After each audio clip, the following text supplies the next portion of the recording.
Hi, my name is Hermione, and I'm from Greece. Please like and subscribe. My dad left before I was born, but I grew up with the most amazing mom, who was a hairdresser at a really fancy salon. But when I was 10, I ran into the salon one day to show Mom my report card while she was working on a beautiful woman. Suddenly, I tripped over something and went flying straight into Mom, who ended up snipping off half the woman's hair.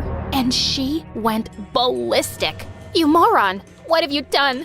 I look like a hideous boy. Oh, I'll make sure you never work in this town again." And before I knew it, Mom was fired. I was really sorry, but she wouldn't hear it. "It was an accident, darling. Don't worry, I'll find another job." But the woman wasn't kidding. Mom couldn't get a job anywhere in town as a hairdresser. And soon enough, we were too broke to even make rent. Then one day, Mom said she'd talked to her older sister and we'd be moving to another town to live with her. I'd never met this aunt before, and when we got to her house, my jaw dropped. Her mansion looked as big as the Parthenon. As a maid let us in, a plump woman dressed in expensive clothes walked into the hall. My aunt! I rushed forward to hug her, but she stopped me. "What are you doing? Don't touch me. Just do a curtsy." Who was she? The freaking wife of Zeus? Just then, a pretty girl about my age came running in, and she stomped on my foot. "You're ugly. I can't believe you're my cousin." Wow, I had to live with these people now? Of all the rooms in the mansion, Aunt gave me and my mom the dusty old attic to share. And at dinner time, I could feel her eyes on me as I helped myself to more food. She seemed to be the cheapest millionaire ever, but I promised I'd behave well and not cause Mom any trouble, which was easier said than done. My cousin Lydia was a year older than me, and I soon discovered that Aunt was obsessed with making her a model. One day, I found Lydia balancing a pile of books on her head, while her trainer screamed at her to walk straight without dropping them. The very next second, they all came crashing. "Lydia, you have no balance, no grace. How will you be a model? You, skinny girl, come try this." To my surprise, I walked across the room with the books easily. Lydia angrily tried again, and this time, she went crashing into a very expensive vase. "Mom, look what Hermione did!" "What?" Aunt came charging into the room like an angry bull, and no matter how much I protested, she wouldn't hear a word. And she actually took money from Mom to pay for it, which was her 2 months' salary. Gosh, Aunt was such a witch. Soon after, Mom got me enrolled in the same school as Lydia. On the very first day, I'd just sat down at the cafeteria, where she and her friends joined me. "We thought we'd give you company. You've clearly made no friends." "I'm fine, actually." "So, Lydia tells us you're her maid's daughter? It's so amazing that her mom is paying for your school." "What? No, she's not. My mom is..." "Ew, your mom packed you meatballs for lunch? So uncool. We only eat salads." "Well, I guess you have to watch what you're eating." Suddenly, Lydia leapt forward angrily and rubbed my lunch all over my face. "Did you just call me fat? Call me that again, and I will end you." With that, she and her friends walked away. I wanted to kick her butt so bad, but I didn't want to get into trouble. I just tried to keep my head down and focus on my studies, but Lydia and her friends would find some way to bully me. And it didn't help that I looked really bad in Lydia's oversized hand-me-downs. When Lydia's 15th birthday came around, Aunt threw her a huge birthday bash. And even though she had tons of servants, she made me slave away in the kitchen too. I finally managed to escape and snuck up to the table with a plate. Just then, Lydia came running and snatched it. "What do you think you're doing?" "Are you stupid? I'm about to eat, so give that back." "No, it's my birthday and I decide who eats, and you can't." "Oh yes, I will. What you gonna do? Go crying to mommy, you big baby?" "What did you just call me?" "I said, you're a big baby." With that, I grabbed a chunk of cake and threw it at her face. She pounced on me and we went crashing straight into the food table. As we threw food at each other, Lydia's friends also joined in and a food fight broke out. When Aunt arrived at the scene, she started screaming like a maniac and all the kids fled, while Lydia burst into tears that her birthday was ruined. And then Aunt turned to me.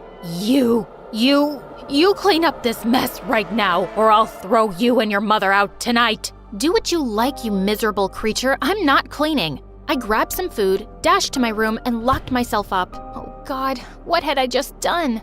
A few hours passed and no one came to my room. I was beginning to get worried why Mom wasn't home yet, so I snuck down quietly to find her wiping the walls and floors clean. Mom, why are you doing that? I'm really sorry. I'll do it.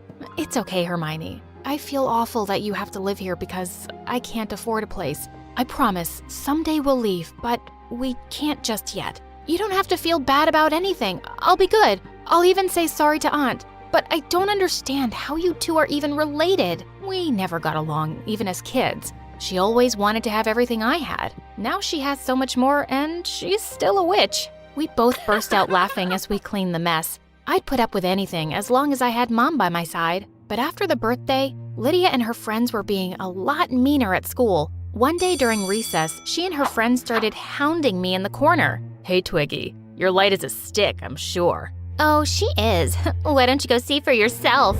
Suddenly, the guy just picked me up as I kicked and screamed. Let me go! Put me down right now! But they threw me in the janitor's closet and locked it. Just then, I heard them all running off, and seconds later, the principal opened the door. He'd seen everything, and he punished the bullies by suspending them for a week. And when I got home, who was Aunt furious at? Me! It's your fault my darling was suspended.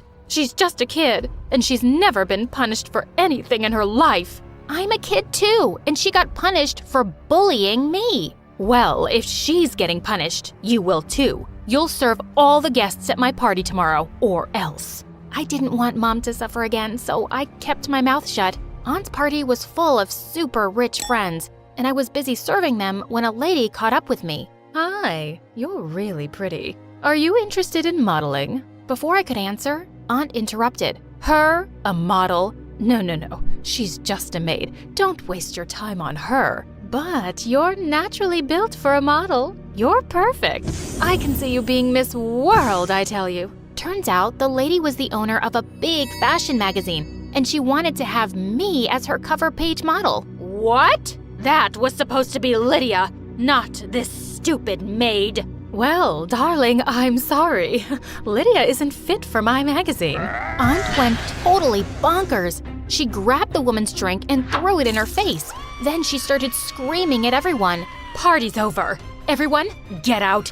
And you're grounded. But when I told Mom later all about it, she was so excited. She insisted we'd go together to meet this woman. We went to the lady's office the very next day, and she was really happy that I showed up. She immediately signed me up for a big magazine shoot. I woke up super pumped on the day, but seconds later, I was screaming at my reflection, that which Lydia had chopped off my hair in my sleep. I looked terrible, but Mom came to the rescue. She gave me a beautiful pixie cut, and the magazine lady absolutely loved it.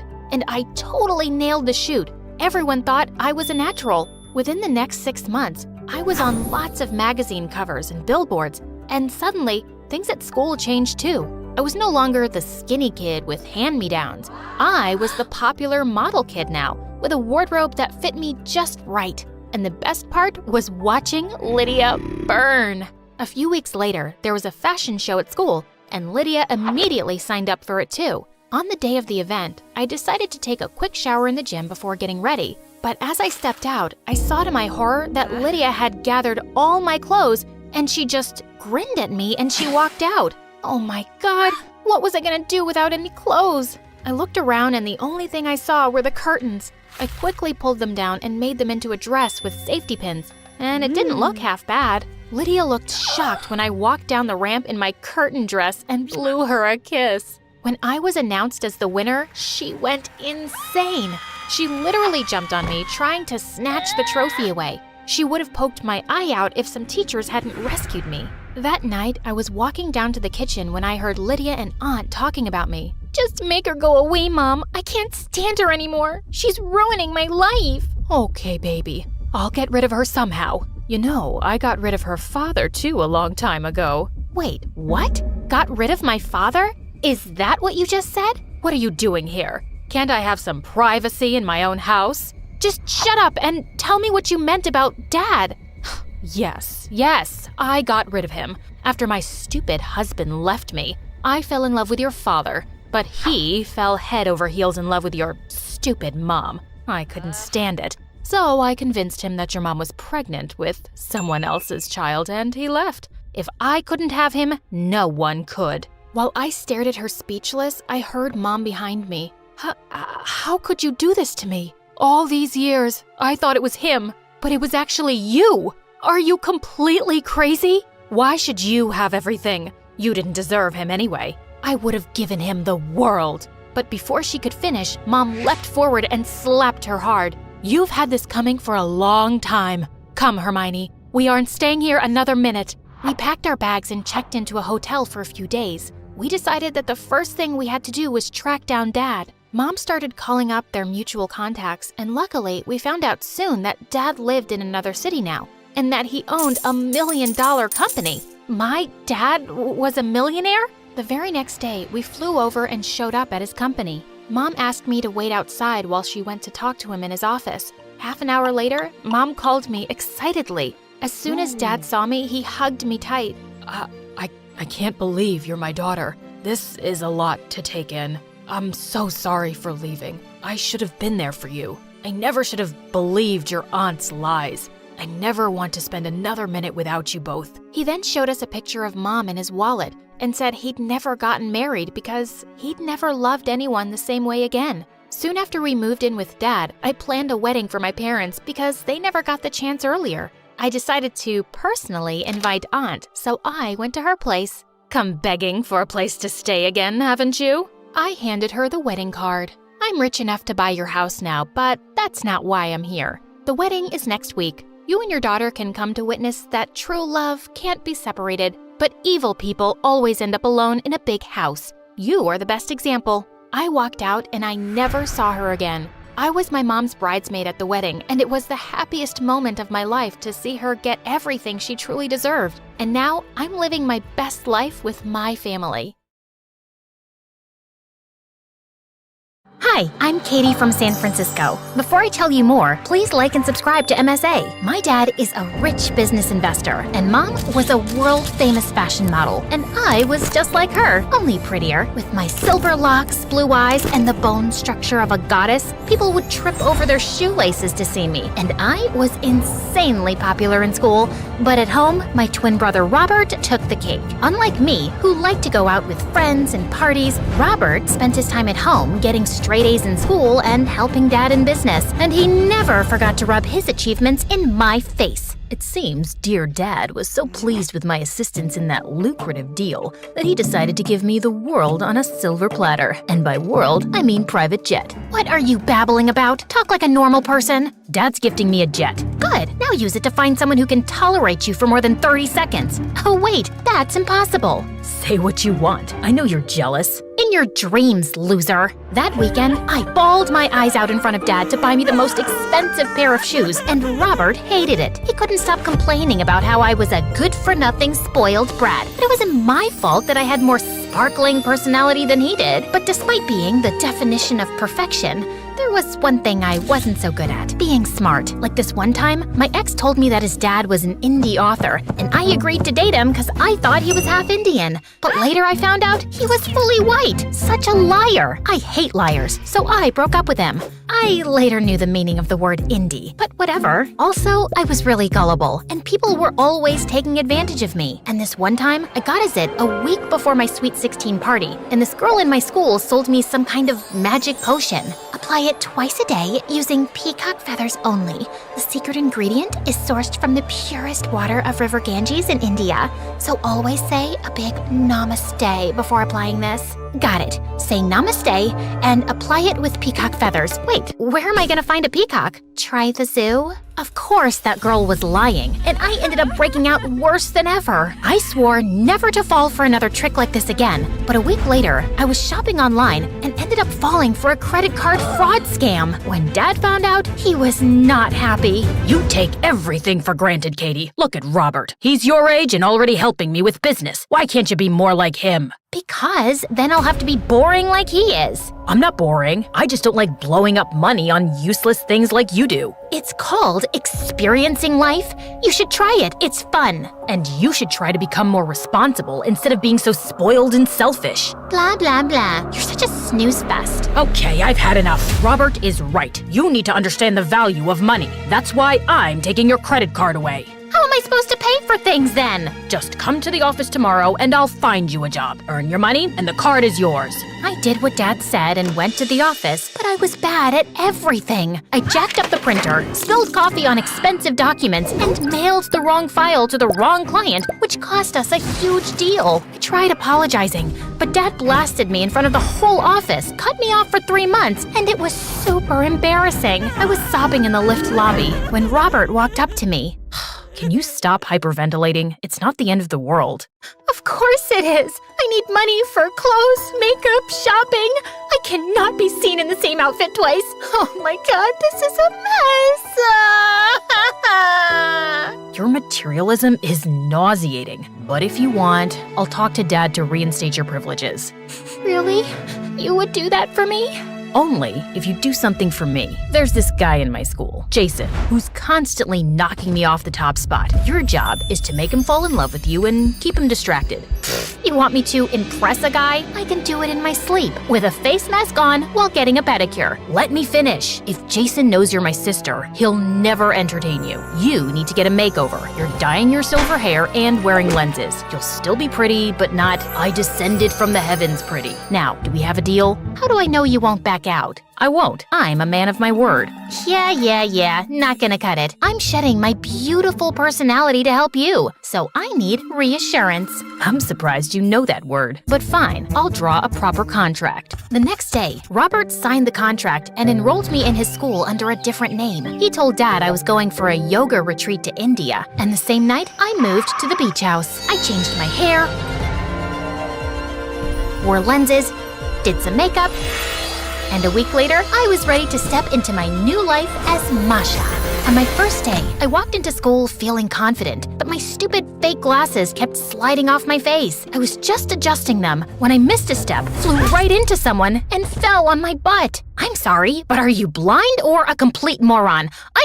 Before I could finish, I looked up and saw a very handsome guy staring at me. Jason. Robert had shown me his pictures, but that was nothing compared to how he actually looked. He was like Tom Cruise and Brad Pitt had a love child, only taller, cuter, and way more hotter. I was literally speechless. You were saying something? Me? Oh, well, I'm always saying something. Why don't you say something? What? You're absolutely sorry. I'm sorry. And new, Masha. I'm new to the school and my name's Masha. Good for you. Now can you move? You're in my way. Aren't we all in each other's way? You meet someone and you get to know them and find out that they're the one you've been waiting for all your life. It's destiny, or luck, or just how the world works. You see where I'm going with this? But Jason just turned around and left without even answering me. That was kind of rude. Since my first interaction with Jason pretty much blew up in my face, I decided to up my game and sign up for all the same classes Jason was in. I guess luck was on my side because we got paired up as partners in biology class. We meet again. I'm starting to think this is destiny. And I'm starting to think you're stalking me. What? No! The teacher thought it would be a good idea to pair the new girl with the smartest guy in class. I'm guessing that's you. You know, biology is in fact one of my favorite subjects. It's just amazing how we can explore so much about nature with... pardon me for asking, but is that a dead cockroach? Yeah, you have a problem? Nope, none at all. I love cockroaches. They're... Excuse me. And with that, I just rushed out of the class and barfed all over the washroom floor. The janitor gave me the stinkiest eye that day, but I slipped in an extra 100 and I guess he was okay. That night, I stalked Jason on social media and found out that, apart from being a genius, he was also a big football fan. So, I booked 2 very expensive front row tickets to the latest game, and the next day when I saw Jason, I walked up to him. Can I help you? You tell me. Can you be helped? Are you done being weird? 'Cause I don't like talking to people while I eat. We don't have to talk. I'll just sit here and stare at this, rotten sandwich. What's even in this thing? I can smell cucumbers and maybe that's cheese. Why are you eating this? Can you stop touching my food? Sure.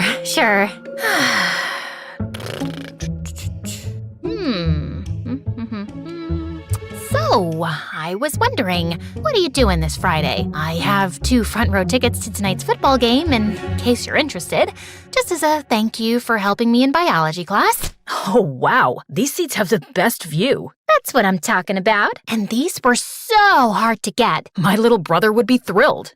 Sorry, what? I think there's some confusion. Thank you, Masha. I hope to see you in biology today. And Jason again got up and left, leaving me completely dumbfounded. What the heck just happened? This was the 3rd time in a row I had made a complete fool of myself in front of Jason. But I wasn't gonna let go that easily. So I swallowed my pride and went to the game anyway. I wore my best outfit and walked straight to Jason's seats. When I saw him sitting there with a girl, I felt a pang of jealousy as I marched up to him. Jason looked at me and jumped in shock. Masha, what are you doing here? I came to see if you're having fun with your little brother, but I guess you're having more fun than I'd expected. You lied to me so you could come here to spend time with this pathetic blonde twig?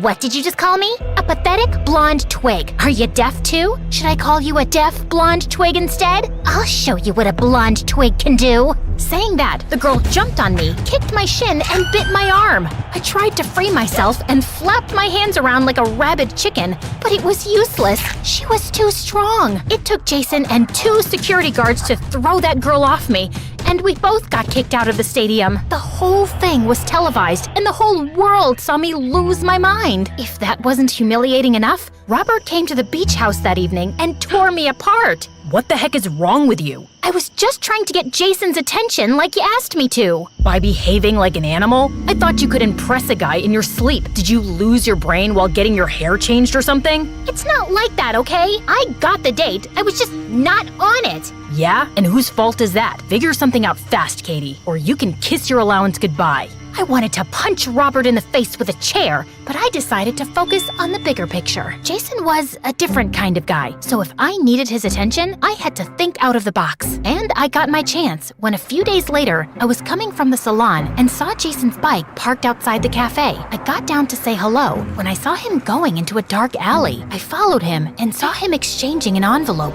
I wanted to see more, so I tiptoed my way to get closer when this homeless guy popped out of nowhere and my soul left my body.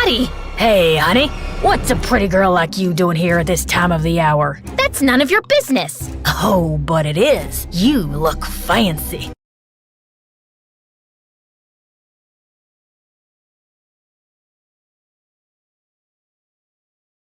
Hi, I'm Hazel from Wisconsin. Please like and subscribe. My older sister Maggie and I lived with our uncle who ran a small ice cream parlor. Ever since I was a kid, I was obsessed with being a superhero. I ran around saving cats from trees or giving free ice cream to poor kids, and I even wore a mask and a cape to look the part. Wow, you're so cool, Hazel. Do you have any superpowers? Oh yeah, I can just sense it when people need my help. Did she tell you that she can fart like a chimpanzee too? No, I don't. Maybe like a rabbit. Whatever, stop embarrassing yourself. You look like a moron. Maggie was 2 years older, and besides being really pretty, she was also the smartest girl in school. Literally everyone in the town adored her, while I was called the crazy kid with superhero syndrome. Some people really appreciated it, but sometimes it blew up in my face. Like this one time in 3rd grade, I was walking down the street with Maggie when we saw a homeless guy. Here, you look like you need it more than me. And what am I supposed to do with this half-eaten bagel? You must be hungry, right? It's such a tough time to be homeless. The guy looked at me confused before throwing the bagel across the street. I'm not homeless, you freak. I just haven't taken a shower. Maggie laughed like a maniac, and the guy kept screaming at me till I apologized. And the next day, everyone at school was making fun of me for it. Thanks to Maggie, I sometimes thought it was time to stop helping people out, but Uncle always encouraged me to keep going. You have a heart of gold, Hazy. Never lose that. Once when I was in 7th grade, Maggie became the youngest girl ever to win the National Math Olympiad. It was a big deal, and loads of people had gathered at the town center where the mayor was giving her an award. I was almost there when I saw an old truck driver struggling to change a tire. Sir, I can help you with that. Oh, thank you, but I can handle this. I insisted, and he asked me to go get some more tools from the back of his truck. But just as I was getting out, my cape got caught in something, and I tripped, pushing bottles of something on the street, and it smelled like friggin' fish sauce. and it was a lot of fish sauce. The smell was unbearable. Within minutes, everyone started running away and the ceremony was over. And boy, was Maggie pissed. Why are you so annoying? You just had to steal my moment, didn't you? I'm sorry, I didn't mean to. I'm sorry, nye. Every freaking time. Maggie didn't talk to me for days. The fishy smell stuck around for a long time, and I became the butt of more jokes. You know, I have the perfect name for you. Super stinky. Give it up already, fish sauce. I didn't show it, but those words crushed me. I really thought being heroic was my thing. But I guess at some point it stopped being cute and people thought I was just weird. It was time to be regular, just like everyone else. Years passed and Maggie got busy with her college applications while Uncle tried to save his business. With so many ice cream parlors opening around town, he was facing stiff competition, which seemed to be stressing him out a lot. One time, my uncle got a huge order for a wedding reception, and he looked happy after such a long time. Maggie and I volunteered to help set up the table, and everything was going fine till suddenly the fridge stopped working. It'll take the technician an hour to get here. Everything'll melt by then. Don't worry, Uncle, I got this. Do you even know how to do this? How tough can it be? Besides, Uncle needs my help. Now let me work my magic.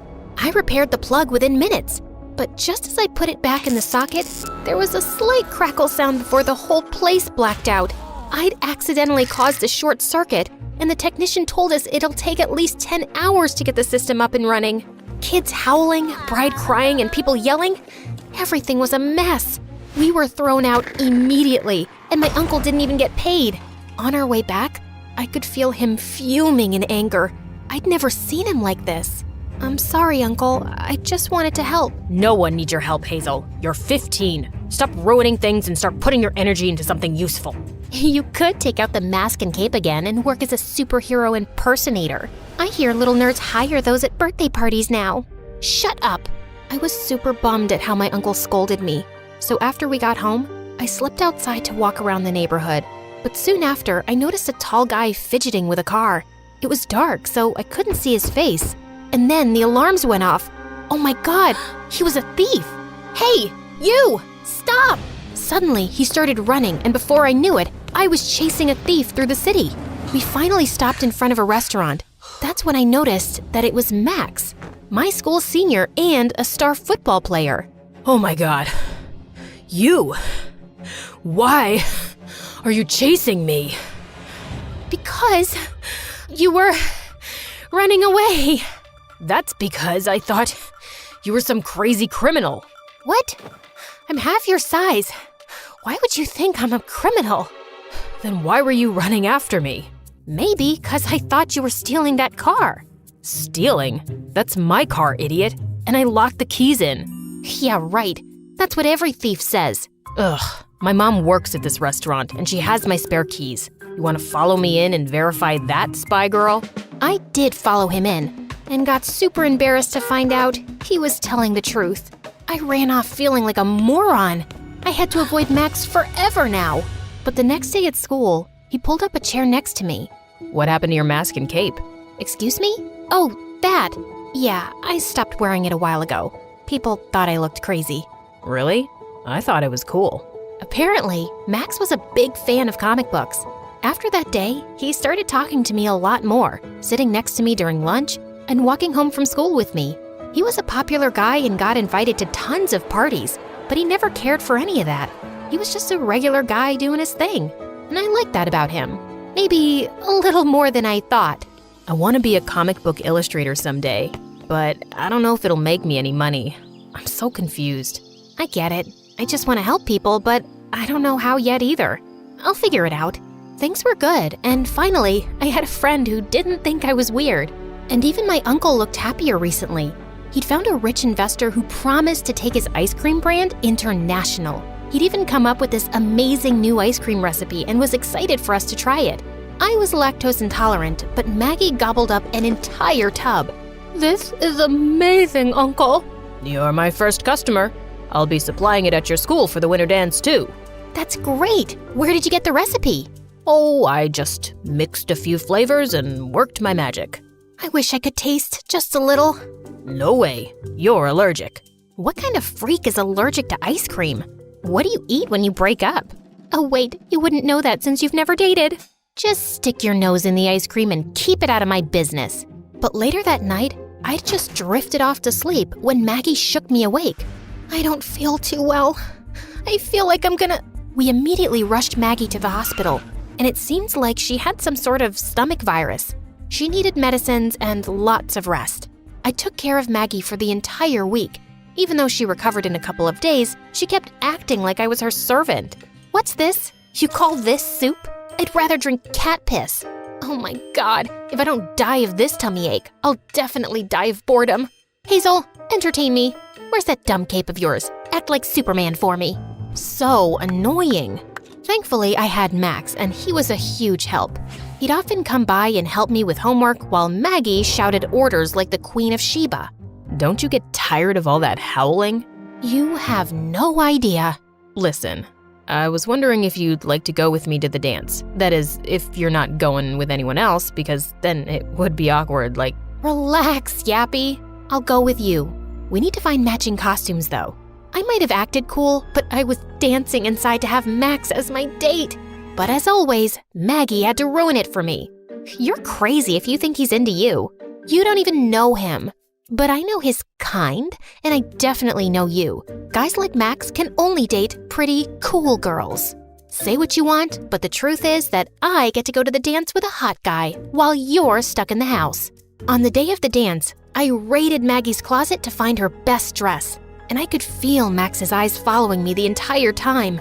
The dance was great, and Uncle's ice cream stole the show.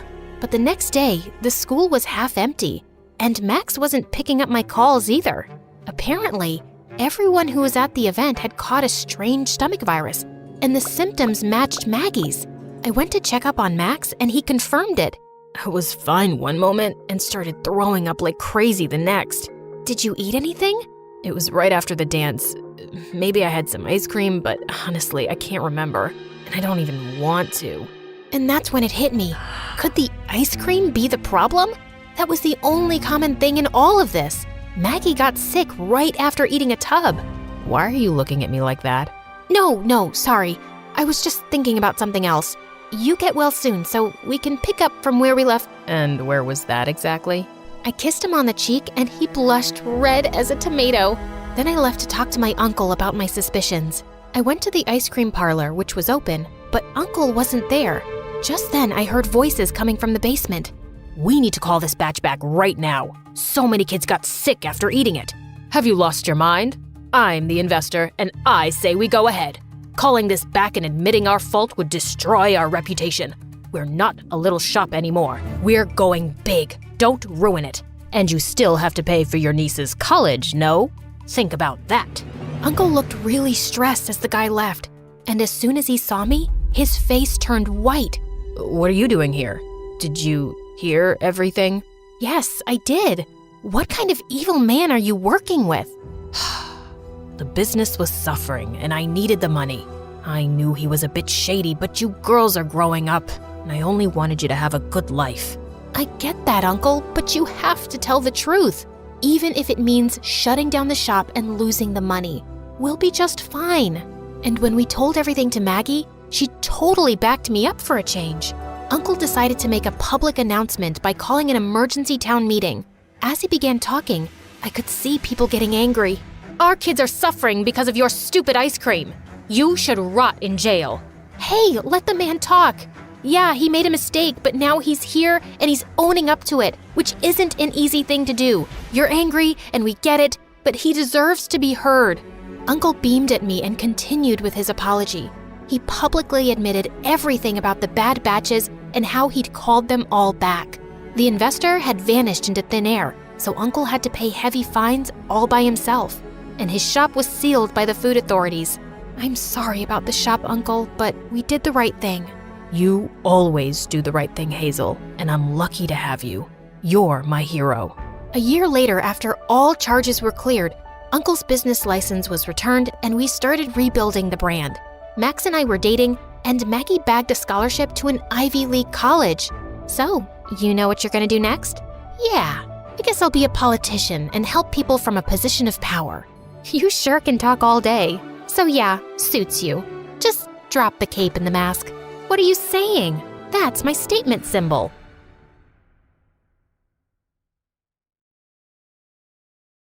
Hello everyone, my name is Rue, and this is my story. Before I continue, please like and subscribe to MSA. I was brought up by a single dad who worked very hard to give me a good life. We didn't have much, but Dad and I had each other and it was enough. Always work hard and success will follow. Got that, little birdie? I'll say yes if you buy me ice cream. Dad and I were close, and we would talk about everything under the sun. Well, everything except Mom. Every time I tried asking Dad about Mom, he would avoid the topic like the plague, and eventually I stopped asking. Growing up, I fell in love with music. It was my dream to become a singer, and at 19, my dream finally came true when I got an invitation to audition for a famous all-girls group, the Masked Minx. These girls were super famous, but no one knew what they looked like because they always performed with a mask on. I was pretty excited, but the only thing was to convince Dad. But I've never been away from you, and you're too young to travel alone. What if you get in some trouble? Then come with me. I wish I could, but I have a work trip coming up.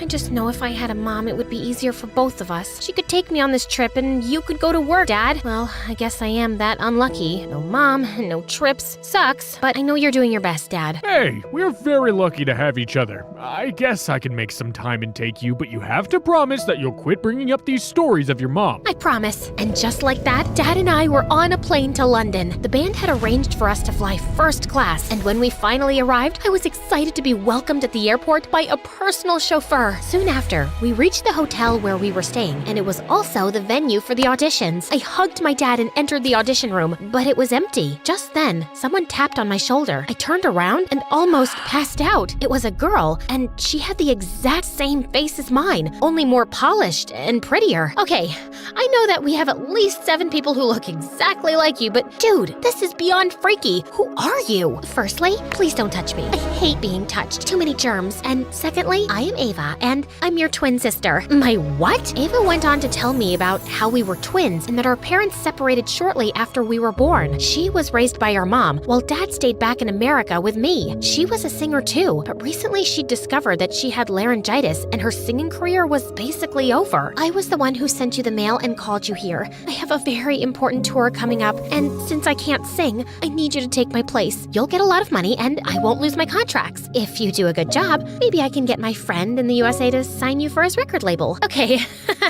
slow down. Can we take a step back? You're one of the Masked Minx, and you want me to sing for you? That's right. Are you crazy? I just found out I have a twin sister, and my head is already spinning, and I'm so close to having a panic attack. Ooh, 1 second.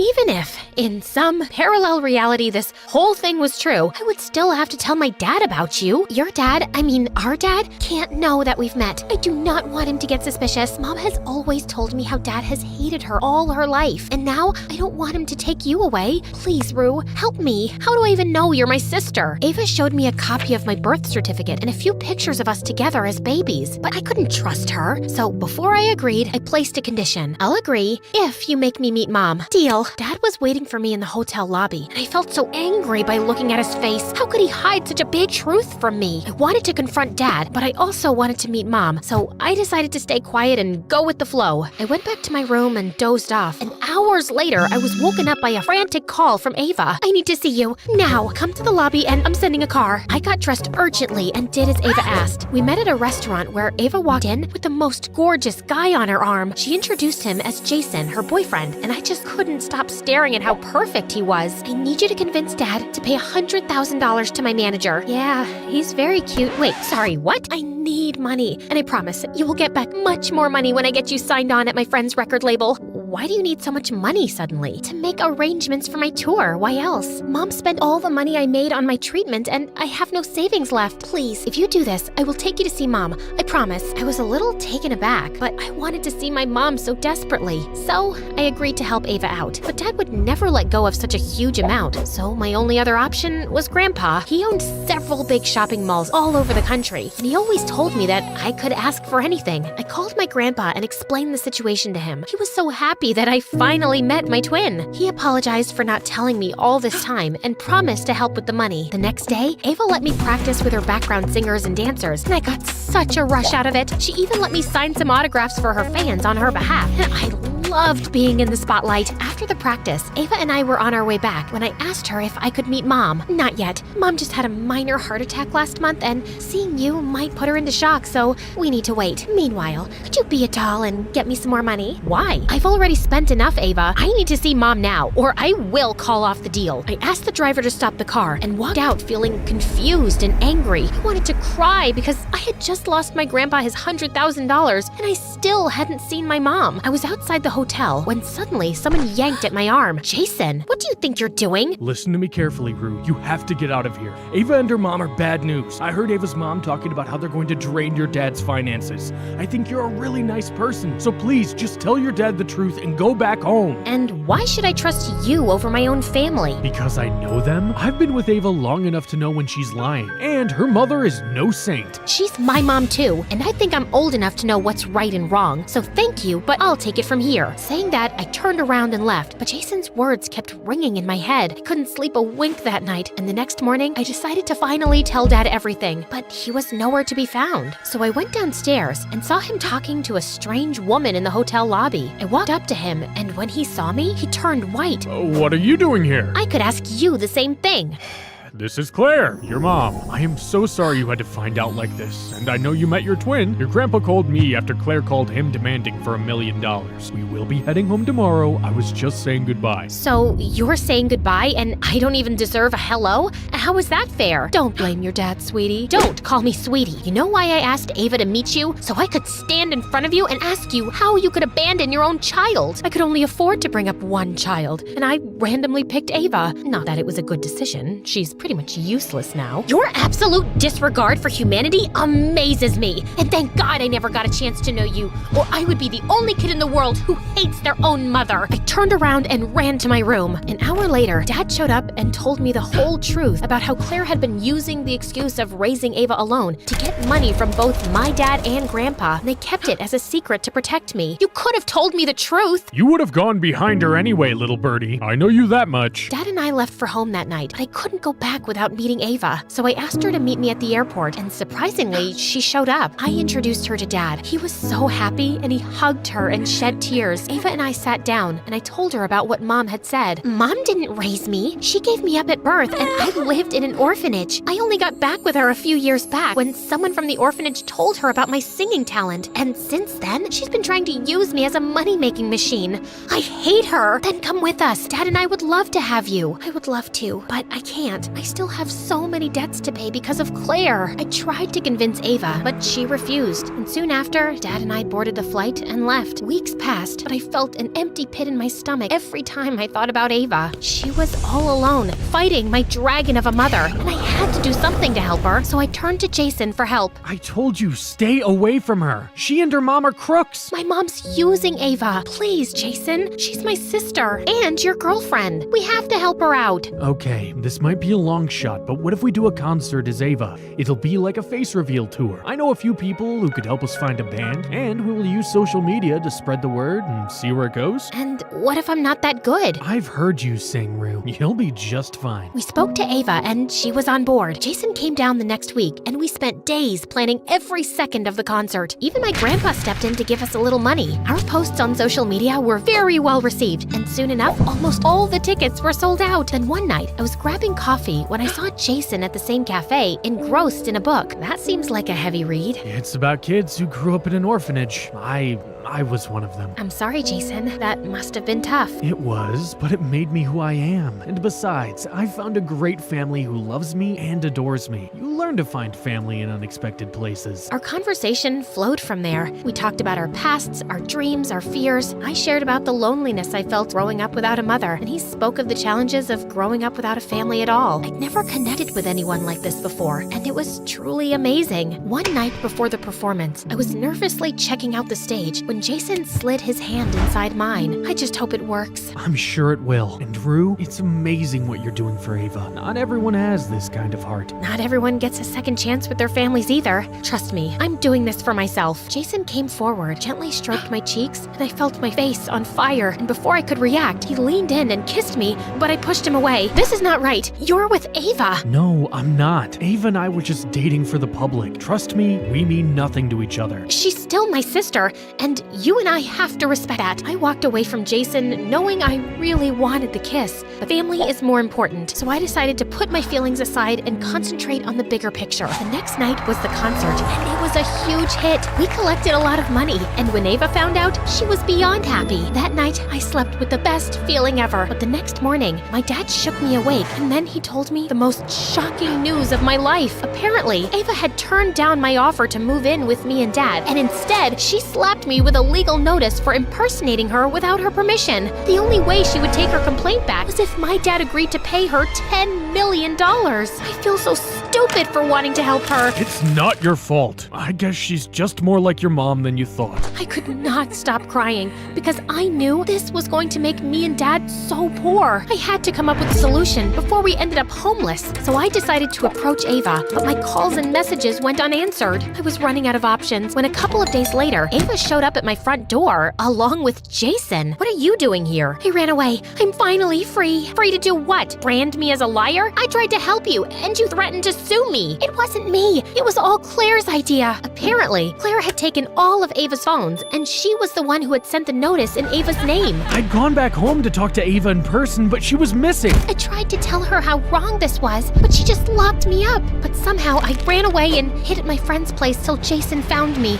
I'm so sorry, Rue. It's okay. All that matters is that now you're here and you're safe. I hugged Ava tight, and the two of us told Dad everything. He got the best lawyers, and with Ava's testimony, Claire landed in jail for exploiting a minor against her will and cheating Dad out of his money. She just called the house one day and begged me to take her back as our mom. I made a mistake. Please forgive me. I'm your mother. You can't send me to jail. Oh, yes, we can. Just like you sent Ava to an orphanage, and just like you abandoned me and my father. Now it's time for payback, and you're gonna get yours. Dang right you will. Soon after Mom went to jail, Ava and I decided to share our story with the world, and it was very well received. We became famous and even launched our music careers. I sang and Ava played the piano. One day as we were done performing, Ava hugged me tight and whispered in my ear, "Jason's here to see you. Don't worry. He told me everything about how you both are pigeon heads and were ready to sacrifice your love for me. So, you don't have a problem?" "No, dummy. I never loved him the way you do. Go on. He's all yours." I was so happy. I rushed backstage and saw Jason waiting for me. Without thinking, I threw my arms around him and pulled him in. I know too much has happened, but I'm ready to move on if you are. I'm 10 steps ahead of you, babe. I learned that sometimes the people related to you can hurt you the most, and you always have to be ready for anything.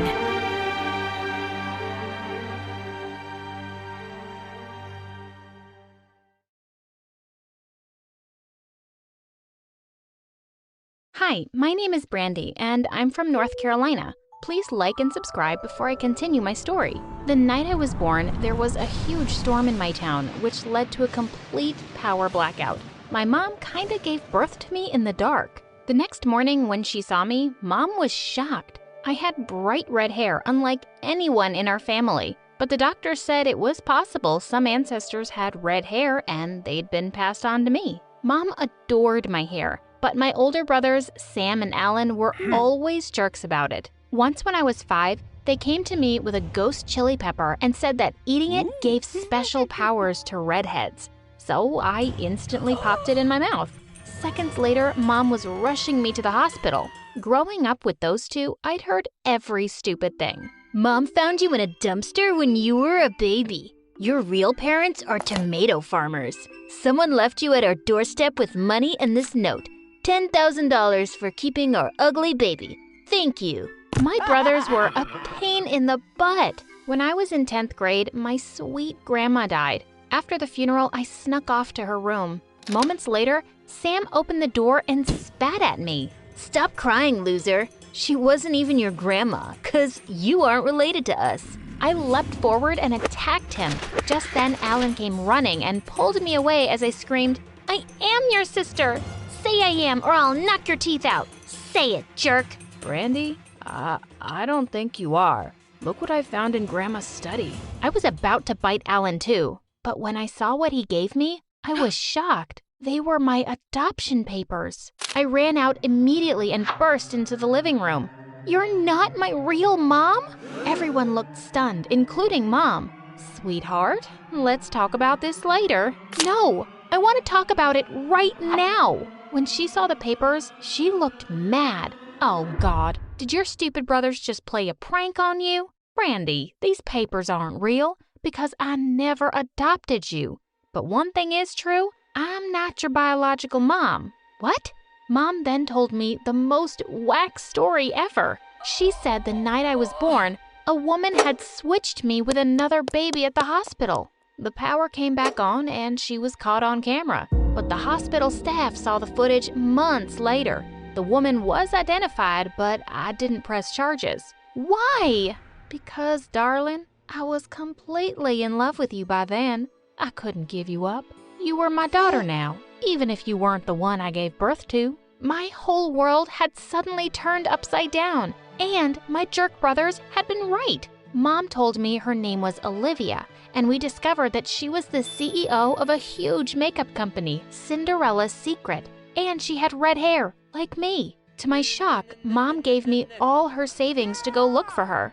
You deserve to meet her, love, but I'll be waiting for you when you come back to me. And just like that, I was on a flight to New York, and the minute I got there, I landed into disaster. Just as I'd hailed a cab at the airport, I turned around to pick up my bags, and they were gone.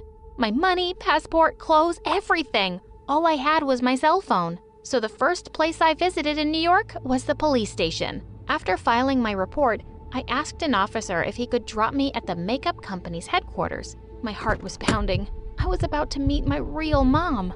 I walked to the receptionist and told her I wanted to see the CEO. She stared at me, then burst out laughing. You think the CEO has time to meet some poor, ugly girl? Where are you even from? Your outfit is hideous. Go away, I'm working. Listen, I think the CEO will want to see me because, well, I'm her daughter. That's impossible, you idiot. I'm her daughter. I couldn't believe I was looking at the girl I'd been swapped with. I tried telling her the whole story, but she just kicked me out. I felt lost about what to do next. I didn't want to call Mom for more money. As I was walking down the street, I saw a salesperson wanted sign outside a makeup store, and suddenly I had a great idea. I applied for the job and got hired immediately. At the end of my first shift, I stuffed a bunch of makeup from my mom's brand in my pockets. Then I went to the police station, and luckily, the same officer who'd helped me before was there. Officer, I stole all this makeup.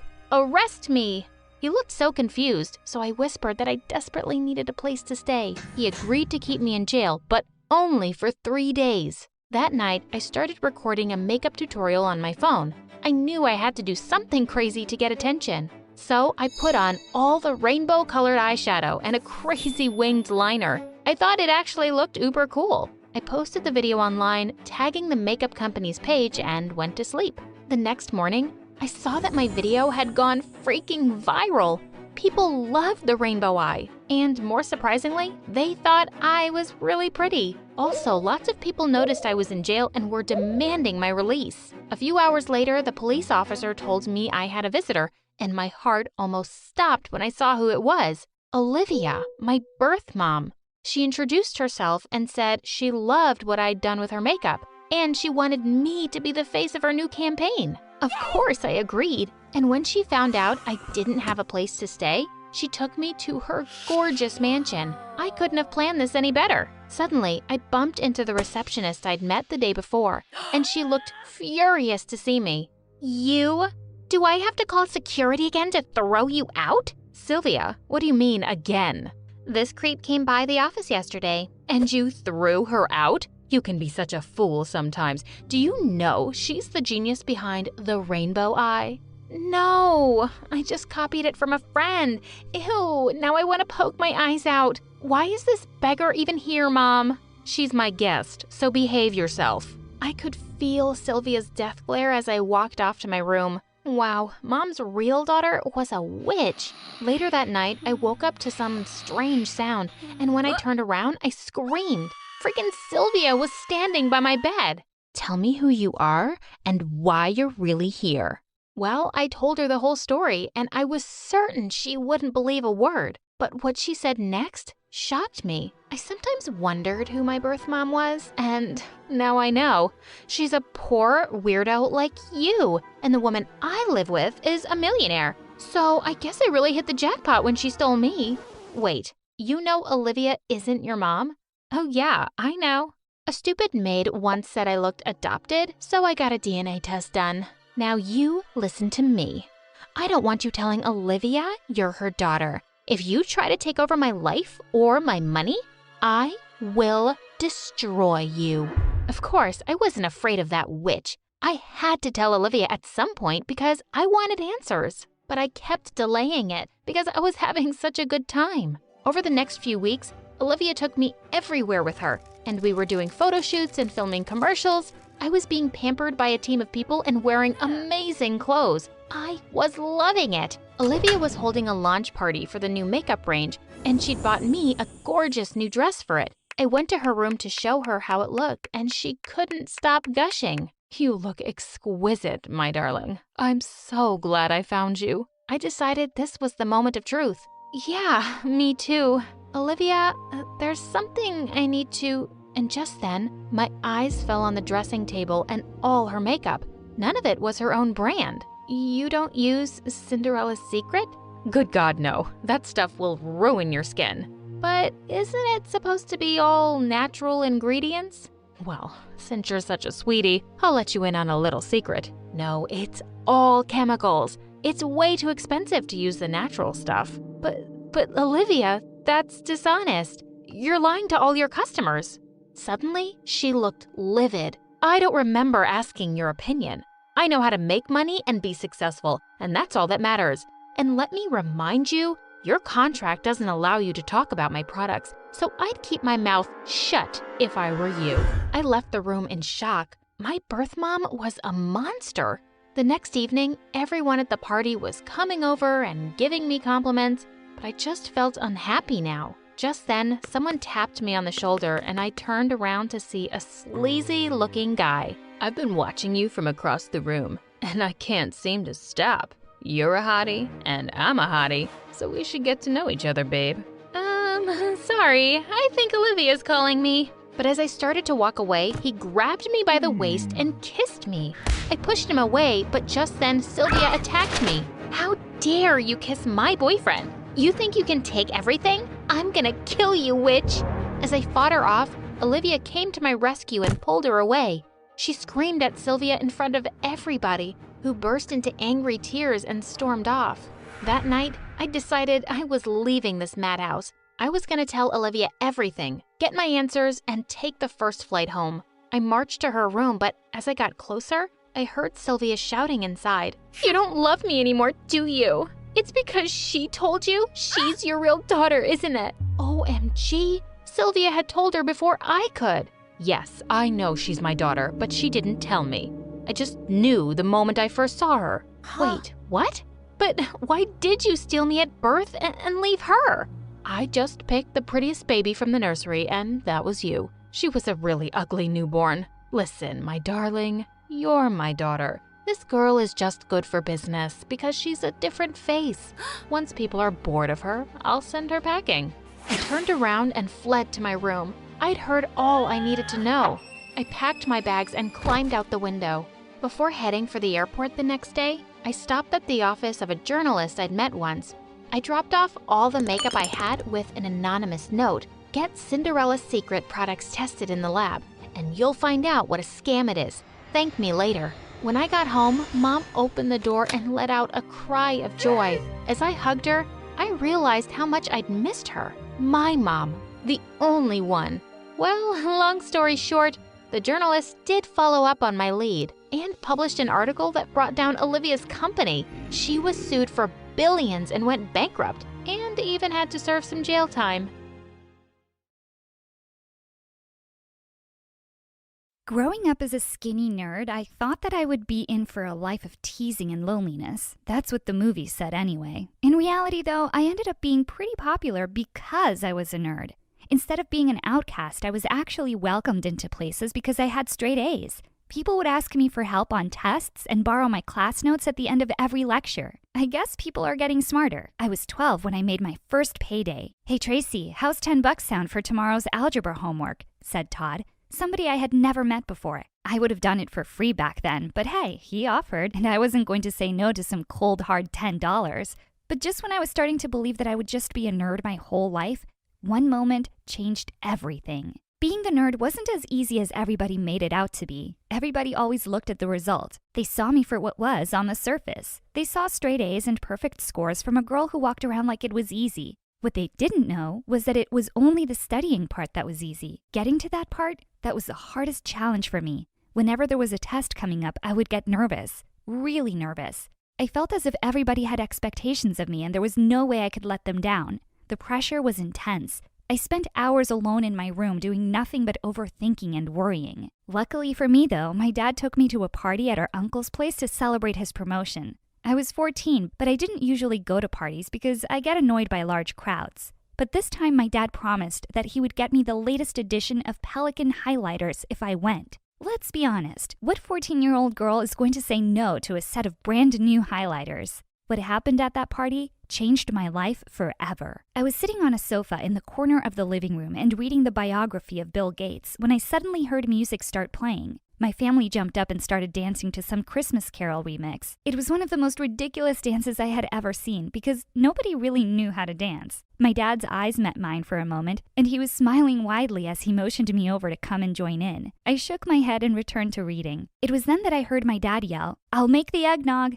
Over the sound of the music. I quickly raised my head. He really does make the best eggnog, I thought to myself. I put down my book and went over to see how they were moving. To my surprise, there was no pattern. My cousins, my parents, my uncle, they were all just throwing about their arms and legs randomly. My dad noticed I was just standing there and walked over to me. "You don't prepare to dance, you just dance," he said encouragingly. I waited for him to stop staring at me, and he eventually took the hint and went back to dancing. I closed my eyes, took a deep breath, imagined his eggnog, and started moving my arms and legs. I'm not sure how I looked or how good I was. All I remember is the feeling of peace. I started moving my legs to the beat, and my hands were acting as if they had a mind of their own. I don't know how long I was moving like that, but all of a sudden, the music stopped, and I opened my eyes to see everybody staring at me. I realized I was panting, and there was sweat on my forehead. Everybody burst into laughter, and my dad walked over to pat me on the head. "Well, I definitely won't be asking you to do that again," he said laughingly. Little did he know I would be doing that a lot. The rest of the night, all I could think about was dancing. Not how I looked, but how I felt. I felt more relaxed than I had ever been. The next day, there was a quiz announced. I sighed as the usual wave of people turned to me to try and make eye contact so they could silently book their slots with me. I was too nervous. Well, as usual. I just said hi to my best friend Cindy, then I went straight home. Once in my room, the familiar feeling of nervousness started to come at me. What if you run out of ink during the test? What if you don't get a perfect score? So many what ifs. I cut my own thoughts short with a bright idea. I could only start studying once I was relaxed, and the feeling from last night was still fresh in me. I took out my phone and placed it on my table. I wanted to see what I looked like this time, so I turned on the camera and started recording. Then I turned on my laptop and searched for the same Christmas Carol remix from the party. I closed my eyes and tried my best to do exactly what I did at the party. I was surprised at how easy it was for me to remember the moves. At least I think I was doing the same moves. All I know is that my arms and legs were moving almost naturally, as if they had already practiced this routine before. Before I knew it, the feeling returned. All the stress seemed to fade away with every step. I felt myself smiling. As soon as the song ended, I opened my eyes and ran to check my phone. I pressed play on the video it recorded, and my jaw dropped. I look utterly ridiculous. I wasn't even following the beat like I thought I was. It was a complete mess, but I couldn't help but laugh. There's no way I could show this to anybody. At least you're not fighting pressure, I told myself. I suddenly felt a burst of positive energy. I finished studying for the test in the next hour and started replying to people who had asked for help. I was actually surprised with the number of people who were asking me for help. By the time I was 17, I could compete with the hottest jock in school for a popularity contest. People would ask me to help them study for a big test, do their homework, and this one guy even texted me to write his grad school application for him. But unlike the hot jock, I was also cashing in. The money wasn't reliable, though. My parents somehow gave me the brains to divide 270 by 13 in 5 seconds and memorize pi to the 12th decimal when I was 9, but couldn't teach me how to say no to people. It just didn't work for me. People would ask for help, and some part of me, actually almost every part of me, would feel horrible at the thought of asking for money from this poor creature who has come before me to be saved from the evil of academia. The one thing that I actually could rely on, though, was that everybody said to me every time after I was finished helping them, "It must be great being so smart. Thanks, you really have life figured out." These notes were written by the hands of an angel. Okay, maybe that last one was just the guy trying to hit on me. The point is that everybody seems to think that I'm the happiest kid in the world because I'm always at the top of the class. Things weren't any better at home. My mom was always going on about what a great child I am because of my grades, and even brags about me to her neighbors. Sometimes she brags a little too much, and I wonder if she's really complimenting her own genes in me. She even keeps trying to get me to eat mushrooms. She says they're good for my brain, but ew. What I'm trying to say is that even at home, it's like my grades are defining how happy I should be. The truth is, they don't. By the time I was 20, I had already been practicing dancing with a passion. I had learned professional moves and discovered new music too. I could only seem to get into the mood for it before a test, when I had negative thoughts to get rid of and focus on something. Otherwise, I would just close my eyes, and that natural feeling just never seemed to come. I started to get sad sometimes when there wasn't a test to prepare for. Cindy thought I was being a show-off when I told her this, so I let her in on my dancing secret. She thought I was joking at first. Shaking that booty helps you relax? There's plenty of dancers out there already. You can be a brilliant scientist or something, she said. I know she meant well, but I realized she wouldn't get what I'm after, so I quietly agreed on the outside. On the inside, though, I realized I would need to get a professional opinion. It was time to take this to the next level. Right after school, I went and looked up dance competitions until I found one that was accepting submissions for talent. There was one competition that was judging people based on 5 videos from their TikTok accounts.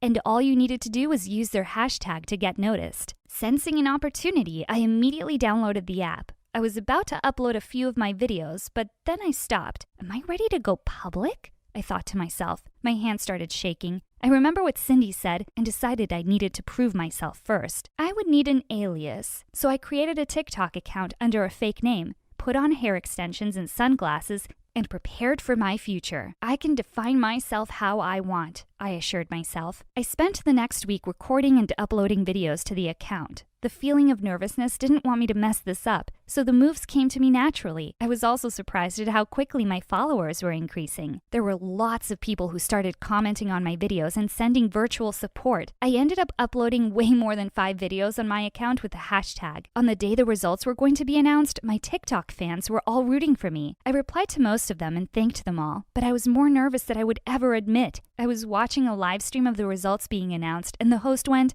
"And the winner is Ricardo from Detroit." My heart sank, and my phone started buzzing immediately. People I had never met were sending condolences and cursing the judges on my behalf. I didn't have the energy to reply to any of them, so I just went to bed. My dad's words echoed in my head. "Won't be asking you to do that again." I stopped dancing altogether for the next year. My heart just wasn't in it anymore. The pressure before every test returned, and I wasted hours trying to get rid of it because my body just wouldn't move like it used to. I always ended up with a lot of extra time on my hands and nothing to do. By the evening of each day, I was all out of things to study and chores to do. I tried to talk to Cindy more and more, but she couldn't be talking to me all the time because she had to study on her own. I started to wonder if being happy is really that important after all. Maybe I could just let my grades define me. Then I remembered the one time I got an A- because I had the flu and had to skip a test, but my parents took me to the doctor to get my brain checked as if it were the end of the world. So I decided this wasn't a solution either. Cindy noticed I was getting sadder. The pressure of higher-level tests were taking a toll on me, but at the same time, there was a talent show at our college in a couple of days, and it just brought back bad memories for me. She offered to buy me lunch one day, and I reluctantly agreed.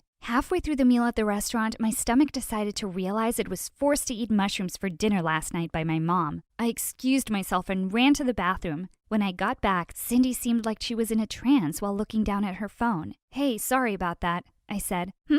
"Oh, don't worry about it," she replied with a beaming smile that creeped me out a little. Something was definitely up with her. She went on, "It's just that I got a text saying that they need an extra pair of hands to help set up the college talent show tomorrow, and I signed us up both." "What?" I exclaimed. "Oh, just think of it as charity work," she replied with a grin. I tried to find the guts to say no, but couldn't. On the day of the talent show, I arrived and met Cindy outside. She led me to the auditorium, and we helped arrange the seats and some decorations. There was a special area reserved for volunteers, and Cindy insisted we sit for the show. I cursed my nice DNA and agreed yet again. I thought the first few kids were good, though. One guy's talent was to make fart noises from his armpits to the tune of Taylor Swift.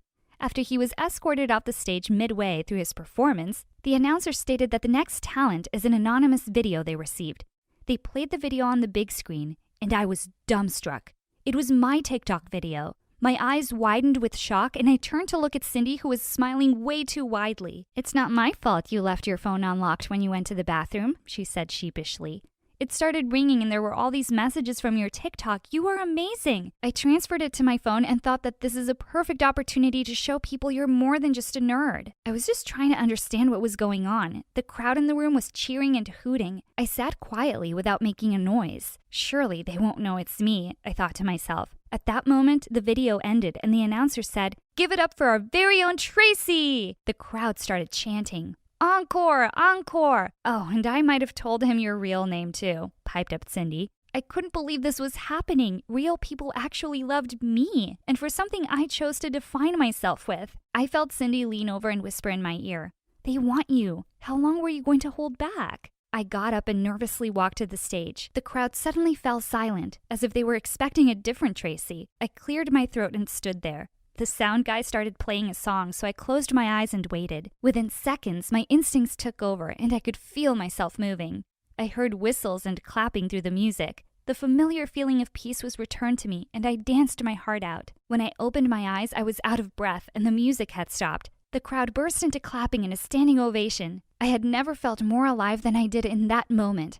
I took a bow and went back to my seat, brimming with a new feeling of energy. Cindy greeted me with a strong hug. I was too out of breath to say anything, so I just hugged her back. We sat down, and the next few performances went by in a blur. I was controlling a wave of adrenaline as the announcer made his way on stage to announce the winner. Against all odds, this year's winner is Jeff for his armpit fart genius. Half the crowd booed. The rest cheered in wild laughter. Jeff went on stage to collect his trophy. I smiled through it all. Winning didn't matter to me. I made a difference. I proved that I'm more than just a nerd with grades, and that meant more to me than a plastic trophy. Hi, my name is Kylie, and I'm from Massachusetts. Please like and subscribe. I lived with my younger sister Daisy, and my mom, who worked as a cook in rich households to raise us. Once when I was 7, there was a birthday celebration at one of the houses Mom worked at, so she took both of us along. And while we were playing with the other kids near the pool, Mom brought a huge cake outside. Kylie, can I see it from the top? I pulled a chair and made Daisy stand on it, but to my shock, she took a handful of cake and stuffed it in her mouth. No, Daisy! It's so yummy. You moron! You ruined my cake! She charged towards Daisy, but before she could do anything, Daisy fell smack onto the cake, and she started snoring. Of course, Mom was fired, and we were thrown out of the party. But this wasn't the first time Daisy had suddenly fallen asleep like that. So we took her to the doctor, and there we found out that she had a condition called narcolepsy, which could be triggered anytime by strong emotions. Mom got really worried about her, and I tried to comfort her. Don't worry, Mom. Everything's gonna be fine. I'll look after Daisy. Oh, honey. It was then I decided that I was going to work really hard to earn lots of money for her treatment. As years went by, I put all my attention to Daisy and my studies, and I bagged a scholarship to one of the most expensive high schools in the city. But the kids here were weird, and the craziest of them all was Fiona. One time, I saw her trashing her ex-boyfriend's car along with her minions. Fiona, I brought this cat poop. It smells yuck. Why are you smelling it, moron? Throw it in the back seat. I didn't want to get involved with these crazy people, so I walked away. But only a few days later, Fiona came looking for me in the washroom. So, she's the smartest nerd around here, huh? Yeah, I checked all of their glasses, and she has the biggest ones. That makes her the smartest, right? Fiona smacked her on the head and walked up to me. So, whatever your name is, I don't care, but I want you to write my assignments for me. What? Why would I do that? Because I'm telling you to. Duh. And I'll pay you. And given your looks, you sure need some help. I just pushed her aside to walk away, but then she pounced on me. You witch! We both broke into a wild fight, and then we were reported to the principal. Fiona was let go because her mom was one of the school board's members, but the principal gave me a stern warning. You're an excellent student, Kylie. I don't expect this kind of behavior from you. This time, I'm just putting you in detention, but I won't go so easy on you next time. This was so unfair, but I kept quiet because I didn't want to cause trouble for Mom. Then a few days later, it was Daisy's birthday, and we were shopping for a dress at a boutique with a huge sale when suddenly Fiona walked out of the dressing room. What are you doing here, loser? Don't you know this place is for rich people only? Security! Security! Throw this ugly duckling out. How dare you talk to my sister like that? And this place is not your home. Security! Security! Won't work here. I asked Daisy to calm down, but she didn't. And sure enough, she fell forward onto Fiona, ripping her dress in half. Shoot. I held on to her and pulled her out of there while Fiona's minions took her back into the dressing room. Minutes later, when Daisy woke up, she looked really upset. I fainted again, didn't I? Gosh, everyone's right. I'm a weirdo. Hey, no, it's not like that, Daisy. You're gonna be fine. But when? Her question left me speechless because I didn't know how to arrange all the money for her treatment. But then I remembered Fiona offering to pay me for writing her assignments. Bingo. It was wrong, and I knew I could get into trouble for it, so I decided I was going to write assignments for Fiona and all her other rich friends under a secret identity. I hired a junior kid to help me exchange those assignments for money, and soon I was making enough to afford Daisy's treatment. I told my family that I took on a part-time job that paid well. Then, one day, Mom came home from work really excited. I get great news, honey! The people I work for are looking for a tutor for their son. And since he's your age, I recommended your name. Now you won't have to work that part-time job. Well, I wasn't sure about it, but since Mom already told them that I'll be going, I had no choice. The next day, I went to the house she worked at, and I discovered that the guy I had to tutor was Nick, Fiona's ex-boyfriend. He wasn't just bad at studies, he literally failed all the subjects. Holy rabbits! Hey, you're that that smartest girl from my class, right? Oh, so she's a topper, and you guys know each other. That's great. And Nick? You better study this time, or I'm gonna cut all your pocket money and ground you for a month. She gave him a tough look and went away. Then Nick led me to his room, but he kept bribing me to turn down the job. But I wasn't gonna give in. Why are you being so stubborn? If it's about the money, I can give you lots. Are you sure? Because your mom just said she was gonna cut all your pocket money. Suddenly, he moved towards me and placed his hands on the wall around me. Oh, I get it. You just want to spend some time with me because I'm so irresistible. Ouch! Stop messing with me, because I'm not going to fall for your pranks. I wasn't going to be intimidated by him, but he wasn't one to give up either. The next few days, he kept bothering me around school, and then one evening when I entered my room, I saw him hugging Daisy. Nick, what the heck are you doing with my sister? Relax. I didn't do anything. Or maybe I did. I guess she just fainted after seeing my good looks, and I couldn't let her fall. Ugh, shut up. She has a condition. Just help me put her to bed. After we did, I asked him what he was doing here, and he said the most shocking thing. I want you to be my girlfriend. What? Are you nuts? I'd rather date a pig than be your girlfriend. Oh. But I think even pigs have standards, so... You chill. I'm not asking you to be my girlfriend. You'll just have to pretend. And then he told me how Fiona was going crazy to get back with him, and he wanted to get rid of her. Well, that's your problem, not mine. Now get out! But then he took out his phone and showed me a video where the junior kid confessed that I was the one who wrote the assignments for money. How did he get this? Guess we both have problems now. How did you? And why me? You could just make a real girlfriend. No, I don't need more drama in my life. I just need someone to help me get rid of Fiona. Oh God. After the warning the principal gave me, I couldn't risk getting caught again. So I said yes. Cool. But we'll have to do something about this look of yours. You see, I have a reputation. What? No, I'm not doing any... But he didn't listen to me and took me shopping. And then took me to a makeup artist to get me a complete makeover. The next day when I entered school, everyone was looking at me like I was some new kid. And guys came swarming in asking for my number. Leave her alone, you morons. She's my girlfriend. Everyone gasped. especially Fiona. I could see that murderous look in her eyes. The next few days, Nick and I pretended to fake date, and Fiona followed us everywhere we went. But one time when I was alone in the chemistry lab, working on my final experiment, Fiona came there along with her minions and swept away all the flasks on the table. You double-faced witch! You refused to do my assignments, and now you're going around flirting with my boyfriend, you gold digger! Throw it at her. One of her minions suddenly grabbed a chemical flask to throw at me. But suddenly, Nick appeared and pulled me away just in time, and the whole thing landed on Fiona. Ew! What the heck? Yuck, you smell like rotten fish! She threw up right there on Fiona's shoes, and Fiona ran out yelling. Hey, are you okay? Don't touch me. You got me into this mess, and now because of you, I'm gonna fail my practicals. I pushed him away and stormed out of there. The next day, I was all set for the teacher to announce that I had failed. But to my shock, he said my experiment was submitted early that morning, and it was perfect. What the what? I spotted Nick winking at me with a smile, and I knew it was him who must have submitted it. Later that evening, I reached Nick's home to tutor him, but when I went to his room, he was getting ready to go out somewhere. Whoa, I'm sorry, I didn't see anything. Oh, that's sad. For you. Anyways, I'm going to a party and you'll have to pretend to teach me while I'm away. What? No, I'm not gonna do that. Okay then. If you want, you can tag along with me too. No thanks, I never go to parties and…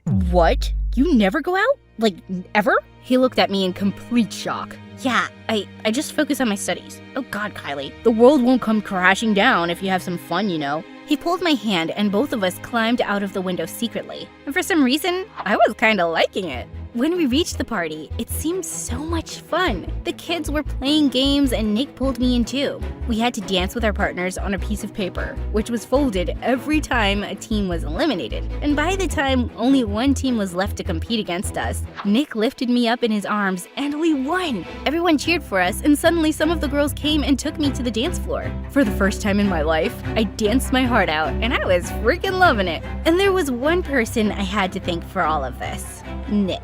I stepped out to look for him, but what I saw next shocked me. He was kissing Fiona. And for some reason, I felt so jealous that I just ran out of there. But when I went home, Daisy looked at me and she knew something was up. So I told her everything about me and Nick and the party. Well, I already knew some of it. What? What do you mean? I mean, the way you always talked about Nick. I had a feeling you liked him. But if he likes stupid Fiona, he must be really worthless too. She immediately texted Nick from my phone that I wasn't going to pretend to be his girlfriend anymore and hugged me tight. I was pretty bummed out, but what happened next crushed my heart. The next day when I reached school, the principal called me and my mom was already there. She told us that she was going to expel me for writing assignments for the other kids and helping them cheat. What? No, I didn't. We have proof, Kylie. And I told you it was going to be worse for you if you caused more trouble. And then she showed me the video Nick had on his phone. I couldn't believe it. How could he be so evil? I told Mom the entire truth and decided I was going to confront Nick. But on our way back, Mom broke down into tears. I don't want you to get into any more trouble, honey. It's not worth it. Those people are rich and they can do anything. So please, let's just leave from here. But Mom told me she didn't want to work there anymore and convinced me to leave the place along with her and Daisy. So we moved away and I got admission into a local school, but I worked really hard to get into the best university in the country. There, I met Harry and fell in love with him. After 4 years of hard work, I established my own startup company, and within another 3 years, I was a really successful entrepreneur. Soon after Harry and I got married, I had to move away to another city with him. I was really happy, except about the part where I had to leave Mom and Daisy behind. Sometime later, I was attending a large business party one evening and chatting with other people when I heard a familiar voice. I thought you didn't go to parties. I turned around and was shocked to see Nick? What are you doing here? I was invited to the party too. I live here now and I don't want to know, Nick. Just stay away from me. I walked away, but he just followed me. Kylie, listen to me, please. Let go of me, Nick. I don't even want to see your face after what you did. What? What did I do? You got me expelled from school. What? You think I showed that video to the principal? It was Fiona. She was the one who took that video from my phone and asked her mom to get you thrown out of the school. What? I thought when I found the truth, I tried to call you and reach you, but you never picked up. Yeah, because I was mad at you. You lied to me. I saw you kissing Fiona at the party. What? No, I didn't kiss her. She was the one who jumped onto me. What? Was he telling the truth? I don't know if I can trust you, Nick. But in any case, it doesn't matter anymore. High school was a really long time ago. I've moved on. But we can't even be friends? And with that, he held out a business card, and reluctantly I took it and left. I had no plans to be friends with him again though, and I was more than happy with Harry. Or so I thought. Over the next few months, I was really busy with work and was getting less and less time to spend with Harry. And one day, I discovered that Harry was cheating on me. And when I confronted him at home that night, he went bonkers. On me! He blamed his cheating on me, saying I was too ambitious and busy for him. I was heartbroken and furious, and I kicked him out that night. I was feeling really lost the next few days, and things got even worse when I discovered that I was pregnant. I just broke down into tears, feeling terribly lonely. I wanted to call Mom or Daisy, when suddenly my eyes fell on the business card Nick had given me that night. I just picked it up and dialed the number, half hoping he'd not pick up. But he did. Hello, Nick. Kylie, is everything okay? I don't even know why I'm calling you, but my family is far away, and I broke down into sobs, and he just asked me where I was and came running to me. And when I opened the door, he just hugged me tight. I'm here. It's all right. You're gonna be fine.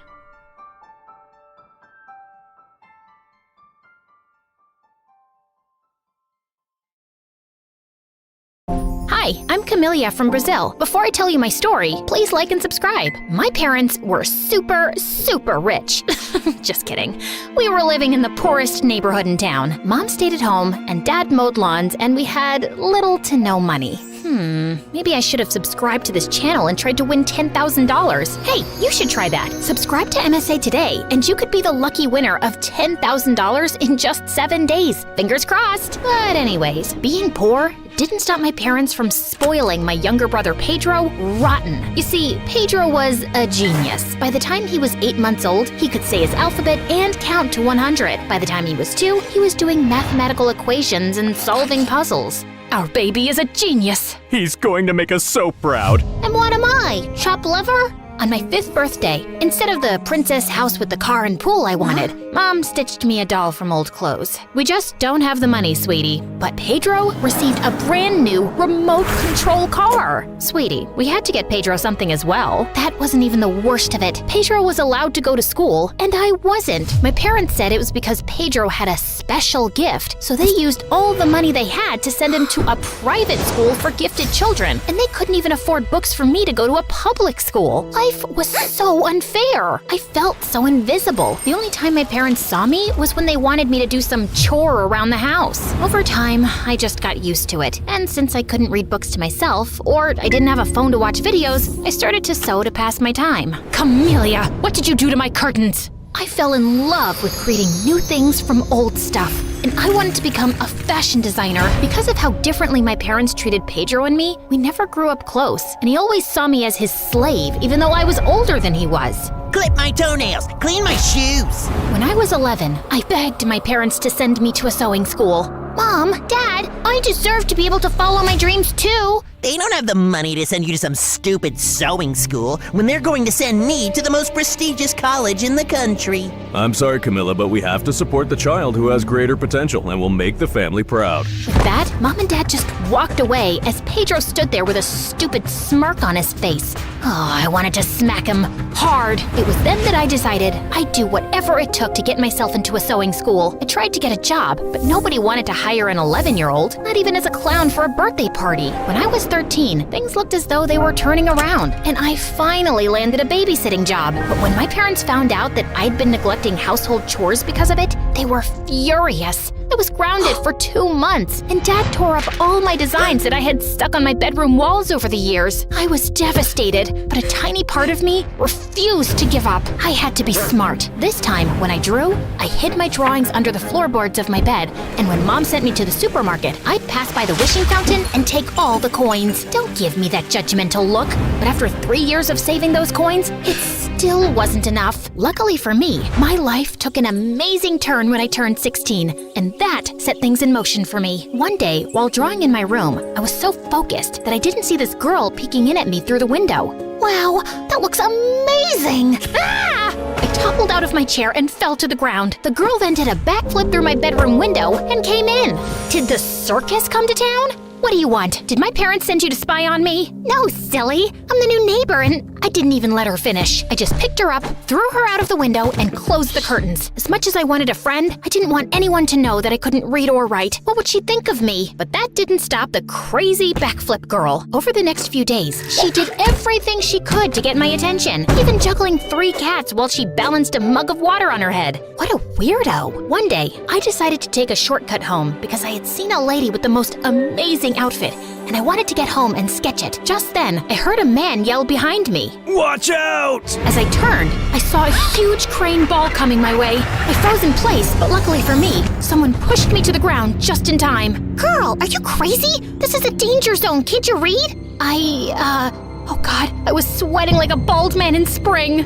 Can you read? I sighed heavily and shook my head. That's okay. I can't draw amazing fashion designs like you can. Let's go and grab some ice cream. My treat. While eating the ice cream, crazy backflip girl, Sophia, told me that she had moved next door with her parents and older brother Harrison. Also, that Harrison was a rotten egg and always got himself into trouble. She also told me that her father lost his job after his boss accused him of stealing money from his office and then blacklisted him so no one else would hire him, while her mother worked as a maid for some rich lady. I told her that my parents hated me and wouldn't even let me go to school while they treated Pedro like he was a prince. What do they think this is? The 16th century? No girl left behind. Woman power!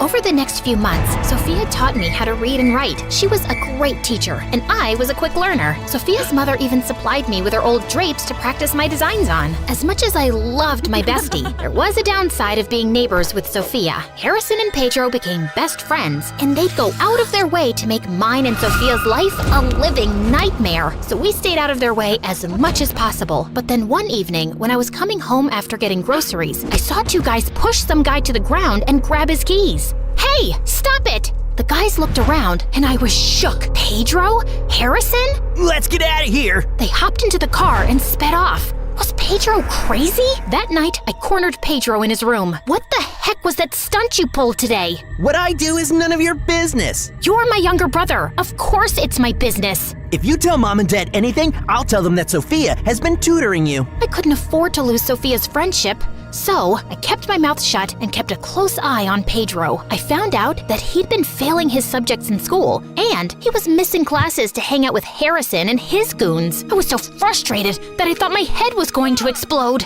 Maybe you should start a podcast to ease some of your frustration. Talk to strangers about my story? That'll be weird. Sometimes strangers make the best listeners. That night, Sophia helped me set up an anonymous podcast using her phone. I went by the name Raven, and it felt so good to get so many things off my chest. But what felt even better was reading the comments encouraging me to follow my dreams despite my parents' unfair treatment. They even encouraged me to open an online store and set up a GoFundMe to get started. And soon, my clothes were being sold faster than I could make them. Yeah, I set up a secret workshop in Sophia's basement where I worked at night. Over the next 2 years, it was a roller coaster. First, Harrison was arrested for pickpocketing, and his father shipped him off to the Navy. When he left, Pedro got 100 times worse, and he was even kicked out of school. And he continued to hang out with the wrong crowd, and my parents always made excuses for him. But my life was super awesome. I saved up enough money to get into the most prestigious fashion school in the country. The only thing left to do was to send in my application, which required me to create any design of my choice.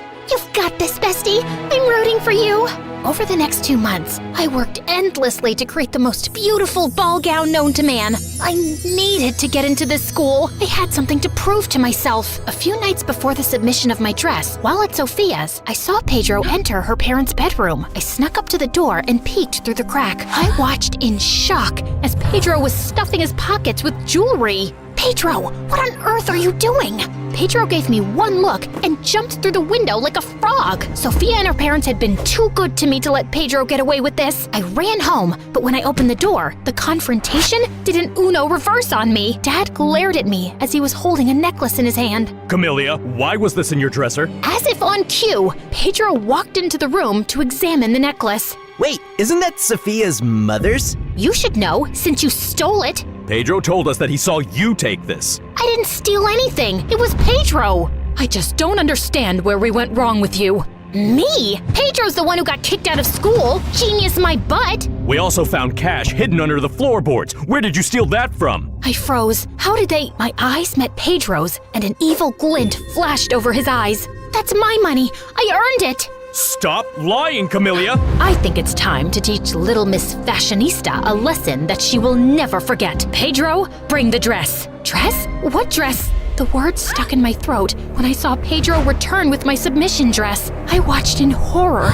as Mom lit the fireplace and took the dress from Pedro. Mom, please, don't! You will learn your place in this family, Camellia. My mother threw my dress in the fireplace, and it lit up quicker than a barbecue on Independence Day. I tried to get it out, but Dad and Pedro held me back as I kicked and screamed. After a while, my dress was nothing but ashes. As an avalanche of tears ran down my face, I knew that my time in this family was up. I wanted to attack my parents and Pedro, but I decided to pack my bags and I went to Sophia's. That night, after bawling my eyes out, I did a live podcast and revealed to my listeners what I had just endured under the hands of my parents. This time, I used their real names. Yep, I was done being the nice guy. By the next morning, my parents were chased out of the neighborhood, and the rich lady Sophia's mom worked for pulled some strings, and she got me another submission date. Bestie, this dress is even better than the last one. I have to admit, I really did outdo myself. About 2 weeks later, I received a letter in the mail. Beads of sweat ran down my forehead. With trembling fingers, I opened the letter and my jaw dropped. What does it say? I got accepted into the fashion school! Yes! I felt as though I were on cloud 9. Over the next 4 years while I was away at school, Sophia went to a community college. I worked hard and came out at the top of my class. I earned a junior position in a fashion company. I even convinced Sophia's dad to apply as a manager there, and he got the job. It wasn't long after they were able to move into a nice place. I was finally living my dream. One night, after one of the company's shows, I spotted my parents in the hallway waiting for me. What are you guys doing here? I see you're a fashion designer. I'm so proud of you.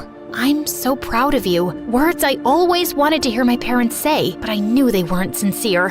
Why are you here? Dad shifted uncomfortably. Pedro's in trouble. He and some of his friends got caught breaking into a bank and we need money to bail him out. And after everything you and Mom did to me, you think that I would help you? Sweetheart, we're family, and that's what families do. They help each other out. But where was my family growing up? Where were you when I needed you? Are you going to help or not? Not. Had you done your job as parents and parented Pedro instead of letting him wrap you around his finger, he wouldn't be in a jail cell now. As I looked across the room, I saw Sophia and her parents waiting for me. Now, if you'll excuse me.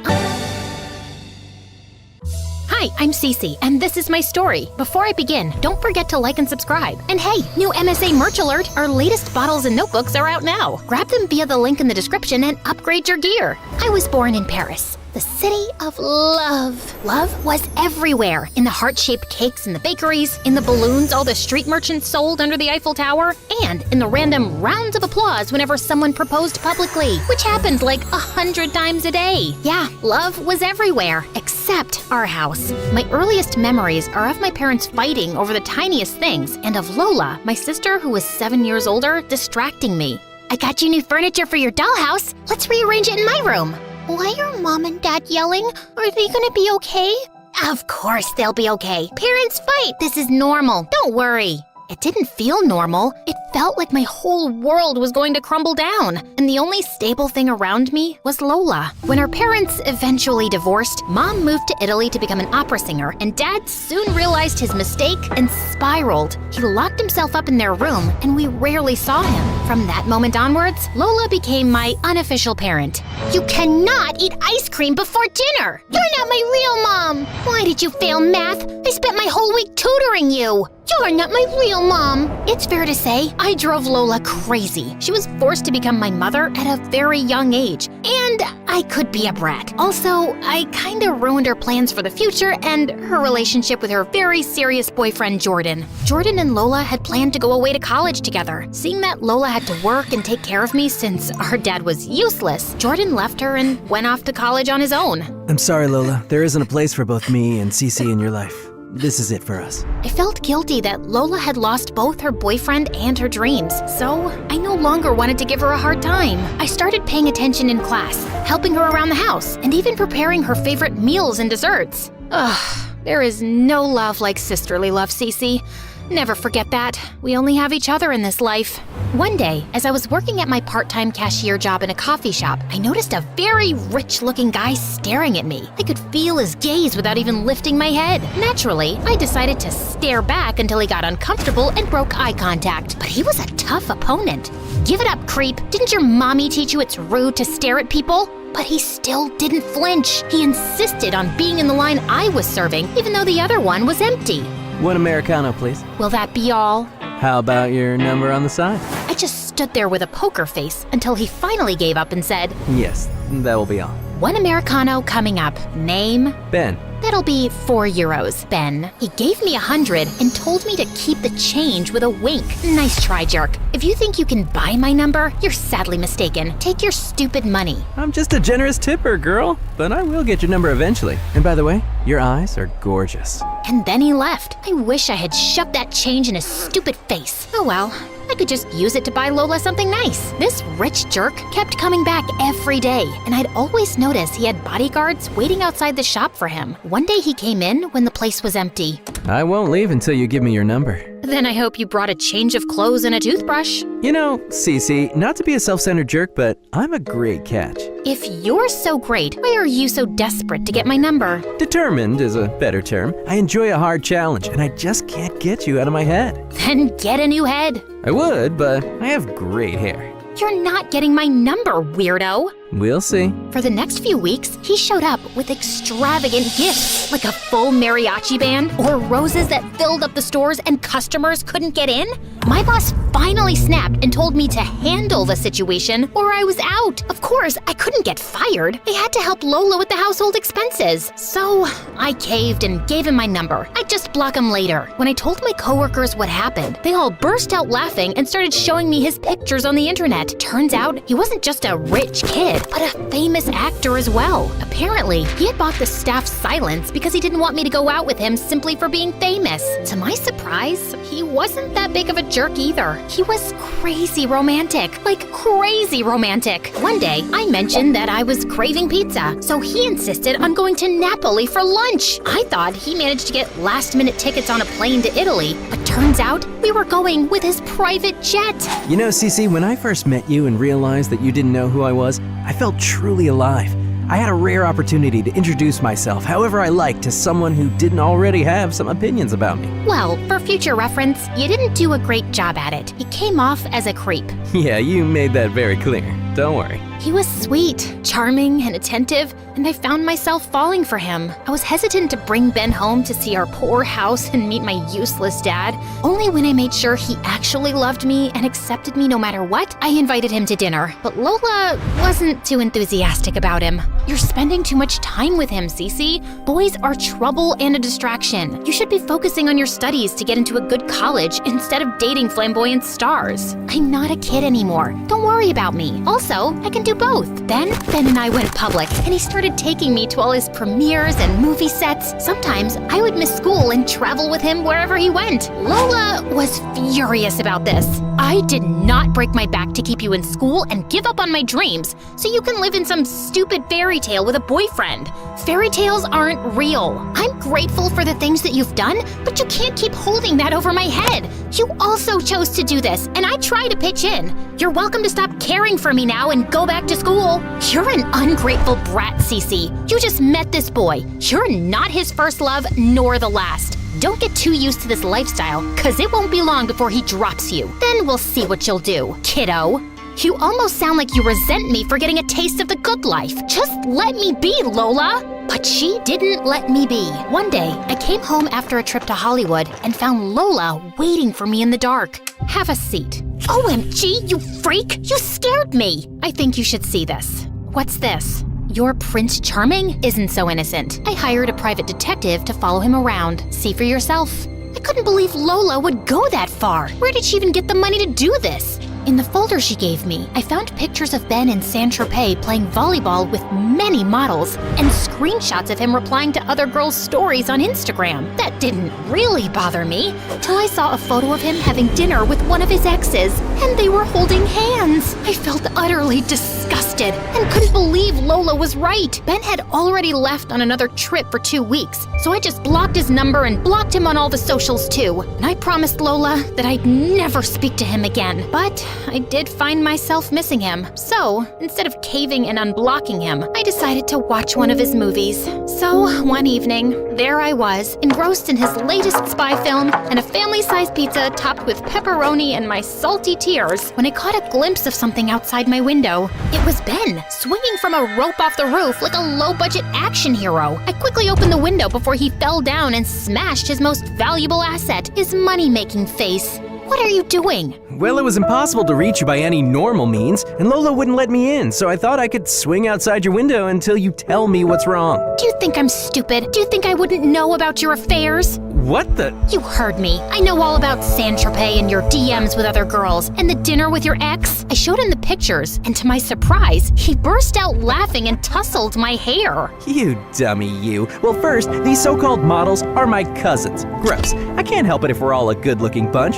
Secondly, these DMs are made by a very famous fake account. Everyone on Earth knows this person is acting like me. How did you even miss this? Okay, fine, but what about the dinner? How are you going to justify that? Well, now that's embarrassing. I got an anonymous call telling me that this big-time director wanted to meet me to discuss his upcoming superhero franchise, for which he wanted to cast me.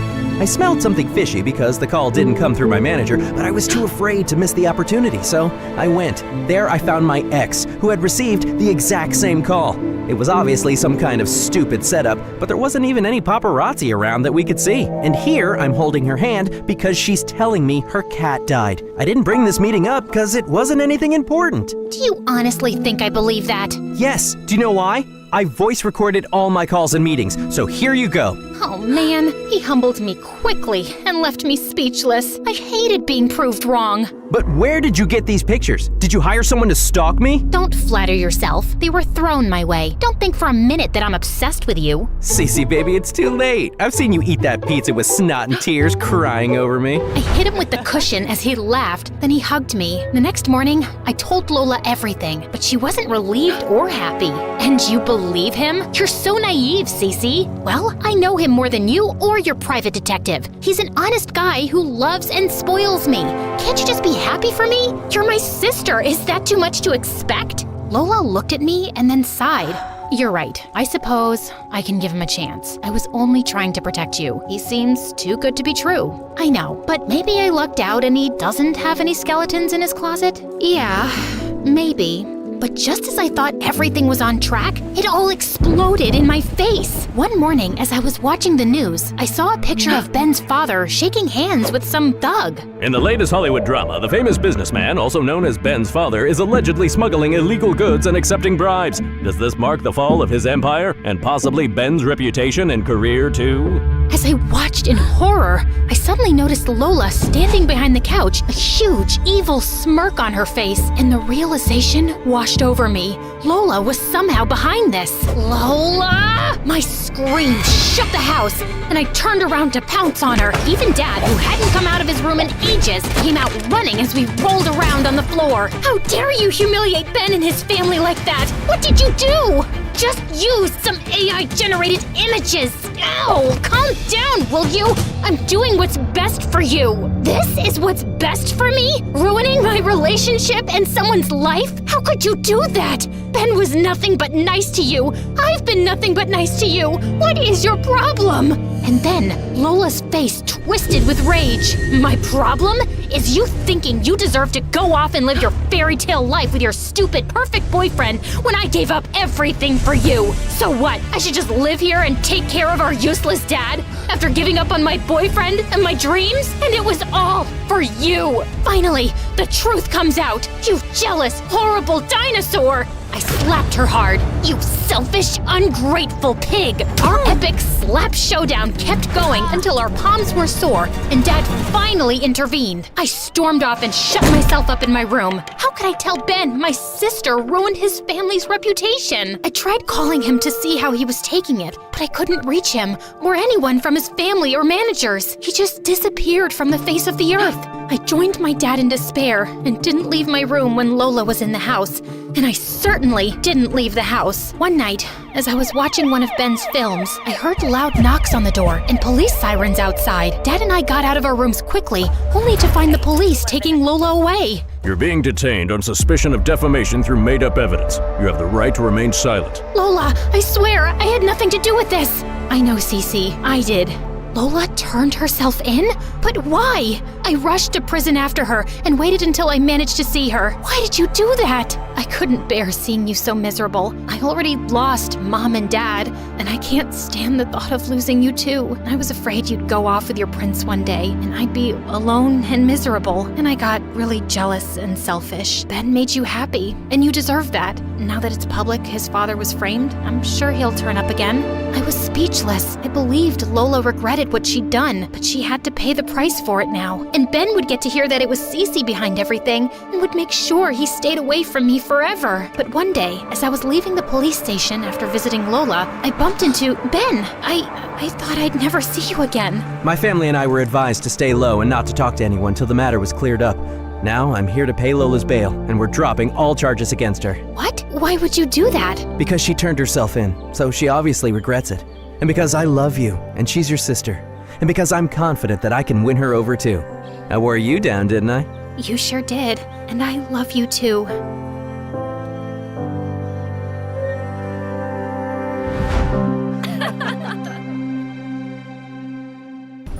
Hi, my name is Natalie, and I fell in love with a monster. But before I continue, please like and subscribe to MSA. Please support MSA in style. Our bottles and notebooks are perfect for teens on the go. Check them out in the description. I never really meant to fall in love at all. In fact, I was absolutely against it. I'd just gotten out of a bad relationship with my ex, who dated 5 girls behind my back, and when I confronted him about it, he had the nerve to blame me. I just needed some attention, and you were never there. I live 2 houses down from you. If you were lonely, you should have just come over or called. That's too much work, and you know I hate talking on the phone, and hanging out at your house is so boring. My face is too pretty to be stuck inside all day. I was thinking maybe I can be your boyfriend on Fridays and I can date other people on Saturdays. I dumped that idiot and tried dating other guys, but that didn't work out. It felt like I was kissing a bunch of frogs. They were either too stupid, too vain, or just plain jerks. On my 16th birthday, I decided to stay away from boys and focus on school instead. I had dreams of following in my parents' footsteps and becoming a famous architect. But then I met Sam, and he ruined my life. Sam was a star football player with a cocky attitude, and he walked around school like he owned the place. All the girls were in love with him, and boys acted like he was some kind of superhero. Sam sat next to me in science class, and every day he'd wink at me with this dumb grin on his face, but I ignored him. He wasn't my type. Anyway, one time during a science test, I caught Sam copying my answers. Hey, jerkface, stop cheating. Get over yourself. I'm smarter than you. I dropped my pencil on the floor and I was picking it up. 3 of your answers are wrong anyway. Yeah, right. You think I was born yesterday? Suddenly, the teacher popped up out of nowhere and started screaming like a maniac. She snatched our tests, gave us a big fat F, and sent us both straight to detention. I tried to tell her I was innocent, but she refused to listen. After detention, Sam caught up to me, and I was mad as a wet cat. I'm really sorry. Leave me alone. You've done enough damage. I didn't mean to get us in trouble. I really did drop my pencil. I'll make it up to you, I swear. I stormed off, but the next day, Sam convinced the teacher to let us work on a special project after school so we could get extra credit. Sina, it's all good. I told you I'd make this right. It's the least you could do. You're the one who got us into this mess. I'll take that as a thank you. Besides, you're the lucky one. You get to spend time with me and my biceps. He started flexing his muscles like he was in a bodybuilding competition. Then he pulled out his phone and took a selfie. Could you be any more self-absorbed? Come on, I'm just joking. I'm actually really cool if you get to know me. He gave me his number, winked at me, and then walked away. So annoying. Sam and I met after school to work on our project, and to my surprise, he was actually really smart. And I tried to fight it, but I started to develop a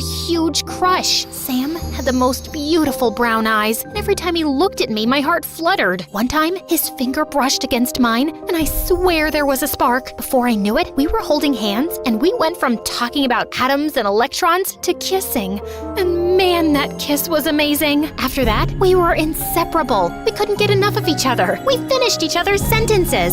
Soon, we were madly in love. An epic love like you read about in fairy tales. Life was perfect, but then everything changed. Suddenly, Sam stopped meeting me after class. He stopped answering my texts and funny memes. I figured he was busy, so I gave him some space. Then I heard he quit the football team. I got really worried, so I asked him about it. I'm fine. It's nothing. No, it's not. You've been playing football your whole life. You've been obsessed with playing in college and going pro. You can't just quit. You're not the boss of me. I do what I want. He marched off without another word. After that, things got even worse. He started hanging out with a bad crowd and he totally changed. He didn't smile anymore or crack jokes like before. He was as cold as an iceberg. Every time I tried to talk to him, he was snappy and rude. Then one day, he stopped showing up in school. I went by his house, but it was empty with a for sale sign outside. I asked the neighbors what happened and they told me that Sam and his parents left in the middle of the night. I tried everything to reach Sam. I was so confused and worried. Then one day, he DM'd me from his Insta. He told me he wanted to break up, suggested that I move on with my life, and then blocked me. I was completely devastated. I couldn't imagine life without Sam, and I couldn't understand why he'd do this to me. I collapsed onto my bed and hid under the covers for days. My best friend Shelly came to my rescue. She brought me ice cream, chocolate cake, and we watched dozens of MSA videos. Slowly, I started to feel better, but every time I saw something that reminded me of Sam, I burst into tears.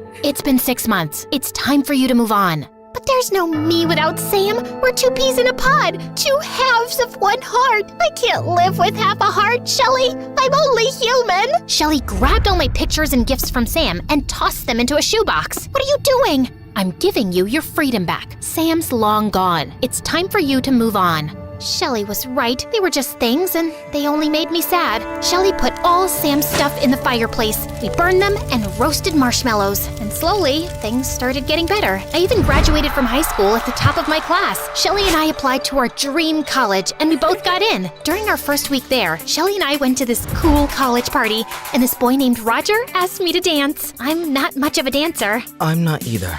Don't worry about it. Just follow my lead. Roger pulled me to the dance floor, and we danced the night away. Though we both looked like a pair of crazy chickens stomping our feet and shaking our butts. I couldn't remember the last time I'd had so much fun. Roger wasn't the hottest boy around, but he certainly had confidence and charm. One day you're gonna marry me. I hardly know you. Plus, I'm happily single. Not for long. I'm going to chase you, treat you like a princess, and soon you'll be in love with me. After that, Roger went on a mission to capture my heart.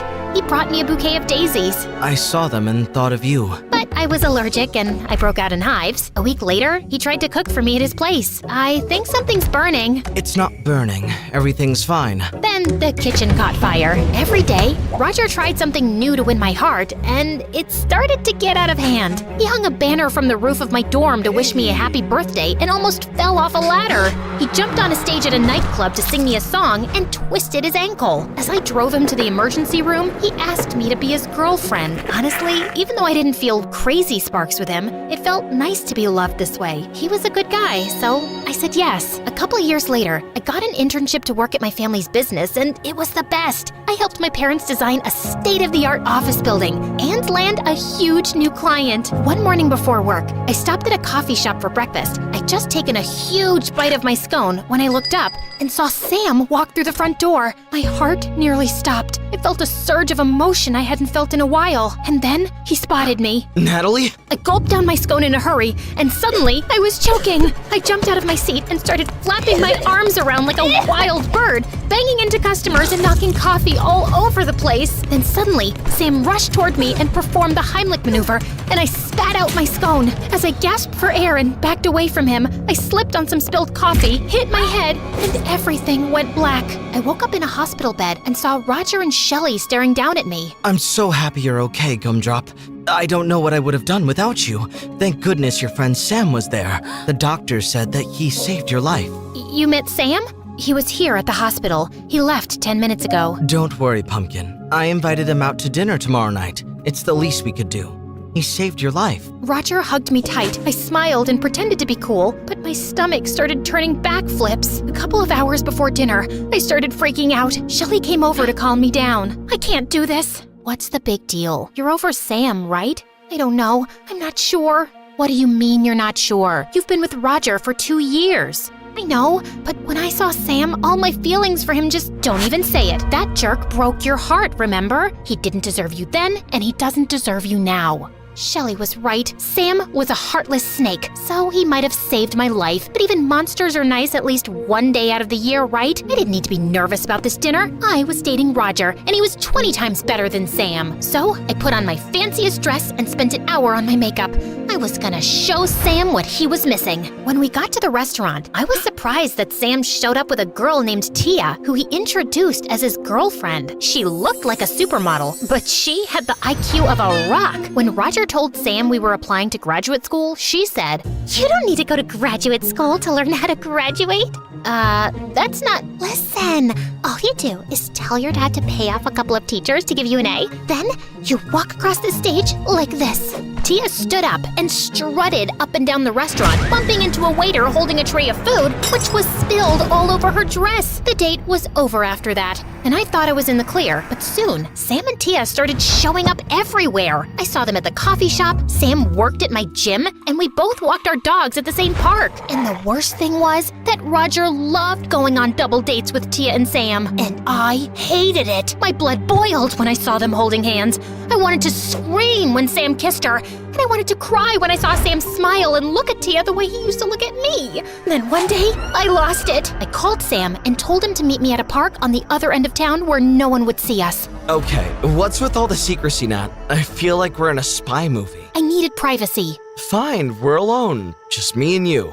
Reminds me of old times. Sam stepped toward me, and my stupid heart fluttered. I hadn't been that close to him in years. I could smell his cologne, and it brought back so many beautiful memories. Then suddenly, blazing hot rage coursed through my veins. I hate you! Look, I was in a bad place. You made me fall in love with you, and then you broke my heart, and now that I've finally moved on, you weaseled your way back into my life to hurt me again! No, that's not what I'm doing. You're a monster! Leave me alone! I never want to see you again! I broke into tears, ran to my car, and drove off. But when I got home, I saw Roger at my door. What's wrong, Cupcake? I told Roger that I didn't want to go on any double dates with Sam and Tia anymore. I just wanted to focus on us. Of course, Sugar Bear. Whatever you want. Then I kissed Roger, but all I could think about was Sam. When I pulled away, Roger had this strange look on his face. Then he got down on one knee. I think I want to marry you. I don't have a ring, but I can get one right away. Just tell me what you want, and I'll buy it. I want it perfect, just like our love. I was overwhelmed and speechless. I'm sorry, I have to go. I think I left the iron on. Let's talk tomorrow, okay? I rushed inside and shut the door behind me. That night, Roger sent me pictures of dozens of rings and wedding venues. All of them were amazing. And part of me started thinking that sealing the deal with Roger would just make me move on for good.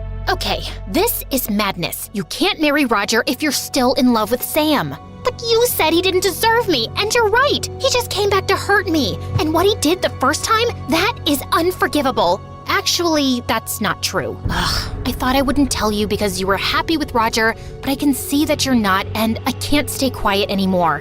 What are you talking about? I've been volunteering at the hospital, and a few days ago, I spotted Sam leaving my uncle's examination room, who's an oncologist. I snuck in later and looked at Sam's file. My uncle caught me, and he was furious. But since I begged, he told me the whole story. Sam got really sick in high school. That's why he quit the football team. He was going through special treatment, but it wasn't working. So he and his parents moved away to enroll in a special treatment program. Now he's cured, but he still has to take medicines. I think Sam broke up with you because he didn't know if he was going to survive it, and he couldn't bear to see you hurt. That's why he was a jerk. He wanted you to forget about him and move on. My heart felt crushed hearing this. But he's moved on. He's dating Tia. They broke up yesterday. Now she's dating a movie star. They're Insta official. I have to talk to Sam. What about Roger? I went straight to Roger's house and told him that I couldn't marry him. But why, Sugar Plum? You deserve someone better than me. I gave away my whole heart to someone else a really long time ago, and I never really got it back. I'm so sorry. Roger burst into tears, but he appreciated that I told him the truth. I hopped in my car and drove to the gym where Sam worked and almost hit a truck as I swerved into the parking lot. I texted Sam and begged him to come outside. I get it. You hate me. What else do you need to say? I know what you did, and you're an idiot. A big, stupid idiot. Sam stared at me. I'm sorry, I just didn't want to hurt you. Well, you did that anyway. I didn't need you to protect me. True love fights and lasts through the good and the bad. So what now? I threw my arms around him and held on tight as he hugged me back. You never let me go. I think I can do that.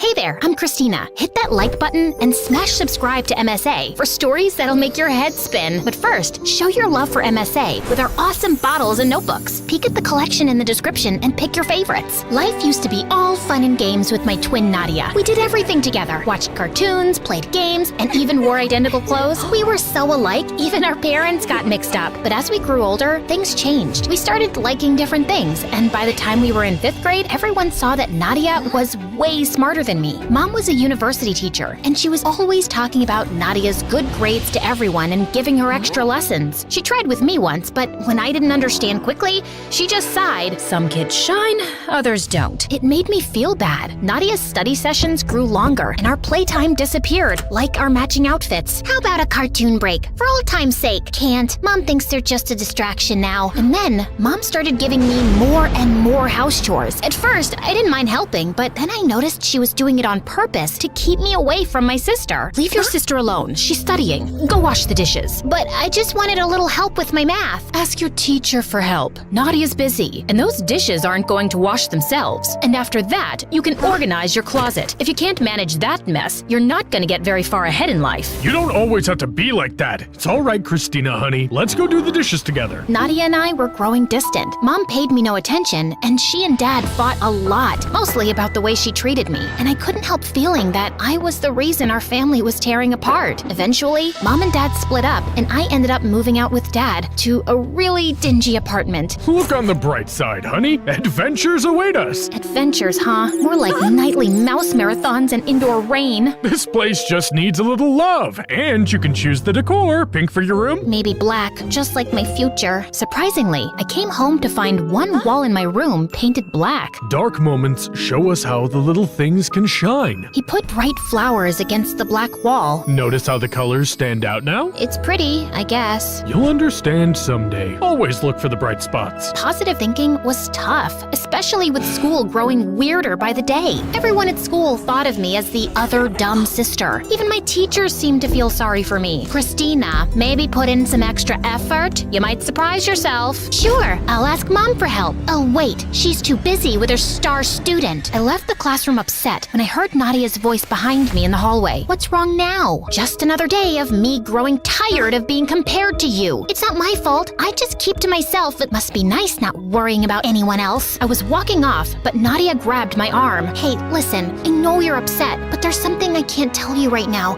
It's why I am the way I am now. Please trust me. Or maybe you're just self-absorbed, and that's some stupid, mysterious lie you made up to make yourself sound more interesting. Well, it's not working, 'cause not interested. Later, Nadia went to a fancy school for smart kids, and things got quiet. I missed her a lot, because even though we drifted apart, she was still my twin after all. And after that, I hardly saw her anymore. Even when I visited Mom's place, Mom was always too wrapped up in her own world, and I couldn't help but notice that among the family photos on the walls, there wasn't a single one of just me. On my 15th birthday, Dad had a big grin and said he had a surprise for me. Guess what? I've got a girlfriend. She's Italian and she owns a pet shop. Let's go see it. Vanessa's super cool. You'll see. We walked into the pet shop, and it was like a jungle. Instead of puppies and kittens, there were snakes and big bugs. Holy moly, what is this? Vanessa had a big snake around her neck and smiled. That's just Ziggy, my whip scorpion. He's nice once you get to know him. Vanessa was full of energy and made the scary animals seem cool. And this majestic creature is Mr. Bean, the python. He's quite the gentleman. I thought I was the man in your life. Oh, you are. But Mr. Bean here is the silent type, and he never complains about my cooking. The way they were flirting with each other was so cringy. On the drive back, Dad wouldn't stop talking about Vanessa, and it was too much. Dad, I like Vanessa. Vanessa, but I'm not ready for a new mom. He looked sad, but I had to say it. Next time he invited me out with them, I said no. It felt like everyone was moving on except me. Dad had Vanessa, Nadia was busy being smart, and here I was feeling stuck and unnoticed. Vanessa, the snake lady, started hanging out at our place a lot. One afternoon, she was trying to bake a pumpkin pie, and she dumped a whole bag of flour on the floor and then tripped over the cat. I couldn't help laughing, even though I was trying to ignore her. After some time, Vanessa plopped a piece of pie in front of me, raising an eyebrow. Truce? She asked, and honestly, it smelled too good to ignore. Look, I know you don't like having me in your dad's life, and honestly, I never saw myself as a stepmom. I'm more like a free spirit, you know? But hey, your dad's got my heart doing cartwheels, so let's try to be friends, huh? I'm not like your typical stepmom witch type. Does that mean you won't give me a hard time for eating junk food? I'm the one offering pie for lunch, aren't I? Okay, she was quirky, and she had a point. Later on, I found myself helping her cook, and Dad got all teary seeing us getting along. Turns out, Vanessa was kinda cool to have around, but I still felt a bit like I was on the sidelines of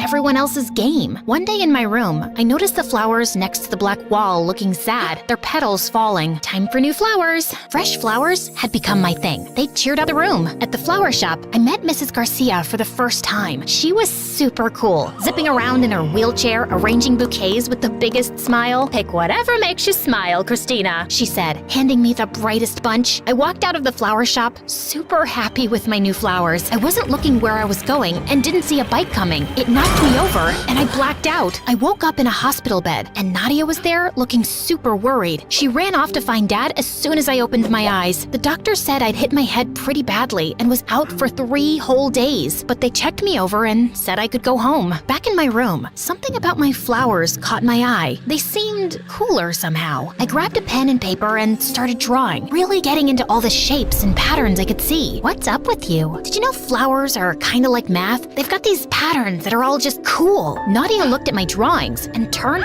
white as a ghost. No way. Here, try these math problems. Stuff that used to look like alien code suddenly just made sense. I even solved the complex equations. Did my brain just level up or what? We gotta tell Mom, like she'd care to check on me. She's not heartless, okay? She was actually worried. Don't defend her. You don't know everything. Then tell me. I told you, I can't. Ugh, then just go ahead and leave. I don't even want to know your stupid secret. Later, when Mom popped by, she barely glanced at Dad and Vanessa and came straight to me with a stack of papers. Time for a little test, Christina. After I finished, she examined the papers and just said, pack up. You're staying with me now.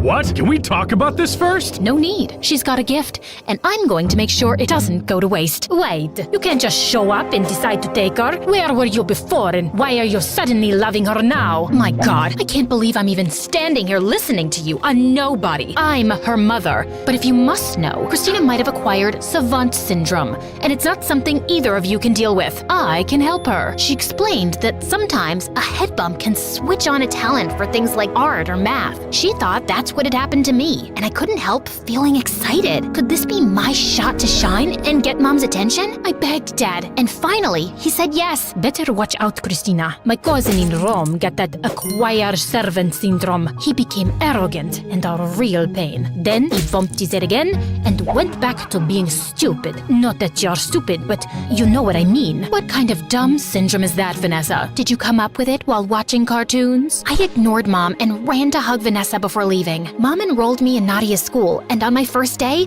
I felt nervous. But I noticed Nadia was popular, and people were also interested in me. When they wondered why I just started there, Nadia jumped in. She was sick and overseas for treatment. Come on, Christina. Later, I asked her why she lied. Mom's orders. Just play along, okay? That sounded weird, but I brushed it off because I had lots to do. Before long, I caught up with all the schoolwork and even started getting better grades than Nadia. That's when Mom finally said she was proud of me for the first time in my life. And late one night, I overheard Mom screaming at Nadia in the living room. You call this a report card? Pathetic. All the years I spent working so hard with you, down the drain. I'm trying my best. Your best? Your best is a joke. You're nothing like your sister. If you don't smarten up, you'll be a nobody, just like your father. Hearing this, I felt stunned. Why was Mom being so harsh with Nadia and calling calling Dad a loser? That was just mean. I snuck into Nadia's room later and told her I heard the argument. Great, now what? Mom's on my case expecting the best, and you're making it harder. You're doing all this for her? Yes, she's always pushing me, being super strict. If I don't do well, she gets really mean, and I can't deal with that. I didn't say anything before about how mean she is, because I thought I wanted to be the best too, and she was helping me. Now, it just feels like she's making me miserable. Mom was even tougher on Nadia than I thought, and hearing that shook me. And now, Mom was dragging me to these math contests too that usually Nadia competed in. I didn't want to stress out Nadia more, but I also wanted to shine. Was that so bad? And soon, I was winning the math contests with record-breaking results. People started calling me a genius. Reporters interviewed me, I got my pictures taken, and I even spoke at Mom's university. All that praise and validation should have felt good, but somehow I still felt empty inside. This isn't what I wanted. Ugh! That weekend, I needed to clear my head, so I visited Dad. On the way, I stopped by the old flower shop. Mrs. Garcia was there. Hey, Christina! What's new? How are you feeling now after the accident? And catching up with her, I spilled out my whole story. She was putting together a bouquet as she listened. Then she looked up and said, "You know, Christina, a flower doesn't worry about being the tallest or the brightest in the bunch. It just grows at its own pace. That's kind of like us too." Suddenly, it made sense. Being myself was enough, whether I was winning math contests or not. Dad, Vanessa, and my friends didn't care about any trophies. They just liked me for me. They always had. Mom was the one caught up in who was the tallest, brightest flower. But Mrs. Garcia saw something else. A garden where every flower mattered. Seeing Nadia so unhappy, just trying to please Mom, made me sad. I used to be jealous, but not anymore. And I decided that something had to change. I got Dad and Vanessa on board and we cooked up a plan. We just needed the perfect time to kick it off. That chance came during a live TV interview with me and Mom. The host asked me what it was like growing up with a ton of books. She loved it. Actually, that was Nadia. She always had her head in a book and never got to have any fun. The crowd was shocked and Mom got stiff. I wasn't the bookworm. My smarts came after a head bump. You mean the illness you had? That's just Mom's story. She didn't want to acknowledge she had a dumb kid, I guess. Be quiet. I won't. And I don't care about winning math contests. Nadia doesn't either. We're done trying to please you. With that, I walked off and went backstage to find Nadia. Why'd you do that? Mom didn't bat an eye when she separated us, ruined her marriage, and used you to become popular. She ignored me all my life, and now she's using me. Nadia, we deserve better. Aren't you tired of being Mom's puppet? Come with me. We bolted before Mom could stop us. Dad was outside, ready to whisk us away. You can't take my kids. They're old enough to choose. Or do you want to take this up in court? Mom looked furious, but she stayed quiet, and we went home. Vanessa had a lovely dinner waiting, and it felt like a fresh start. And Nadia started helping Vanessa with the snakes, and it seemed to be her calling working with those slimy creatures. As for me, I'm still figuring things out, but for now, I'm just happy with the good stuff around me. I zoomed past other cars, my foot hitting the accelerator at every turn, as my friend Vanessa screamed for her life. Just then, I saw this police car tailing us and pulled to the side. Just do as I say, okay? Like I have a choice. Shut it! Oh, hey, officer. Was I going too fast? May I see your license, please? Oh, sure, Officer Cutie. It's Curie. Oopsie, my bad. You know, I had this dream last night that I was stopped by a policeman, and we went to this cute place by the ocean and shared a cold latte, since it's so hot these days. I mean, talk about global warming. You think it's getting hot in here? I think it is. What do you think, Vanessa? I think you should shut up. I think so too. Now please step out of the car. Really? None of my flirting worked, huh? Then I guess I have no choice but to do this. And I stepped on the gas and sped the car away. Hi everyone, I'm Sage, and I'm about to tell you how I messed up my life. But before we get into that, please like and subscribe to MSA. I lived with my single mother and my twin sister Zoe in a small apartment in downtown New York. We didn't know anything about Dad, except that he was a loser who turned his back on Mom and left her totally heartbroken. One day you're going to come back crawling and begging for forgiveness, and I will spit on your face and make you cry. Mark my words! That never happened. And Mom never found her true love again. That didn't stop her from trying, though. She worked as a receptionist at this fancy resort outside town, where she met tons of new people.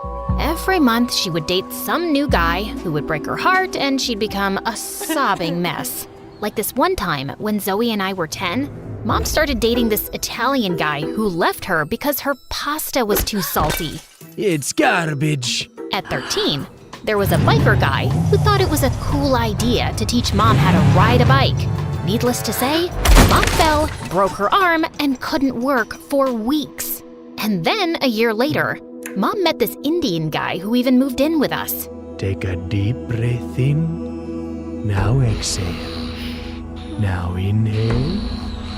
Now inhale and exhale at the same time. It's 5 in the morning, dude. Can we speed this up? Yoga is all about patience. The more you practice it, the better you get. Now, let's try again. Ugh, so annoying. But Mom thought he was perfect and sold off her jewelry to invest in his stupid yoga retreat. But he just pocketed all the money and disappeared without a trace. How could I be so stupid? We were planning to set up this cute bakery next to the yoga retreat. He'd teach yoga and I'd bake cookies. You know yoga's a form of exercise, right? Cookies are kind of counterproductive. Ugh, why are you like that? Like what? Smart and practical? No, mean and heartless. Can't you see Mom's in pain? Maybe I was a bit heartless. Growing up poor makes you accept reality in a harsh way. But with Zoe, it was different. She was Delulu. Thanks to Mom and her awful choice in men, she grew up thinking that the only way to have a good life was to get your hooks into someone rich and successful. I was reading this fashion blog and they said if I sleep with a clothespin on my nose, I'll get the perfect upturned nose like most rich people have. That's the stupidest thing I've heard. Your nose is just fine. Can't hurt to make it better. And what do you know about fashion and skincare? She even tried poking her cheeks with pencils so she'd get dimples. When that failed, she turned to stupid home remedies. It's just getting worse before it gets better, right? What do I know about fashion and skincare? So, yeah, Zoe and I were poles apart, and Mom was always weird. And things just got worse when we turned 18. Mom met some guy at her resort, fell in love, and a week later they got married and moved to Spain. She promised to stay in touch, but all we got were a few bucks and occasional phone calls. With bills piling up, Zoe and I had to pick up housekeeping jobs at the resort. The pay wasn't great, but it was enough to cover school. We even got a room to stay in, which was a huge downgrade from our apartment. Okay, we need to make this work. Zoe, you take the broom and I'll dust the shelves. I just got a manicure done, so count me out. Where did you get the money? Wait, have you been using my savings? Yeah, but think of it as an investment in our future. See, what if tomorrow I run into some rich bachelor who asks me out, then falls madly in love with me, and we get married? And when we move to our fancy new house, I'll even set up a place for you in the garage, where you can stay with your girlfriend and cats. What girlfriend? Your girlfriend, silly. You don't need to stay in the closet forever. It's 2024. I'm not gay, Zoe. I just don't have time for stupid boys. Now help me, or I'll make you sleep on the floor. The next few days were tough.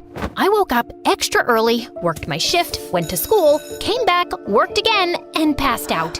But Zoe barely showed up at work and was more busy flirting with some guy or the other. And then, on the night of our graduation party, Zoe and I were getting ready when I spotted this huge diamond ring on her finger. Where did you get this from? I bought it? By selling your kidneys? Ugh, stop yelling! Okay, fine. I found this lying by the sink in a room I was cleaning today, so I borrowed it for the party tonight. And don't worry, the guest isn't gonna be back before tomorrow morning, so I have plenty of time to put it back. And what if they come back early, realize their $1 million rock is missing, and they trace it right to you? Why would they assume it's me? Because you're a maid, and the maid is always the thief. Who else would go in the room? Oh my God, you're right. How did I not think about that? Oh, they'll catch me and throw me in jail. I'm too pretty to go to jail. Plus, no rich guy will marry an ex-convict. My life will be over before it even begins. Just shut up for 2 minutes. Zoe told me the room number, and I double-checked at the reception, and thankfully, the guest was still out. This was the perfect chance to put the ring back. So I tiptoed my way across the hall, popped out the master key, and was about to open the door, when suddenly, my eyes fell on the most perfect guy ever. His beautiful black hair matched his perfectly fitting tuxedo, and he radiated elegance and confidence with his walk. I was sure he was an important guest, but then he stopped right next to me. Almost expected to be ready on time. You're talking to me? Do you see anyone else around? Let's leave, shall we? Leave for... Our date? I'm Carter. Our dad set us up. Vanessa, I thought you had seen my picture. I wanted to see yours, but you're not on social media, and your dad said you hate getting photographed. But I have your room number, 709, so it's gotta be you. Unless you lurk around other people's rooms for some reason. No! Why would I do that? Of course it's me. I am she, Vanessa. And yes, of course, I've seen your picture, but you have one of those faces that isn't very memorable. A complete lie. Okay, we have a reservation at the pier. I don't want to lose the table. So let's go? I smiled weakly as Carter led me to his chauffeur-driven car. Had I just panicked and ended up on someone else's blind date? At one of the fanciest French restaurants in town? I quickly texted Zoe to go to the graduation party without me as we were led to our table. I was overwhelmed by the freaking number of forks on the table, and I couldn't understand anything on the menu. I just let Carter order for me, and we made awkward small talk and then fell silent. Good Lord, I'd never imagined a date with a gorgeous guy could be this painful. So, Vanessa's a lovely name. Yeah, I guess. I've never met a Vanessa. Except myself. I'm actually named after Venice. Do you like Venice? It's nice, yes, but I like Spain more. I travel a lot, actually. It's my way of taking a break. A break from what? You know, endless meetings, parties, interviews where I get asked a lot of dumb questions like what I eat in a day, how much do I work out, how many girlfriends I have, etc, etc. And I have to answer all that to keep up a certain image, of course. But this life can be very exhausting. You know what I mean? Frankly, no. You sound like you don't appreciate how lucky you are. What do you mean? I mean, look at that waiter, for example. He works his butt off every day trying to make just enough for his rent. You think his life is easy? But he still smiles and serves you. Isn't that exhausting? Maybe, but that's what he gets paid for. It's his job. So he's not allowed to be tired because he works for a wage? But you, riding around in chauffeur-driven cars, living in fancy houses, dining in the best restaurants, you can be tired because you have to attend a few meetings and answer a few questions. Don't you think that's a bit hypocritical? I hadn't really thought about that. Then maybe you should. Anyway, I gotta go. But you haven't even touched your food. I'm not hungry anymore. And I just left without another word and hailed a cab back to the resort.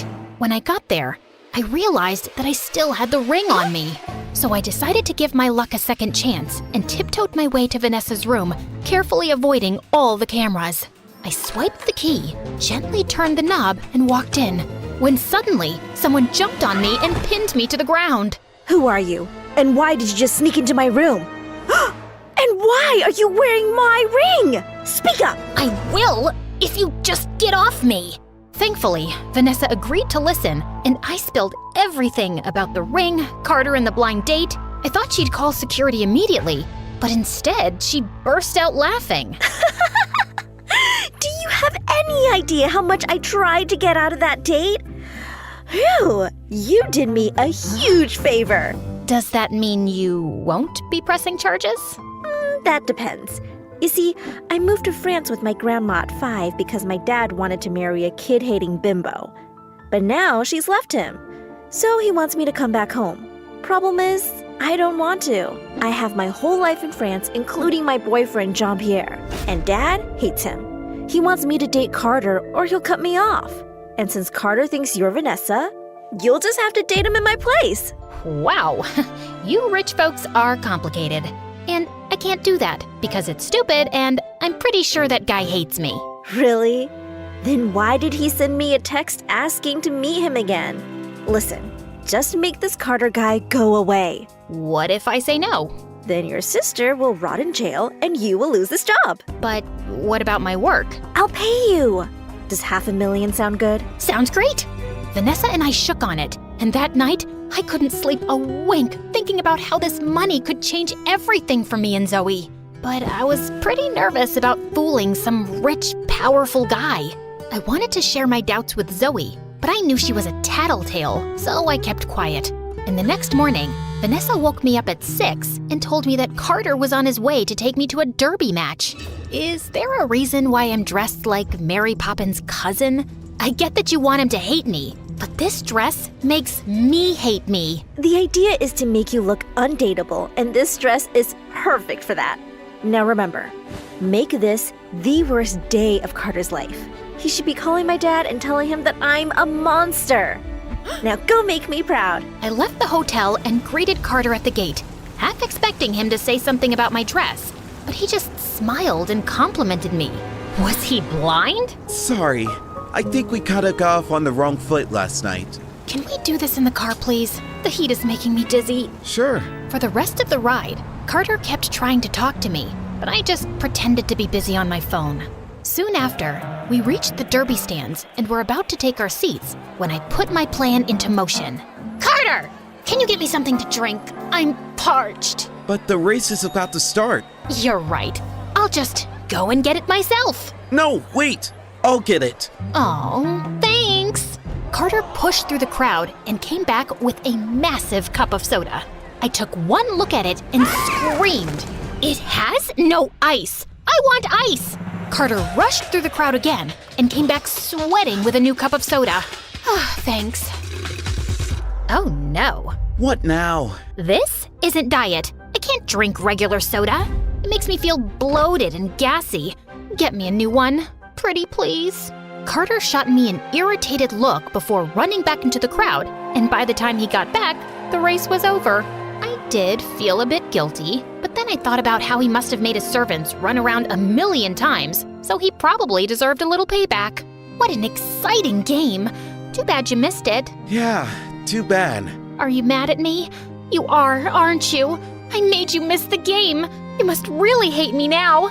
It's cool if you don't want to see me again. Nonsense. I love to see you again. Why? I mean, wow. I must have really left an impression. Carter inched closer, and I literally stopped breathing. I thought he was gonna kiss me, but then he just opened the car door and asked the driver to drop me at the resort. I'll pick you up tomorrow, princess. Don't miss me too much. You bet. What the heck was that? Over the next few days, I did everything to make Carter go away, but nothing worked. I threw tantrums over the smallest things, and he patiently calmed me down. I made him wait for hours while I got dressed and didn't even apologize when I showed up. And he just smiled and complimented me. On Vanessa's instructions, I even took him to an amusement park and then faked a hurt ankle so he'd have to carry me around. When he sat me down to rest, I screamed in his ear to get me something to eat. He was at the stall when I pulled out my phone and texted Vanessa. The plan's not working. I've tried everything. The fake ankle, making him carry me. I even pulled his hair a little when I was on his back. He's not budging. Just as I hit send, I looked down and froze. I'd accidentally texted Carter instead of Vanessa. My heart raced as I scanned the crowd and spotted him walking towards me. He handed me the food and took out his phone, but I grabbed it before he saw anything. You're not allowed to see your phone till you feed me. It'll only be a minute. I think it's for my dad. You're always on your phone. You never pay any attention to me. I'm hurt, and all you care about is reading a stupid text from your dad. And with that, I threw his phone into a nearby fountain. Vanessa? Are you insane? What if he has something important to say? Guess I'll have to wait. Now wipe that frown and feed me. Eat it yourself. You're impossible, and I'm out of here. And he just turned around and left. I thought I'd managed to finally get rid of him when I reached the resort and saw him waiting outside with a bunch of roses. I didn't want any attention from the staff, so I dragged him to the side. What are you doing? I am so sorry, Vanessa. I was way out of line today for yelling at you like that. Please forgive me. Haven't you had enough? I mean, I'll think about it. Can you leave now? I'm not leaving till you forgive me. Fine, I forgive you. You mean it? You want me to get it tattooed? Thank you. I'll see you tomorrow. Great. And I ran inside before anyone spotted me. I had to do something before this guy drove me insane.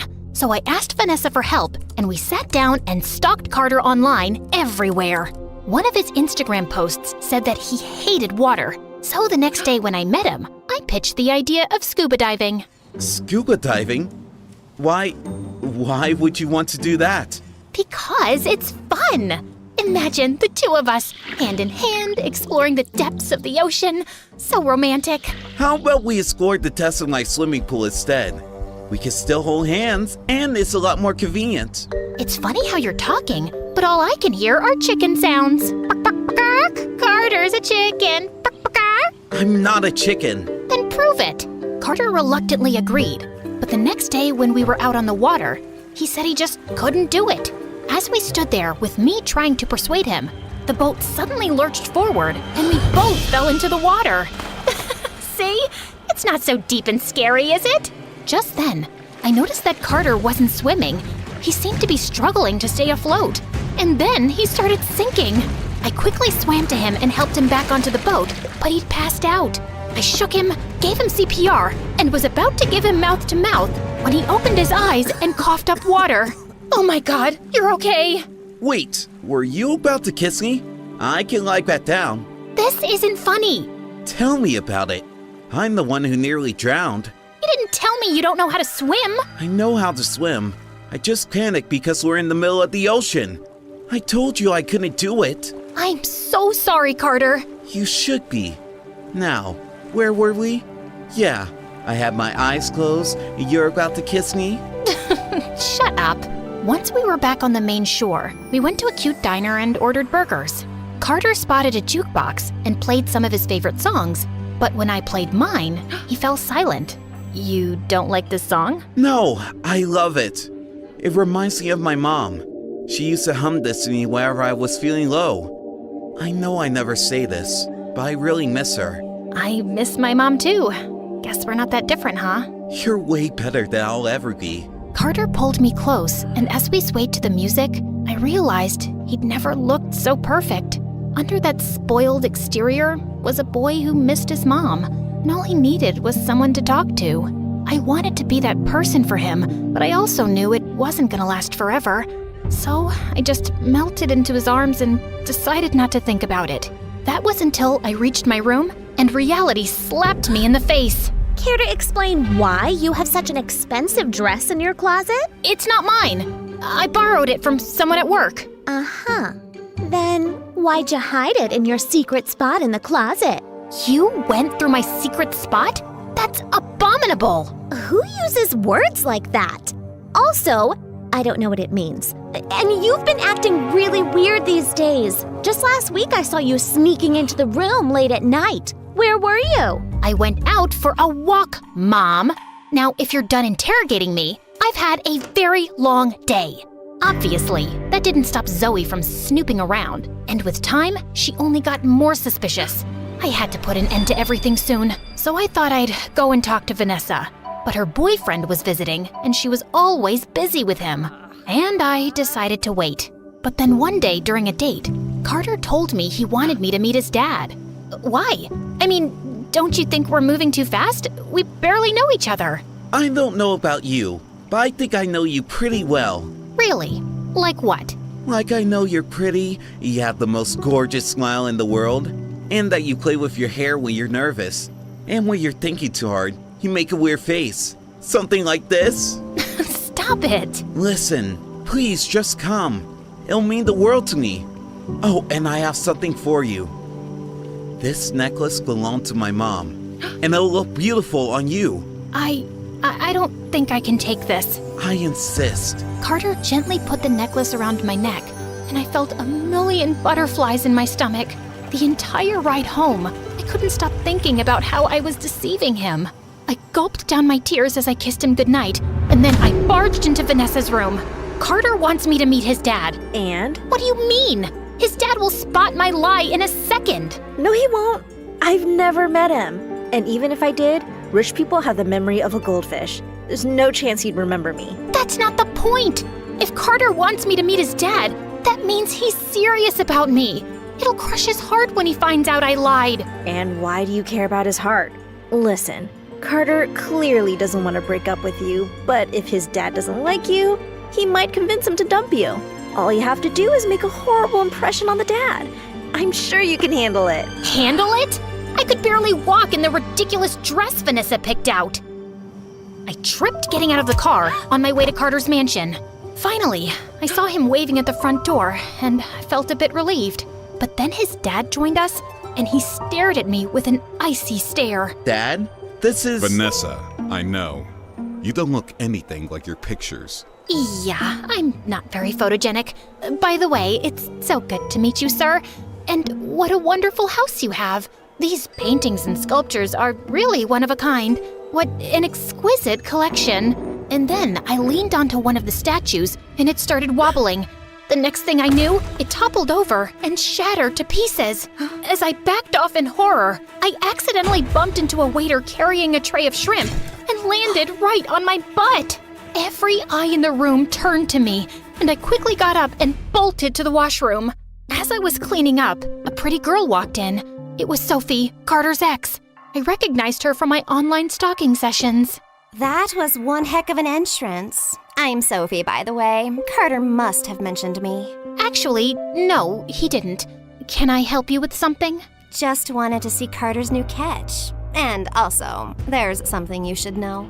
As Sophie talked, my heart sank, knowing that I'd probably made the biggest mistake of my life. I could barely process what she'd told me, and I ran off from the party without telling Carter. By the time I got home, I was so exhausted from all the overthinking, I immediately passed out. When I woke up the next morning, my phone was buzzing and Zoe wasn't around. I found out why immediately. The police were calling to tell me Zoe had been arrested for stealing. I took a cab to the police station, and on the way, I called Vanessa to tell her what had happened, but her phone went straight to voicemail. I even tried the phone in her hotel room, but she didn't answer that either. I rushed into the police station, only to find Carter talking to the police, with Zoe standing next to him. Oh, thank God. I was beginning to think you'd never show up. Now, before these people lied to you, let me just tell you that whatever I did it for Mom. Who's Mom? Our mom, you moron. Mom called me yesterday and told me that she wants to come visit us, but she has no money for the tickets. I thought I'd pawn your stupid necklace off to help her out a bit. But that pawn shop guy informed this rich guy's family that someone was trying to sell an heirloom with their family crest, and they dragged me here for no fault of mine. No fault? That necklace belongs to my mom, and I gave it to Vanessa. Who the heck is Vanessa? She is Vanessa, my girlfriend. No, she's Sage, my sister. What is she talking about, Vanessa? It's Sage. S-A-G-E. Dude, you're cute, but you really have your wires messed up. Shut up, Zoe! Carter, I lied to you. My name is Sage, and I am Zoe's sister. Carter looked shocked as I told him everything about the ring and how Vanessa had asked me to take her place. So you lied to me all this while? I wanted to tell you the truth, but I just couldn't. Why not? If you needed money, you could just ask me. Yeah, right. Like you'd even look twice at me if you knew I was poor. And you really have money to hand out? Because I found out you've only been dating Vanessa for her fortune. No wonder you kept putting up with me no matter how much I tested you. Were you? Don't bother, Carter. Sophie told me everything. Carter's only after your money. He screwed up a big business deal, and now his dad's forcing him to marry an heiress to save their business. They need your dad to invest and bail them out. How do you know that? My dad told me. He's business partners with Carter's father. Trust me, I have no interest in Carter. I'm just helping a girl out here. And you're just going to believe her, without giving me a chance to explain myself? Well, is she lying? No, but... Then there's nothing left to say. Look, Carter, We both lied and we're both wrong. The only difference is that I lied for my family and you lied out of greed. And I agree that there were moments where I got carried away, but now I'm back to reality. I'm pretty sure you don't care about me much, but if you do, even a little, please drop the charges against my sister. She's the only family I've got. I must have struck a chord with Carter because he took back his complaint and Zoe was released soon after. But the news of her arrest reached the resort manager and we were both fired on the spot, which was fine. I was done with that place anyway. Zoe and I moved to a small apartment and decided to start our life from scratch. We found jobs at cafes and this time, Zoe stuck to her promise to work hard. She seemed to be actually sorry for all the trouble she'd caused me. And while it was difficult to not think about Carter, I had to push him out of my mind and move on with my life. Then a week later, I was leaving for work when I found Vanessa standing at my door. What are you doing here? The night you were at Carter's place, my dad showed up and told me he didn't want me to see Carter anymore. He didn't give me a reason, except that he didn't trust Carter's dad and that he was okay with my relationship with Jean-Pierre and just wanted me to come home. That's a relief. Congratulations. Anything else? Here's your $500,000. I'm a woman of my word. I didn't exactly do the job, and I don't want money for tricking someone. It didn't bother you before. I guess you must have fallen in love with Carter. No, that's not it. Well, that's too bad, 'cause Carter's in love with you. He called me to yell at me for making him fall in love with the wrong person and how he can't get over you. He doesn't love me. He was just after your fortune. That's why he put up with me for so long. Something tells me you haven't seen the news recently. Carter officially resigned from his dad's company. I think his dad forced him to be with me just for money, and he was under a lot of pressure, so he agreed, but it looks like he doesn't care that much about money now. Oh, he also announced he's taking care of the student loans of waiters working in 20 restaurants in this town. I don't know what that's about. I don't believe it. Vanessa showed me the news article, and I was shocked. Oh God, Carter really loves me? I have to tell him how I feel too. But he's moving to his mom's place in London in like 3 hours. Then we have to be quick. You have a car? Duh. You think I walked here? Of course I have a car. But it's a little slow. Seriously? I can crawl faster than this car. Told you he's slow. I don't care, 'cause I'm mostly on my phone, and you know how rich people are? Always fashionably late. Just sit back and relax. Enjoy the drive. Enjoy my butt! I asked the driver to stop and step aside while I took the wheels and hit the accelerator. I zoomed past the cars, got tailed by the police, but somehow made it to the airport just in time. I jumped out of the car and dashed towards the gates, still hearing the police sirens behind me. Go! I'll take care of this. I rushed through the airport, screaming Carter's name. All I could think of was not being able to talk to him and tell him how much I liked him. And my heart sank when I checked the departure charts and saw that the London flight had already departed.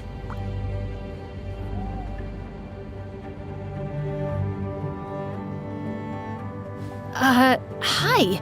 I met Vanessa. I can't believe you gave up everything and you're poor now. Well, I'm still not poor. Let's just say I have to share my helicopter with other people. And where are we going? Wherever. Wondering why I'm running down the streets of New York at night in the pouring rain with a mob of angry girls chasing me? I'll tell you when I catch my breath. I turned a corner and ran down an alley, only to find a dead end. I looked around frantically and burst through a tiny door that led into a dingy cafe, which was empty, except for a boy sweeping the floor. Quick, I need you to hide me. He just stared at me silently. Sometime today would be nice, buddy. What's the magic word? I don't know. Hurry up. That's not one word. Jesus Christ. Wrong again. Please is the magic word. No, it's abracadabra. Okay, I'm guessing you're not from the mafia. You want to look at the menu? I wouldn't order the salmon. It's been smelling weird for weeks. Just hide me, now! The boy shoved me into a tiny broom closet just before the girls chasing me burst in. Did Lana Moon come in here? No one's been in here for 3 days. No, wait, yesterday, a big ugly guy came in and cut his toenails here and left without ordering anything. Does that sound like Lana Moon? You're crazy. Let's go, girls! When I heard the door slam shut, I came out. You really don't know who I am? I figured out your name was Lana Moon, duh. But no. who are you? Hi everyone, I'm Lana Moon, global sensation and chart-topping singer. But of course, you all knew that. I don't know what rock this weirdo's been living under. Before I continue, please like and subscribe. My life wasn't always like this. In fact, growing up, I was a nobody with nothing much. My dad was a math teacher in a public school, and my mom was a maid. She was French and had come to America for a better life, but it hadn't turned out like she'd imagined. Pay attention, Lana. You have to learn fractions. Yes, Lana. It's very useful to know that half your father's miserable salary goes to rent and 1/3 goes to bills. How much is left for buying us something nice? Do the math and feel disappointed. Algebra is important. This equation can help you calculate the gradient of the slope. Yes, Lana. Let's calculate the slope of your life going downhill.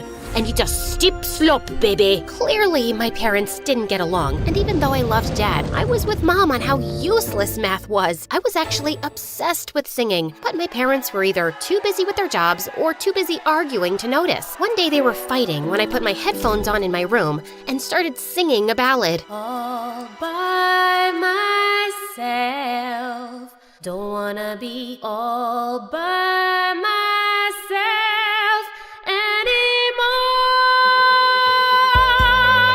As I belted out the high note, I saw my parents in the doorway, their mouths hanging open. That was you? Singing? It was you? No, Celine Dion's hiding under my bed. Oh my god, Celine is here? Dad, of course it was me. You don't get sarcasm, do you? Oh, my baby, you have a gift.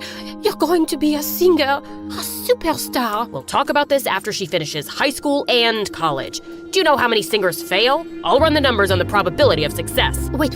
How you say in America? Ah, yes. Shut up, man! Mom took on extra cleaning jobs to pay for a professional vocal coach, and soon she was signing me up for talent shows, open mic nights at cafes, and singing competitions. And then everything changed in the 12th grade when I won a big national competition. I received a huge cash prize, signed up with a talent manager, Chaz, and got a record deal in New York. You're ruining her childhood. How can you make her drop out of high school? She's almost 18. And what good has education done you, huh? I don't support this decision, and I won't be going with you two. Some people are meant to live small lives forever, and you are one of them. But it won't be me or my daughter. I was really sad that Dad didn't support me, and our family was breaking up. But I just couldn't let this opportunity slip away. Before I knew it, I was on a crazy roller coaster ride. I was recording songs, singing on TV shows, giving radio interviews, and when my album was released, it topped the music charts and launched my career into the stratosphere overnight. Soon I was touring and singing to sold-out stadiums. Every time I stepped on stage and the crowd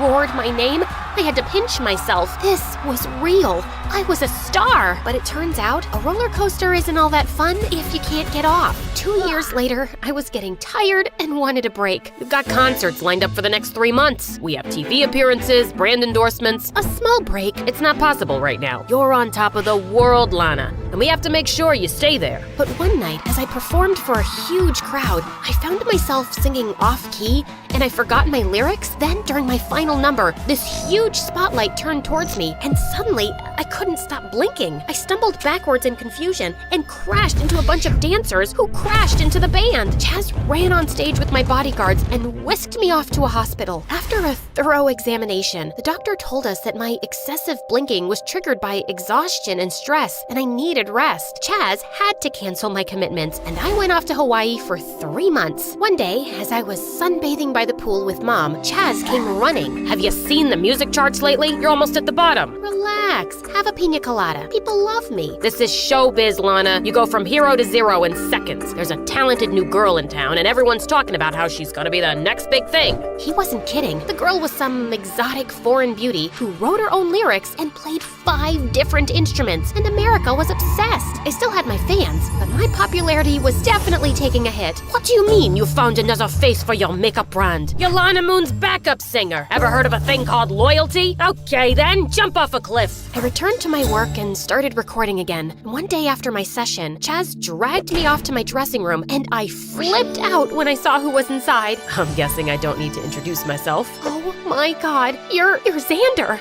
the lead singer for the hottest boy band in the world. Come on, I have a poster of you in my bedroom. And now you're here in the flesh? No, scratch that. It's my mother who has a poster of you in her bedroom. No, wait. That sounds way worse. It's okay. I have a poster of me too. I've heard your songs, Lana. You're very talented. Who? Me? Yes, you. Also, I was wondering if you'd go to dinner with me tomorrow night. She'll be there. I can speak for myself, Chaz. Yeah, I'll be there. The next day, Xander whisked me off in his limo to a super exclusive restaurant. And sure, I was impressed with the food and Xander's dimples, but we also had a lot in common. This life can be so lonely. It's hard for regular people to understand. It does get overwhelming sometimes, but we're also really lucky. I love your positivity. You look beautiful, by the way. Xander took my hand, and butterflies fluttered in my stomach. The next week, Xander sent his private jet to take me to a beautiful island town. We spent all weekend on the beach talking and laughing. The night before I left, we had our first kiss under the stars. Then he asked me to be his girlfriend, and I was so caught up in the moment, I just said yes. Soon, Xander and I moved in together, and we became the new it couple. We were on magazine covers, we were doing interviews together, and the paparazzi were obsessed with us. My album sales were through the roof again, and Xander and I released a duet that the public went wild for. Life was perfect, but soon a new side of Xander started to show itself. Are you seriously wearing that to the gala? This is Chanel. From last year's collection. Looks like someone gave you those clothes as charity. Please go change. It's not a good look for me. I thought Xander was being rude and superficial, but I changed anyway to avoid an argument. But he only got worse. He became more and more controlling, telling me what to wear, when to smile, how much to eat, who to talk to. Why do you talk to that woman on the phone so much? Because she's my mom? How come you don't talk to your family? I ditched all those bottom feeders years ago. All anyone wants from me is money. I honestly felt a little bad for him, but I hated his attitude with me. I felt suffocated and like I wasn't my own person anymore. Soon we had an interview on a popular late-night show, and Xander was unbearable. He kept undermining my opinions and interrupting me, or just talked non-stop about himself. As we walked out of the studio, Xander took my hand, but I shook it off. What are you doing? You know the paparazzi is always watching, so smile. Don't tell me what to do, and I'm not going home with you. We're done, Xander. Excuse me? Do you understand what it means to be my girlfriend? There are girls far prettier and more talented than you who are dying to be with me. Jeez, I hate it when your eyes start doing this blinking thing. You look so stupid. Make it stop. I'm having a serious conversation here. No, Xander. This conversation is done, and so are we. As I turned away, he tried to stop me, but I pushed him hard. The paparazzi went crazy around us, and I jumped into a cab and fled the scene. I checked into a hotel that night, and as I sank into the bed, I felt relief wash over me. I was free. But the next morning, I woke up to 100 angry voicemails from Chaz. When I turned on the TV, I saw the video of me pushing Xander being played on every news channel, and he was crying. Lana was only with me because of my fame. Her manager set us up because her career was tanking. I really fell in love with her, though. I did everything she said, bought her everything she asked for. But after the interview last night, she told me she was seeing someone else.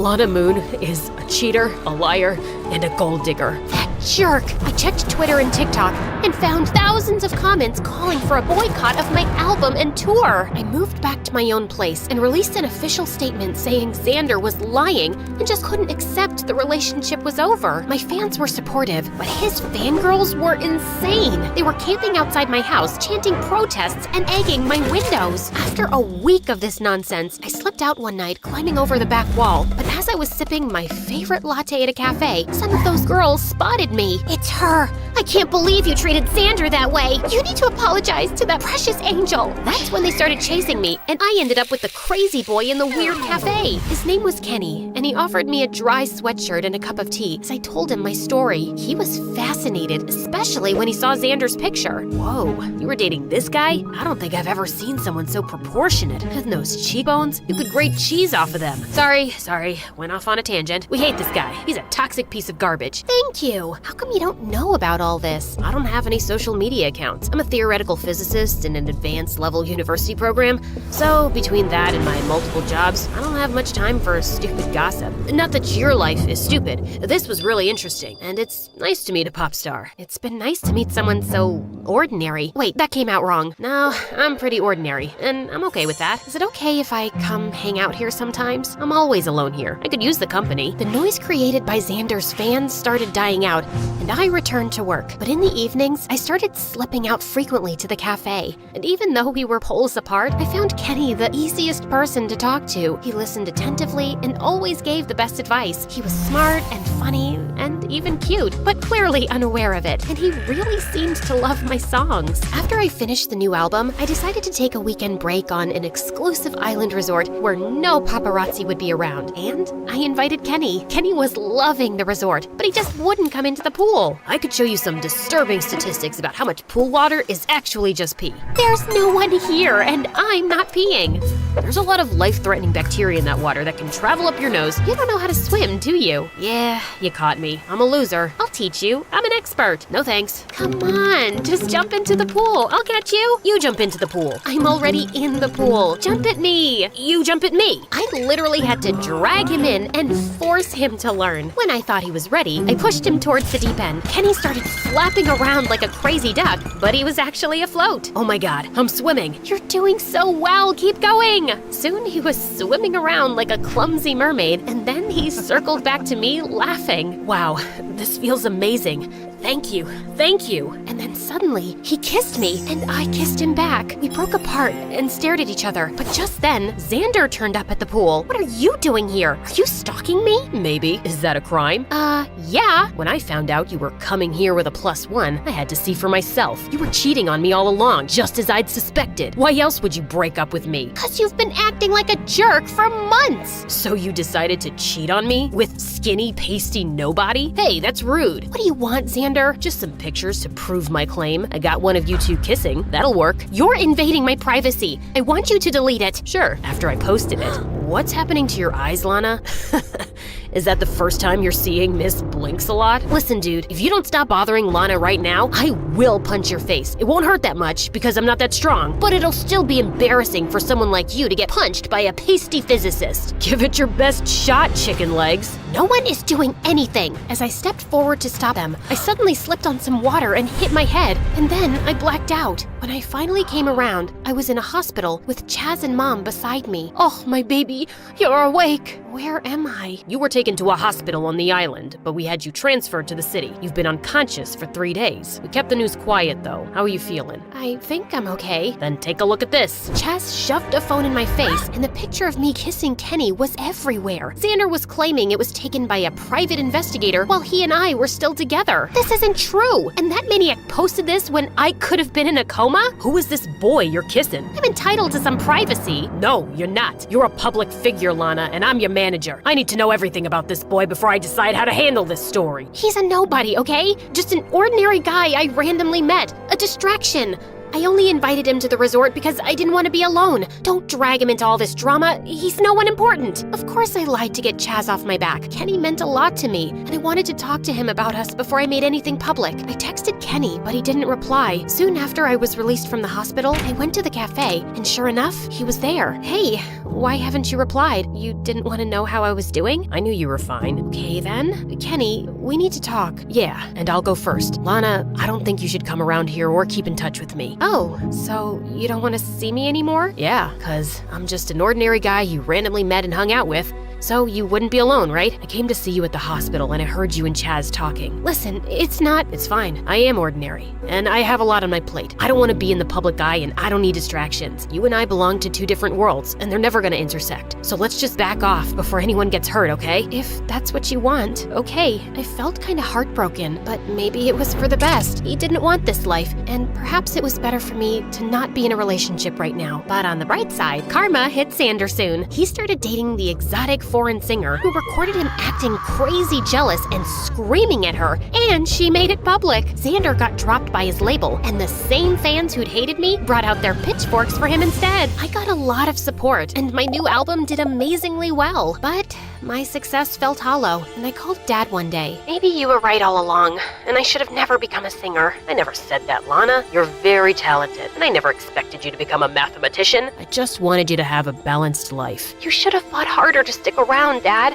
I could have used your wisdom. I didn't think you'd listen then, but I am sorry. Do you think I should take a break and finish high school? I think that sounds great, honey. The next day, I publicly announced my career break. Mom didn't protest much because apparently she was getting married to a rich music producer and relocating to France. Chaz went berserk, but I fired him. I was done being pushed around, and I would get back to music when I felt ready. After my high school graduation, I was celebrating with my friends at a cafe that was having an open mic night. I couldn't resist getting up on stage and singing, and it felt great. Just then, I spotted a familiar face smiling at me, and I walked over. Kenny, it's been a while. How are you? Pretty great, actually. I finished the program with flying colors. Of course you did. It's lame in comparison, but I just finished high school. I know. I made a social media account just to follow you. Kenny, all those things I said to Chaz, I didn't mean them.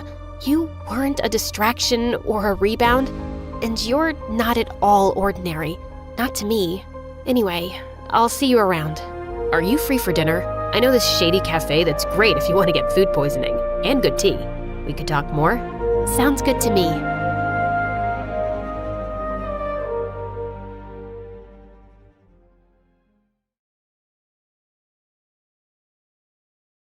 Hi there, my name is Mishka, and for the longest time, I was the only girl in my whole village. Before we continue, please hit like and subscribe. My village was stunning and bountiful, but for ages, our people thought this land was cursed. Before me, no girl had been born in this village for 50 years. Everyone just kept giving birth to boys. Some couples had 14 babies just to get one girl, but they all failed. The villagers had to find women from other towns, like my mama, to marry their boys. They were beginning to think Mother Nature had abandoned them, when one day, my mother finally gave birth to a baby girl. Me. The whole village wept with joy and relief. The curse is finally lifted. The divine feminine has returned. The day of my birth was declared a holiday, and I became the town's princess. People came to worship me, taking turns to kiss my feet and be blessed with a daughter themselves. I was made to sit on every pregnant woman's lap. They thought my magic would turn the unborn babies into girls. Being a girl wasn't my only talent. I stunned the entire village when I uttered my first word at only 6 months old. By the time I was 4, I could read long paragraphs. The princess is a genius. I was too precious to be sent to school, so expert tutors were brought in from other cities just for me. Shockingly, I was smarter than most of them. One time, my teacher tried to eat a random mushroom growing in the dirt.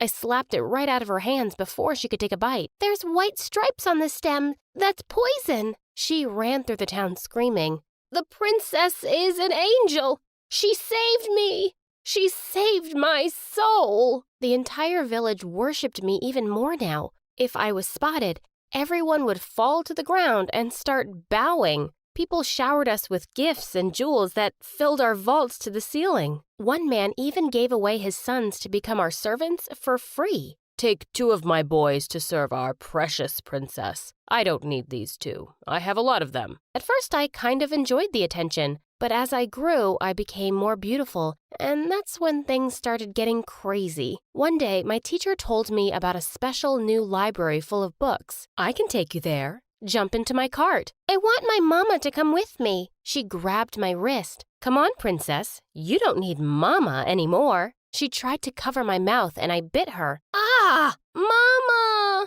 My screams echoed in the mountains, and the villagers jumped on her. I want the girl for my son. She will give birth to girls. Give her to me. She wasn't the only one losing it. Fights between angry villagers started breaking out in front of my house every day. They were fighting over whose son I would marry. The village was breaking down into chaos. We had to put a stop to this. When I turned 10, the village elders declared that a contest would decide my future engagement. All the boys in town would compete, and I would get to make the final choice when I turned 16. Mama, this sounds weird. This is the only way to keep peace in our village, Mishka. Don't worry. We'll be with you the whole way. So, every few days I was dressed and primped to perfection to attend the marriage contest. Archery, hunting, sword fighting, mathematics. There were several levels for the boys to compete in. I was so bored. All I did was sit there and look pretty. I was really starting to wish I was a boy. They got to play games and run free in the village while I was caged like a bird. When I turned 12, I put my foot down.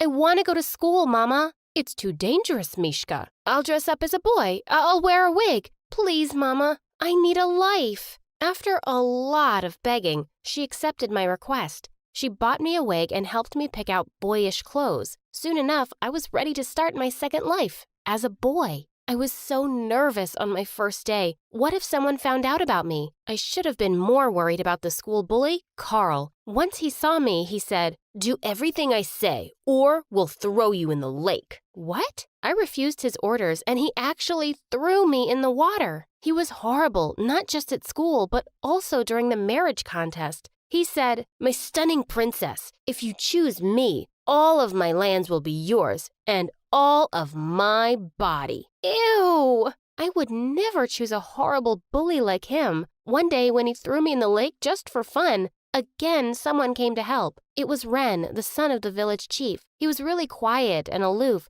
and he was the only boy in the town who had refused to participate in the marriage contest. Thank you, I said in my best manly voice as I took his hand. Suddenly he started staring at me like I was a ghost. Your hair. I touched my head and nearly screamed. My wig was gone. My long hair was loose right in front of Ren. You're the princess. I ran out of there as fast as I could. I was finally caught. What was I going to do? When I went to the marriage contest the next day, I was literally shaking. Did everyone know my secret already? I was stunned when everything was just normal. No one suspected me or accused me of anything. Had Ren not told anyone? Why would he do that? Not only was Ren keeping my secrets, he started following me around in school to make sure no one would mess with me. I told him I could handle myself, but he'd always say, "I'm the chief's son. It's my job to protect the princess." One day I just snapped. I'm not a princess. I'm Mishka. If you're here because you think I'm blessed or something, you can just go away. I don't think you're blessed, but you could get hurt if anyone finds out about you. Was he actually just nice? I started trusting Ren, and before I knew it, I was actually falling for him. He was the kindest, strongest person I'd ever met. One day I lost all control and I kissed him. I was so amazed when he kissed me back. I didn't want to do that stupid contest anymore. I just wanted to be with Ren. At the next event, I made a public announcement that the contest was over. People went mad with rage, but I ignored them. Surely they'd get over their disappointment soon enough, right? Wrong. One day, some unexpected guests showed up at home. The entire town, with Carl and his family standing right ahead. They had pictures of Ren and I kissing and hugging. She has been pretending to be a boy to enter the school, and she chose a husband without the consent of any of the villagers. No, none of you have any right to choose who I marry. You're the only girl. We own your future and your destiny. You own nothing. I'm not just a girl, I'm a person. I slammed the door shut and ran up to find Mama. When I got there, I found her puking on the bathroom floor. Mishka, I'm pregnant. Holy wow. 9 months later, Mama gave birth to a new baby, another girl. The whole town rejoiced at Kira's birth, and they started worshiping our family even more. I thought another girl would set me free, but Kira being born was one of the worst things ever. As she grew up, Kira learned about our village's history. She realized that if it weren't for me, she would be the only girl in this village. I wish you were never born. Then all of this would be mine. She would lock me in a room every time Ren came over the house. Why should you get the chief's son? It's not fair. Open the door, Kira. Only if you dump him. Kira tried to get rid of me about 100 times a year. Fake jobs out in the city, framing me for theft so I would go to jail. She tried everything. She was my baby sister, and I was never going to go against her, but she had no problem going around the whole village bad-mouthing me. Carl and his family joined her happily. Mishka is a fake.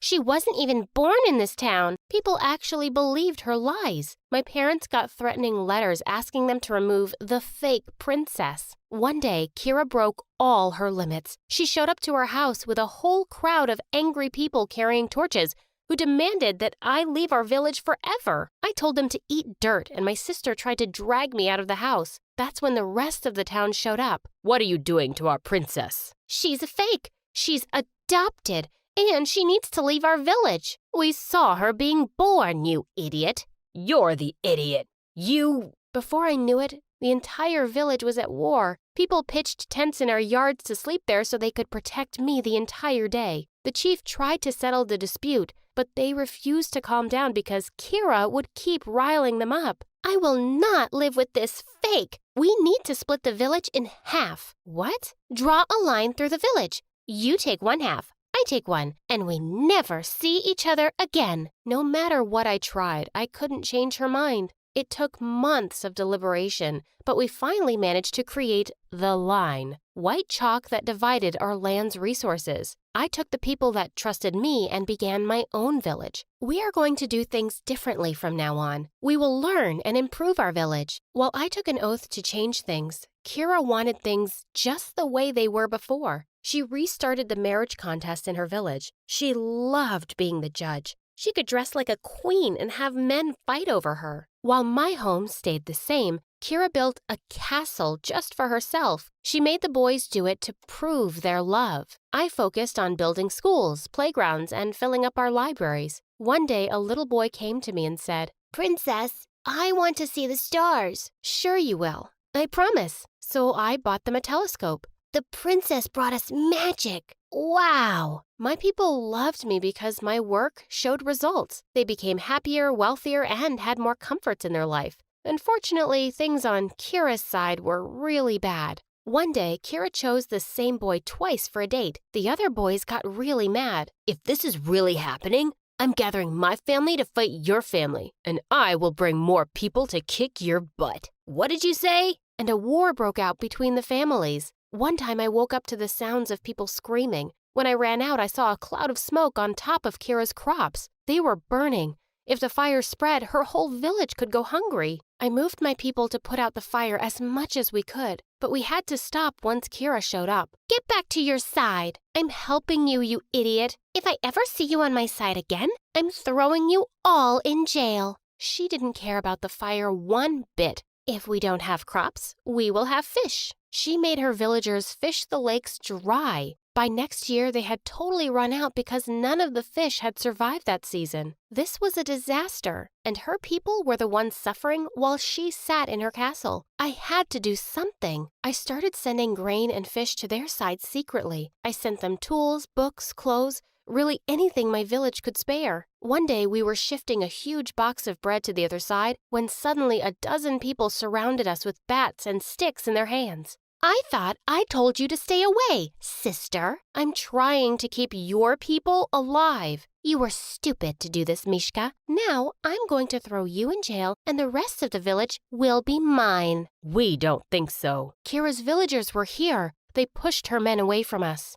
"Mishka has done more for us than you ever could. We were fools to believe you." But I'm the princess." "You're a moron. We will not suffer and ruin our land for you anymore. We choose Mishka." Kira was shunned to the side, and that day, my home became one again. The villagers who doubted me wept with apologies, but I couldn't let their tears flow too long. This was a time for celebration. We joined together and finally rebuilt our homes. Years later, I married Ren, and we became chief and chieftess of the village. Even Kira showed up for the ceremony. She fell to my feet when she saw me and began to beg for forgiveness. "I'll kiss your feet. I'll clean your house. I'll do anything, Mishka." I grabbed her shoulders and pulled her up.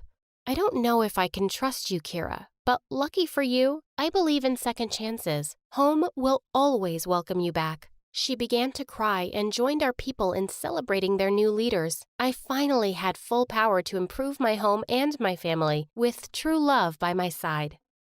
Hi, I'm Rigel from Washington. Please like and subscribe. My parents were space scientists at NASA, so they named me after one of the brightest stars in the galaxy, Rigel. Now, problems started when they expected me to be a star performer at school, too. But there was only one thing that got me starry-eyed, watching anime. But my parents kept pushing me towards space science. "Rigel, we got you the latest spaceship Lego set. Come on, let's put it together." I haven't pooped for 3 days, so the gas inside me might explode. I gotta go. Rigel, it's such a clear night. Let me show you some constellations. Some other time, Mom. I have to go walk our goldfish. I darted out of the house faster than a bullet train. When I was in grade 6, my parents had to move to New Jersey for a year for some project. On my first day there, I was in the garden when I saw a girl my age next door. She had long blonde hair and blue eyes, and she was dancing like a ballerina princess on her porch. When the music stopped, I clapped for her. That was beautiful. Thanks. You must be the new neighbor Mom was talking about. Are your parents astronauts? Have they been to the moon? I told her what my parents did, and her eyes widened. So their job is to look at the stars? Do you know how many of them are up there? Of course. There are 20,000 gazillion million stars. Wow, you sound like a genius. Mom says when God forgets to give someone beauty, he makes up for it by giving them brains. Okay, that was kind of insulting. The girl introduced herself as Bianca, and she told me her mom was a model and her dream was to become the best ballerina in the world. We even went to the same school, and I found out Bianca was super popular. She had her own YouTube channel with amazing dance videos and thousands of subscribers. We grew close, and most days after school, she'd hang out at my house, mainly because of Mom's cupcakes. My mom doesn't let me eat sweets. She says I won't be able to dance if I put on weight. No need to listen to your mom, honey. Scientific studies suggest that makeup gets absorbed through the skin and shrinks brain cells. Imagine how tiny your mom's brain must be. Put that cupcake down, Bianca, and tell me something. Did you become a space person because you're ugly and no boy on Earth wanted you? What? I have a husband. And where did you meet him? At work?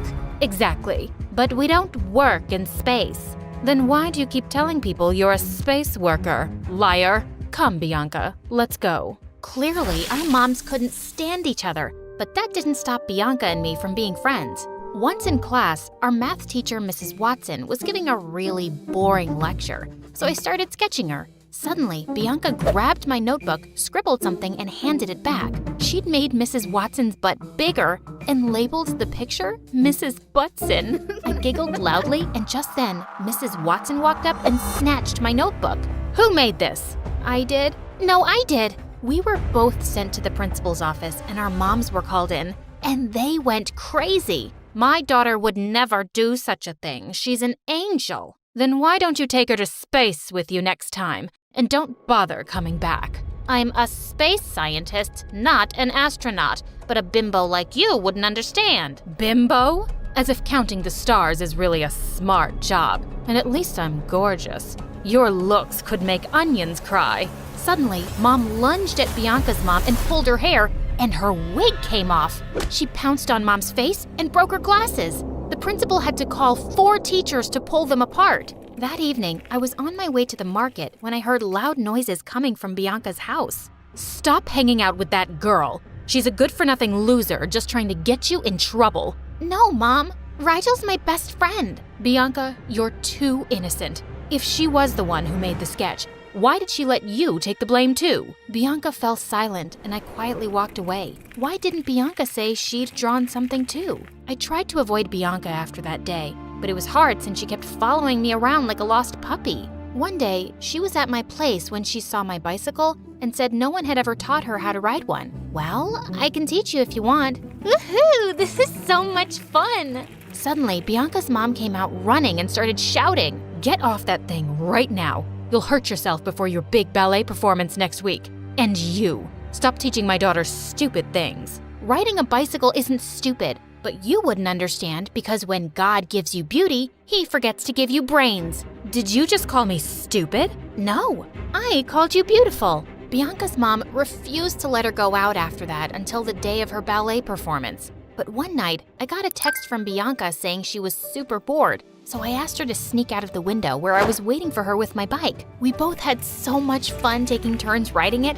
When it was Bianca's turn, suddenly a car whizzed past her. She lost her balance and went crashing into a lamppost. My parents rushed her to the hospital where the doctor told us she'd broken a bone in her left foot and would probably never be able to dance again. I'm so sorry, Bianca. Get lost, you witch. I won't ever be able to live my dream because of you. Mom was right. You're just a good-for-nothing loser who can't stand anyone who's prettier and more popular than her. I was shocked at her words. How could she mean that? She made it sound as if the accident was my fault. Honey, she's really upset right now. But don't worry, she'll come around. Only Bianca never did. She blamed me for what happened and turned into this mean bully who didn't miss a chance to put me down. Thankfully, I didn't have to deal with it for long since we moved back to Washington soon after. By the time I was in high school, my parents had given up all hopes of me becoming a NASA scientist, but I was still obsessed with anime. So when our teacher announced career day in class, I decided to dress up as my favorite anime character. As I entered the classroom in costume, I saw all the boys gushing over a new girl. She had blonde hair and really blue eyes. OMG, it was Bianca. I quickly tried to hide my face behind my bag, but Bianca spotted me. Hey, Rigel. Long time no see. Ew, what are you dressed as? A homeless beggar girl? I'm dressed as my favorite anime character, Mikasa Ackerman. So you're still making those weird drawings, huh? As they say, once a loser, always a loser. Bianca became super popular thanks to her stunning looks. All the boys wanted to date her, and all the girls wanted fashion tips from her. And Bianca never failed to rub her popularity in my face. Rigel, 97 guys proposed to me today. Or wait, was it 99? Well, good for you. I bet no one's ever asked you out. Such a loser. Mikasa Ackerman can never be a loser. I turned around to see Toby standing behind me. He was a year senior to us and was an awkward skinny guy with braces and huge glasses. I just wanted to tell you that I loved your outfit that day. Thanks. Are you into anime too? Yeah, big time. We ended up discussing our favorite shows and characters and didn't even notice when Bianca marched off angrily. After that day, I started hanging out with Toby, and he told me something shocking. Bianca was his stepsister. Her mom married my dad a few months back. Things are weird between Bianca and her mom. They hardly ever talk to each other. I told him about our friendship and how things ended between us. Now I get why she's mean to you. Do you want me to talk to her? No, I don't want things to turn ugly between you two because of me. Toby and I started getting closer day by day, and we had tons in common. One evening, he invited me to his house to show me his collection of anime comics. His favorite anime character played the guitar, and he had a similar one in his room too. When I asked him if he knew how to play, Toby shyly took the guitar and started playing, and he was phenomenal. Wow, Toby! You could easily play in our school band. You're so good! The next day, I insisted Toby meet our school band teacher, and he agreed to give him a chance after hearing him play. After that day, Toby joined the school band. I even gave him a little makeover, and his popularity in school shot through the roof. But he just wanted to hang out with me, and this really pissed off Bianca. My brother doesn't know what a two-faced person you are. Stay away from him. He deserves someone better. Why do you have to be so mean, Bianca? What happened all those years ago wasn't my fault. Really? You have to have some nerve to say that. If you hadn't made me sneak out of my room that day, I'd still be dancing. How was I to know you'd get into an accident? We were just kids, Bianca. Let it go. Easier said than done. She pushed me aside angrily and marched off. Gosh, this girl was something else. A few weeks later, Toby and I were chilling at my house when he saw some of my anime drawings on the table. Oh, it's nothing.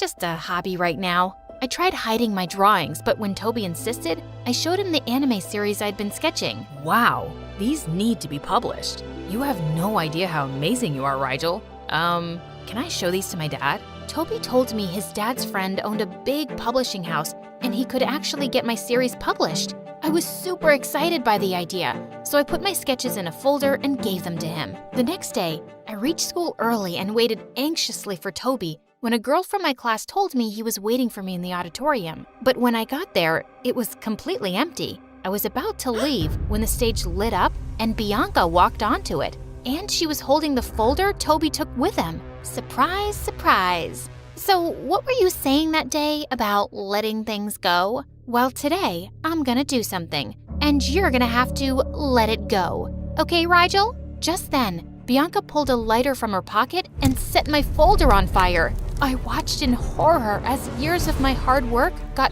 burned to ashes. But just then, I noticed a spark from it land on her dress, and in a fraction of a second, it caught fire. Before Bianca had a chance to react, I ran on stage, peeled off the thick carpet, and wrapped it around her. Thankfully, that was enough to put out the fire. Are you hurt?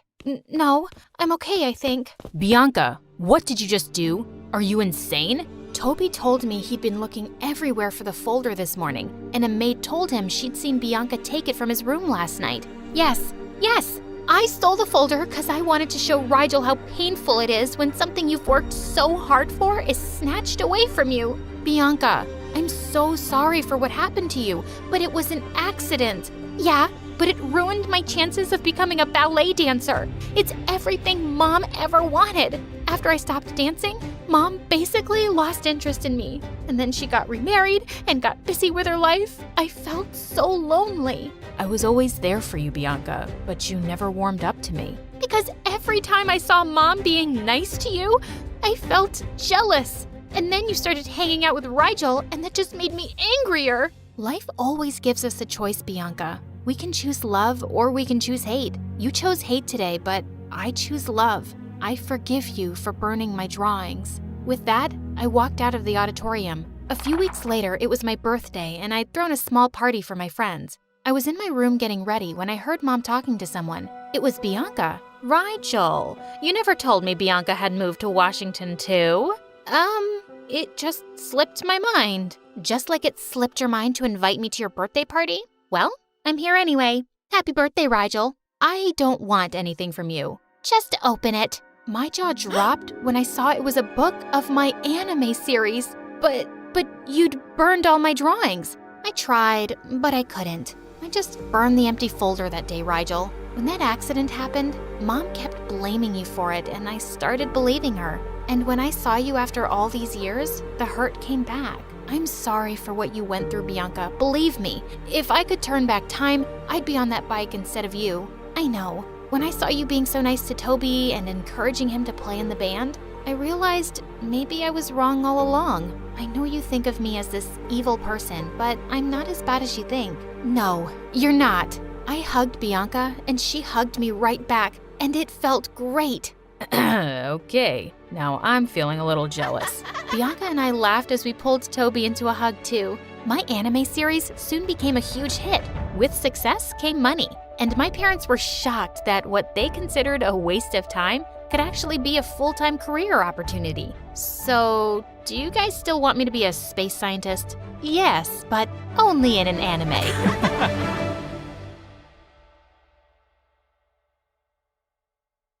Hi, I'm Lily, and when I was 13, my parents moved to the seaside and opened a seafood restaurant. We lived in an apartment right above the restaurant, and I got to swim in the ocean every day, help my dad catch fish on our sailboat, and eat the most delicious seafood. Life was perfect. At least it would have been if it wasn't for Enzo. Who's Enzo, you ask? He's a nightmare, a monster, a terrible, diabolical fiend.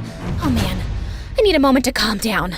Before I continue, please like and subscribe. Enzo was my age. His family owned the restaurant next door, and they were the absolute worst. They were always trying to steal our customers. One time, Enzo and his dad put a sign on their restaurant that claimed that their food was better than ours. Of course, I wasn't gonna let that go, so I made a ton of flyers saying that our restaurant was the best and posted them on dozens of mailboxes, street signs, and lampposts. 2 minutes later, I caught Enzo pasting his flyers on top of mine. What are you doing, you jerk?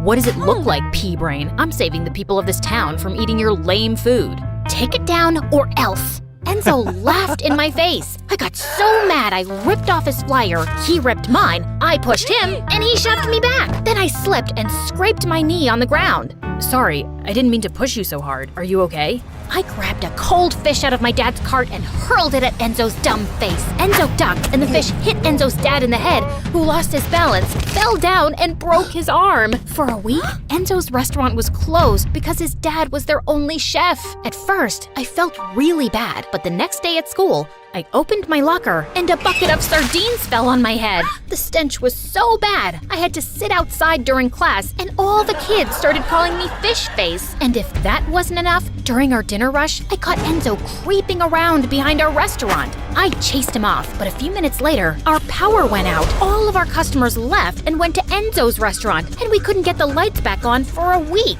Enzo was evil, and he was obsessed with destroying me and my parents. Every time we saw each other, we'd give each other death glares. But then one day, the strangest thing happened. My parents invited Enzo and his parents over for dinner, and then they made a huge announcement. We've talked it over.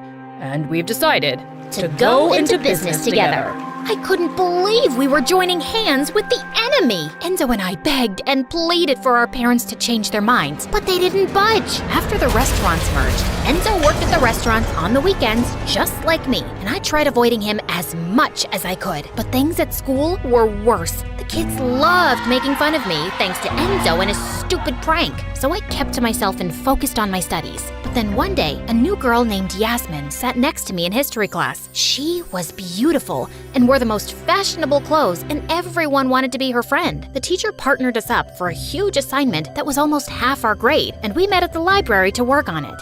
Ugh, I can't do this anymore. My brain is on fire. My eyes are about to go numb. We've been working on the assignment for less than 10 minutes. I'm not a machine. Yasmin had a meltdown and ran off. She didn't come back for hours. I finished the assignment on my own. Just as I was about to leave, Yasmin came back with a brand new outfit on, looking like she'd stepped off a runway. Where have you been? We were supposed to work on this together. Sorry, girl. I had to get ready for my date. Are we almost done? What do you mean, we? You didn't do anything. Then these mean girls walked up to us. Gosh, Yasmin, you're so cool and pretty. Why are you talking to that fish face? Drop the geek and come hang out with us. I thought Yasmin would join them immediately, but she didn't even laugh at their jokes. Hard pass. Have you looked in the mirror lately? Your face is hideous. Your dress is so last year. And that cheap perfume you're wearing smells like rose-scented turds. The girls were speechless. I was shocked. It felt so good to have someone stick up for me. So, about that assignment, you gonna add my name to that or what? After that, Yasmin and I started hanging out all the time. I helped Yasmin with all her homework and helped her pass her tests. No, it wasn't cheating. I just liberated the answers and shared them. That's what besties do. Hanging out with Yasmin was the best. I got to sit at the cool kids table at lunch, even if it meant carrying Yasmin's books around. She had delicate arms. I couldn't let her strain herself. One day during cheerleading practice, I was getting Yasmin a bottle of water when a football came flying toward my head. Then Kurt, the most beautiful boy in the world, came out of nowhere and caught it. Kurt winked at me with his dreamy green eyes, and my brain turned to mush. Hey, fish face, is that for me? He grabbed the water bottle out of my hand, took a sip, and handed it back to me. You're sweet. His finger touched mine, and I fell in love. I felt like I was walking on a cloud, but I must have wandered onto the football field because all of a sudden someone crashed into me. Of course, it was Enzo. What's the matter with you? This isn't a sidewalk. Stop daydreaming and watch where you're going. You watch where I'm going. Trust you to ruin everything. Are you having PMS? You're having PMS, jerk! Later that day, I saw Kurt in the hallway surrounded by a dozen beautiful rich girls. My heart sank. He was totally out of my league. That night, I looked up into the stars and made a wish to be pretty and rich just so that I could have a chance with Kurt. The next morning, my life turned upside down. This huge celebrity had eaten at our restaurant and posted an amazing review online. That night, people were lined up outside our doors. Within 2 weeks, our restaurant became one of the most popular in the city, and we made a ton of money. Soon enough, my parents bought a new house and gave me a credit card. You've worked so hard, honey. Go buy yourself something nice. Whatever you want. You deserve it. I told Yasmin all about my new credit card, and she suggested we go on a shopping spree. I bought us a ton of matching outfits, expensive shoes, and jewelry. Bestie, I'd love a day at the spa. How about we go tomorrow? Your treat? No problem. I didn't mind picking up the bill at all. Yasmin was a great friend. She even invited me to a cool party. She did my makeup and my hair, and I looked like a goddess. When I walked into the party, all the boys noticed me, even Kurt. But when he waved at me, I got really nervous. What's wrong? You look like someone pooped on your shoes. I told Yasmin all about my crush on Kurt. Don't be shy, girl. Go get him. I gathered up the confidence to ask Kurt to dance, but just as I was approaching him, Enzo stepped in my way. Hey, Lily, you look great. Get out of my face, Enzo. No, really, I'm being honest. You look amazing. Listen, I've been meaning to talk to you. I want to apologize for always being a jerk to you. I guess all the pressure from working at the restaurant and school was getting to me. I was hoping we could have a fresh start. Just then, Kurt walked up to me. Hey, beautiful, you want to dance?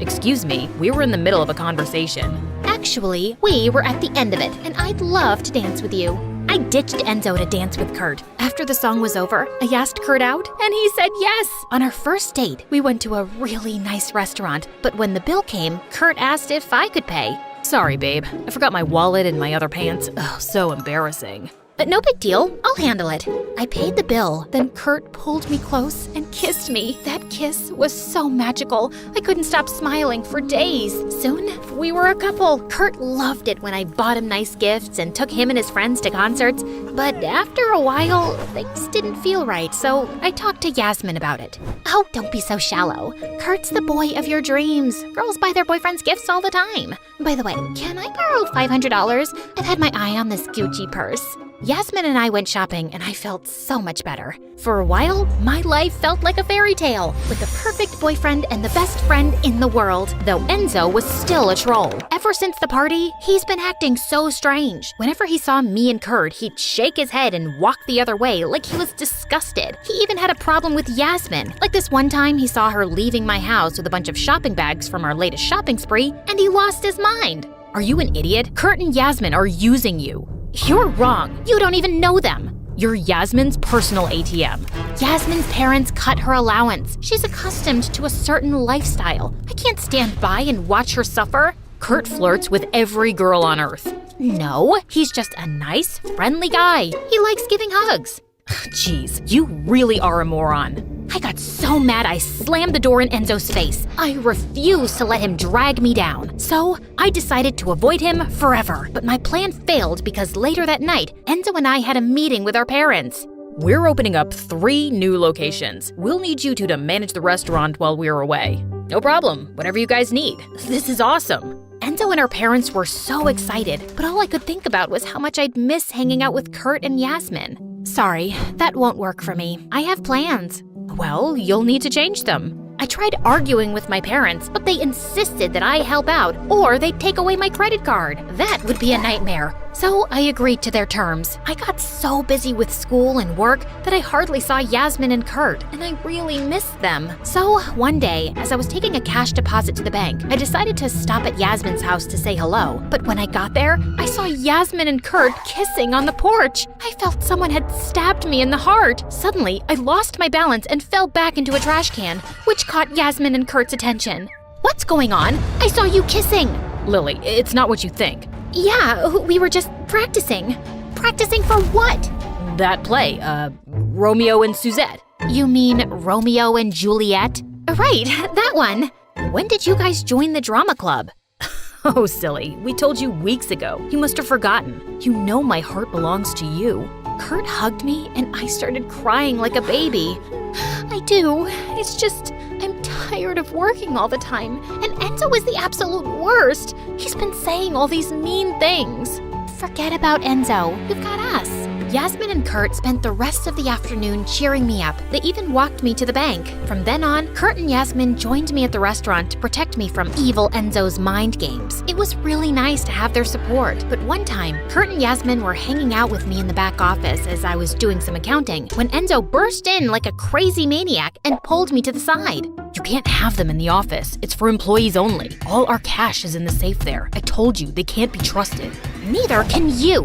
I pushed Enzo aside and walked back into the office. A few weeks later, Kurt and Yasmin stopped hanging out with me. They said it was because they couldn't stand Enzo. Then, the day I was supposed to make the deposit, I opened the safe and the money was gone. I panicked. I searched everywhere for it, but I couldn't find it. I even asked Kurt and Yasmin about it. Are you accusing us of stealing? I thought we were friends. After that, Kurt broke up with me, and Yasmin stopped taking my calls. My parents came home the next week, and they were furious. They told me that the accountant discovered that the money from the deposits had been short for weeks. I looked at the calendar, and I noticed that it all began when I started hanging out with Kurt and Yasmin in the office. I realized that I'd opened the safe in front of them on numerous occasions. We checked the surveillance cameras, but they had mysteriously stopped working when the robberies began. The last image we saw was of 2 kids in masks sneaking into the office, spray painting the cameras. One of the robbers was wearing a fancy bracelet and a pair of really expensive sneakers. The same bracelet and sneakers that I bought Yasmin months ago. My blood boiled. I marched straight to Yasmin's house, where I found her and Kurt hanging out by the pool with a bunch of their popular friends.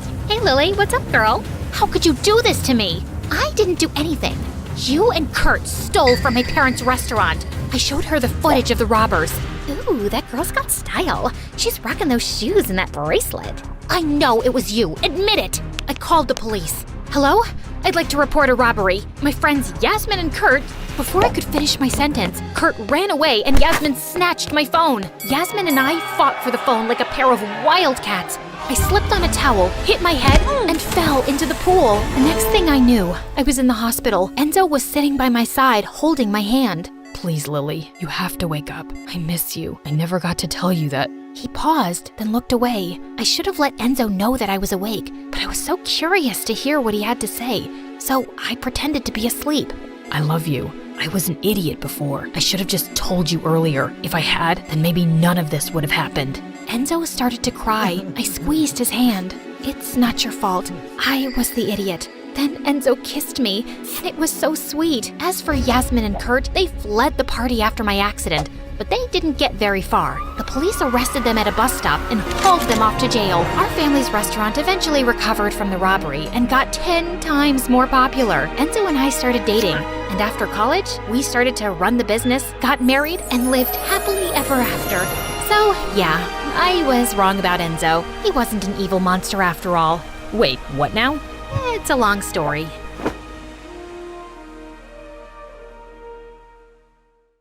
What up, friends? I'm Lavender from Ohio, and ever since I was born, I've been physically attached to my sister Rose. Rose, we're live! Oh yeah, like, subscribe, blah blah blah. Can we go now? I have to pee. Anyway, growing up with a literal human conjoined to me was anything but normal. We had to have clothes made especially for our joint bodies and go to doctor appointments every month for health checkups. Everyone treated Rose and I like we were some kind of magical beings. Once when we were in the 5th grade, this girl came up to us at the playground, squealing. The two-headed creatures from my book are alive! Oh, thank you so much for saving the kingdom! Can I have your autograph? Can you tell me my future?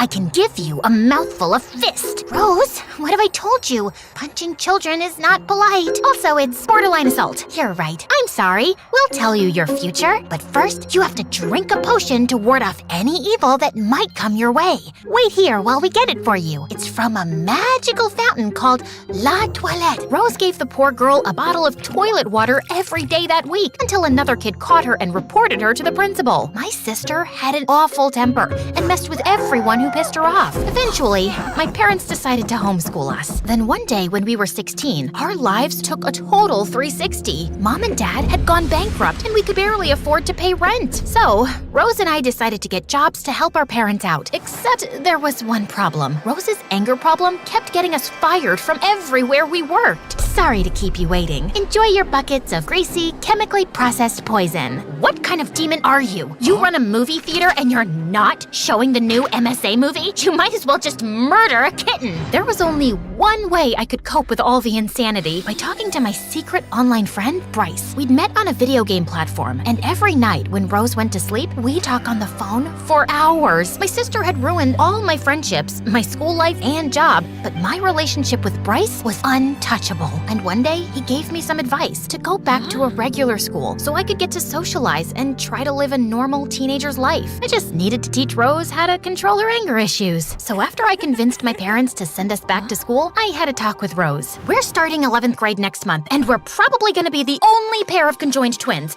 So unless we wanna be the school freaks again, riding on a freak show train, wait, no, we never take the train. But if we wanna go to a normal high school, you have to learn to control your psycho ways. Yeah. Why do you wanna go back to real school anyway? Because I'm a 16-year-old girl with needs. I want a social life that's so busy, it'll make jealous witches scream while looking at my Instagram. I wanna be like other teenage girls. You know, have friends, go to parties, cry into a pint of ice cream after a breakup in a bathrobe. Why can't I have that too, Rose? Rose seemed to take my speech seriously because when we entered high school the next day, she was actually on good behavior, even when kids inevitably stared, whispered, and pointed at us. But when lunchtime came, we got a wild shock in the cafeteria. Guess who? A weirdo with freakishly tiny hands. Uh-oh, wrong twin? Holy crud, it was Bryce. I recognized him from his Instagram photos. And boy, was he gorgeous in person. But what was he doing here? I'm so sorry, Lavender. I wanted to surprise you. When you told me the high school you were going to, I asked my parents if I could transfer so we could be in the same class and finally be real-life friends. I really enjoyed talking to you over these past couple years. Also, are my hands that tiny? No. You hesitated. Oh boy, oh boy, oh boy. My BFF was here at my school, and in person, he looked like a Roman god. Stay cool, stay cool. And I actually did. Bryce ended up hanging out with us after school, and it was amazing. Then, towards the end of our evening, we were doing homework when Rose decided to cross-examine my friend. So, Bryce, I find it fascinating that you suddenly transferred to our school just to be closer to my sister, even though you two had never even met in person before. And when I went through your backpack, I found a heart-shaped box of chocolates. How interesting it is that Lavender loves chocolate. Almost 90% of the world's population likes chocolate. And what do you mean you went through my backpack? It's a thing I do. I go through everybody's stuff because I have trust issues and I'm convinced everyone's evil at heart. My therapist says it has to do with, okay, this has been a delightful get-together. Bryce, I'll text you later. That night, I tried to go to sleep, but Rose wouldn't shut up about Bryce. She kept saying that he was shady and hiding something and that I should stay away from him. I didn't listen to her at first, but over the next couple of weeks, I wondered if my sister was onto something. While Bryce was handsome and sweet, he acted way different in person than online. He was constantly buying me expensive gifts and was always asking who I was texting and where I was going. It made me uncomfortable sometimes, but it was also flattering to have a gorgeous heartthrob be so into me. Plus, it was awesome for my popularity. So when Bryce eventually asked me out, I said yes. One day, Bryce invited us to dinner at his house so I could meet his parents. He lived in a pretty small apartment, and the furniture looked like it was falling apart, but his parents were really sweet, and everything seemed to be going well, until Bryce invited me to his room afterwards to hang out. That was when Rose pulled me aside. So, how are we gonna do this? Should I accidentally lock that creep in the closet while I search his room? Or maybe there's a way to make him mysteriously fall asleep? Can't you stop acting like a sociopath for one freaking minute? Just let me hang out with my boyfriend in peace. For the next couple hours, Bryce and I had a blast playing video games, checking out his comic books, and having deep conversations.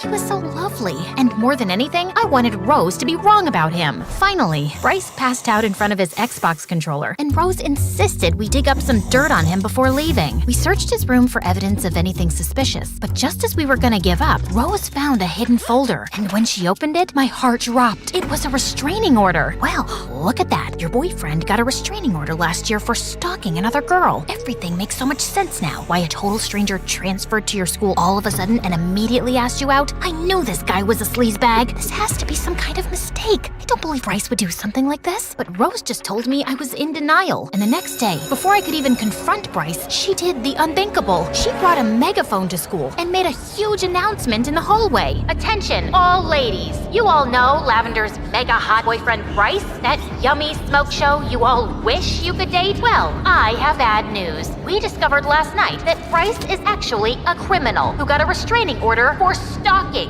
So consider this a warning before he puts any of you in danger. And for the record, you creep, this is also me telling you to stay away from me and my sister. Bryce just stood there, looking pale with shock, as everyone started staring at him and whispering. So Rose had been right all along. I had been such a naive idiot. I was just about to officially break up with Bryce when suddenly he walked over. How could you do this? Rose, these criminal records aren't what they look like. I've never stalked anyone. Well, according to your files, it looks like you did, which makes perfect sense since you immediately transferred to the same high school I was going to after I told you the name of it and asked me to be your girlfriend right away. I transferred to your school because I wanted a fresh start. Lavender, listen, I used to get bullied a lot at school. I was shy and awkward and didn't know how to interact with other kids. I also didn't always look like this. At one point, I had a crush on this girl and I tried flirting with her, but she wasn't interested, so I backed off. Though on the last day of school, she dropped this really expensive sweater on the floor and I wanted to bring it back to her. But since I didn't have her number, I followed her home. The second she saw me, she freaked out and accused me of stalking and harassing her before I got the chance to explain myself. Worst of all, my backpack zipper was open, so it looked like I stole her sweater for creepy reasons. It was all a misunderstanding, but I became even more of an outcast at my school after that. Lavender, you were the first friend I ever had, and when you told me you were transferring to a real high school, I just got excited and saw it as an opportunity.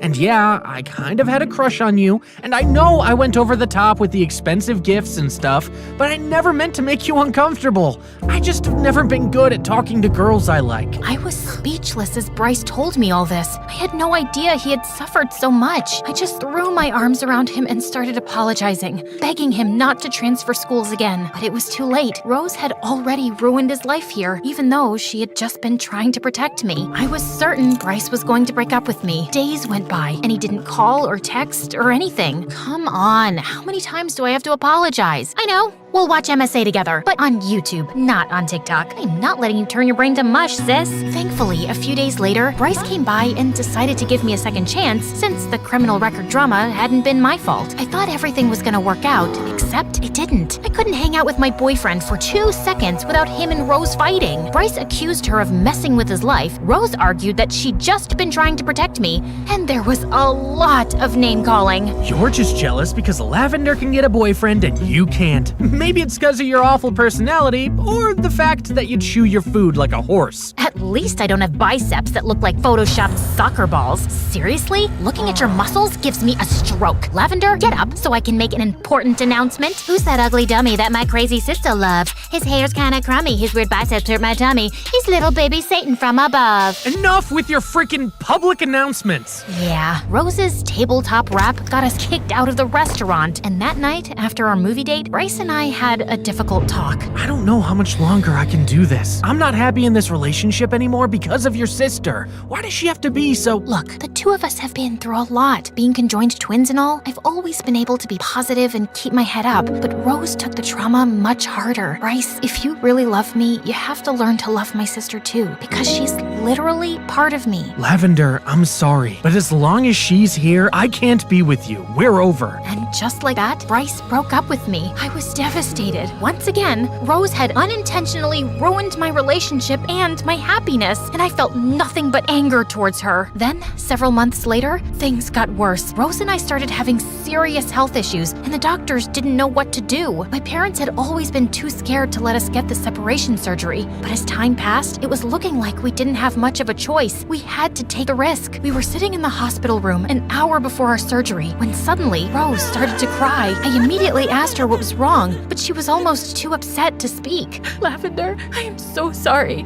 about everything I've done to you. For making Bryce leave you, for getting us kicked out of places because of my anger problems. You turned out so normal, while I turned out to be such a freaking train wreck. Rose, don't cry. This is why we're getting separated. We can finally live our own separate lives. But I don't want to get the surgery. I don't want anything to happen to you. It hurt me to see Rose so sad and scared. Though when we finally got the surgery, the doctors were amazed by our quick recovery. And yeah, we each had to get a prosthetic leg, and it felt weird walking in my new solo body, but we felt healthier and happier than ever. We even got to do a news segment about our successful separation and make some money. Are you ready for your new life? Are you ready for a new boyfriend? Because that weirdo in the audience has been checking you out. Don't worry though, I won't wreck your love life this time.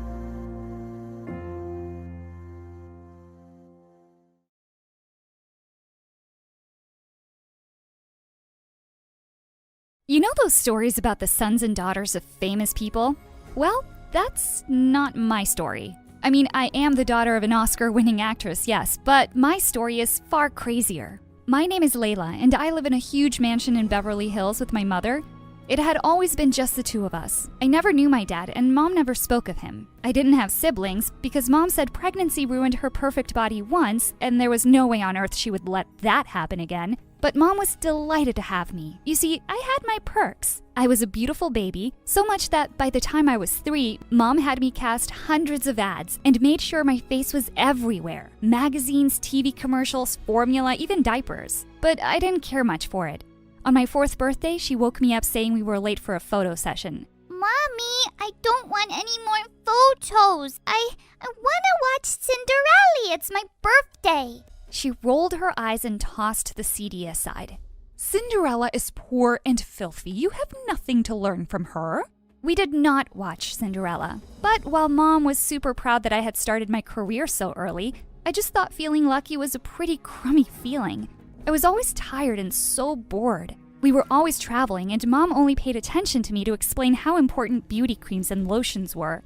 Once I asked her to read me a bedtime story, and she laughed and tossed the book aside and said, "Oh, sweetie, stories are for dumb, ugly kids. You need to know how much more important it is to start using this lotion early." I wasn't even 5 yet. Mom decided that I should be homeschooled since my schedule was tight and there was no room for school. But by the time I was just 6 years old, I started to try to learn about creams and beauty processes because when I didn't, Mom stopped talking to me and ignored me. The first time I tried a DIY face mask, my mother was thrilled. She picked me up and swirled me, saying, "I knew you weren't dumb." I was so happy with her attention that by 7, I was practically a professional. I knew everything there was to know about beauty, and trust me, I knew a lot. Day creams, night creams, shower creams, astringent lotions, and flowers. So many flowers. We lived in a pretty big house, and Mom and I had started cultivating all these flowers when I was 8. By the time I was 12, it was hard to distinguish which part was the greenhouse and which part was the rest of the house. We practically lived in a jungle. Mom loved flowers and was always talking about how pretty I would look because of them. "You'll look like a flower too." I was so curious that I tried to add some flowers to my plate, and to be honest, it didn't taste bad. But Mom wasn't the only one obsessed with beauty, and once she finally allowed me to go to school, I began to realize everyone was obsessed with beauty. Not only was I famous, but I was also a living encyclopedia of DIY beauty hacks. So obviously every girl wanted to be my friend. One day they all started to beg me to take them home. "We'd love to see where you live." I was thrilled. I'd never had any friends over. But as soon as we got home, they ran to Mom and said, "Oh, MG, we thought we'd never see you." One of them actually said, "Adopt me so I can be as pretty." My mother was delighted with my new friends. She turned to me and said, "At least you're smart enough to be friends with the right kind of girls." Then she spent hours talking about flowers and beauty. Pretty soon I realized that I didn't have any real friends. Everyone just liked me so they could be beautiful. I talked about flowers at home. I talked about flowers at school. I was beginning to lose my mind. Luckily, around that time, Mom took me to the Cannes Festival. That's when my entire life changed. We went to see an art exhibition of this famous artist and the paintings. That was a whole new world for me. And suddenly, I realized I wanted to do that. I wanted to paint flowers. I immediately signed up for art class at school. I became obsessed with it. A few years of practice, and I was getting really good at it. It was my hiding place because my friends just wanted to drag me to the mall all the time. "You're so lucky to have your mom. Mine doesn't understand anything about beauty or fashion. She lives in flip-flops." Oh gosh, don't even get me started on mine. She doesn't even know what a primer is. But now I started to care even less about fashion, and that translated to my clothing quite quickly. One day, we were walking through Rodeo Drive, and my mom looked uncomfortable. I was enjoying a greasy bagel. "Honey, people are staring at you." "So?" "You're not even wearing makeup." "So?" She stopped walking and looked at me desperately. "You look ugly." I realized we were in front of the beauty salon. I sighed and we got in. It was still nice to share a moment with my mom from time to time. This was the only place where she was really happy. "Layla, it's been so long since the last time you were here." The shop owner put on her glasses and scanned my face closely. "Oh, that porcelain skin, no makeup at all and still perfect. It reminds me of your mom's younger days." My mom looked at her annoyed and didn't smile again throughout the entire day. I got the impression that something changed inside her after that. She became more obsessed with creams and lotions and makeup and fashion, and the day I said, "I want to go to art school when I graduate," she snapped. "That beautiful body of yours is not going to last forever, you know. Do you know how lucky you are to have inherited my genes? All your friends would kill to be in your place." "Maybe I don't care about beauty or fashion. Maybe I don't care about your stupid creams. You seem to like my friends more than me, so why don't you throw me to the street and adopt them?" "Oh, honey, they are not even half as pretty as you are." I went to my art studio and continued to paint. Mom followed me and looked at all my pieces with disgust. "There's no future in the art world, honey. You should take advantage of your beauty while it lasts." "Like you did? It doesn't look like it worked." "What are you talking about, you little brat? Look around you. How do you think I got all this? You really think you'll get all this with those stupid drawings? I don't care if I get all this. I never cared for any of this. All I ever wanted was to be with you. Mom rolled her eyes and said, drama, drama, drama. I wasn't going to leave my dream aside, so I applied to every university in the country that had a good art program. My mom looked at my computer monitor from behind and said, I'm not paying for this nonsense. I don't need your money. My art will speak for me. I received acceptance letters from 6 different universities. High school was finally coming to an end, and I would probably choose the one with more miles between it and my home. I felt invincible and free. But when I got home that afternoon, not only was my mom not there, but all my paintings were gone. I started panicking. I needed my work for university. I had over 50 pieces. Where the hell were they? My phone started to buzz with hundreds of messages. Your mom is so awesome. I didn't know your mom was such a gifted painter. Your mom rocks. And emoticons everywhere. Mom? A painter? I saw a picture of my mother with all my paintings, and behind her, the place, National Museum of the Fine Arts. I jumped into an Uber and rushed there. There were photographers everywhere. There she is, it's her daughter, and blinded me with her flashes. I saw my mother waving at me and smiling. That witch! She came to me and said to the reporters, my beautiful daughter, isn't she beautiful? She's always there for me. For you? You stole my art. She stole my art. The flashes stopped for a moment, and then my mother started laughing. Everyone laughed too and followed her back inside. You will not get away with this. But it was too late. I was alone. I went back home and directly to my now empty art studio. I got a message on my phone. It was a video of me shouting at reporters. It went viral in an instant. The very next day at school, everyone was looking at me like a freak. I heard their laughs and whispers. I went to the art room. It had been my refuge for years. Now I felt like an imposter. What's wrong, honey? I looked around and saw my art teacher. She must not have seen the video. Before I knew it, I had broken into tears. My mom stole all my art. I felt helpless. No, she didn't. I looked at her and she was smiling. She didn't steal these ones, and I have you on video. What? I always film my students. It's for academic purposes. She handed me a tape with a smile. I looked at it for a moment. I was so angry I thought of taking it directly to the news. But then I thought of my mother. This would ruin her. This is your art, your life. Don't let anyone take that away from you. Fight for it. And so I did. I went to the news and gave them the tape and explained everything. And that too went viral.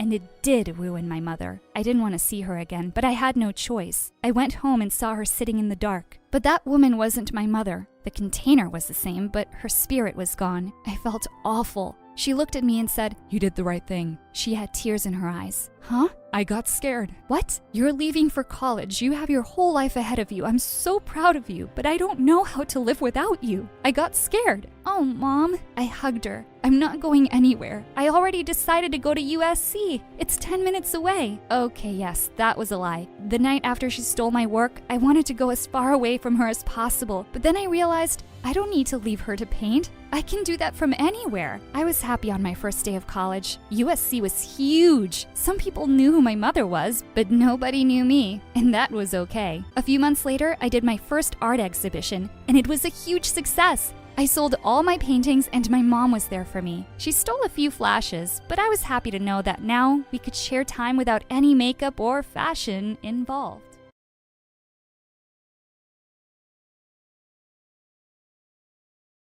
I slammed my bedroom door shut and spit at my best friend's picture. I hated her and everyone in my family. Because I had this condition, they thought they could use me. But oh boy, they messed with the wrong girl. Hi, I'm Lulia from Ukraine. I'm the youngest in our family with 3 older brothers. My dad never wanted a girl. He just wanted to raise a team of healthy young boys. He was very proud of himself for being so manly that he had only produced sons. But Mom had always really wanted a daughter. When she gave birth to me, he glared down at my tiny red face and said to my mom, "So, you finally did it, huh? I swear if she isn't pretty, you're really gonna pay for it." My mom did everything to take really good care of me and make me pretty. Once she came to me and said, "Listen, you're not allowed to eat junk food ever." And she snatched the candy from my hand. When she left, I opened the lower drawer and took another candy.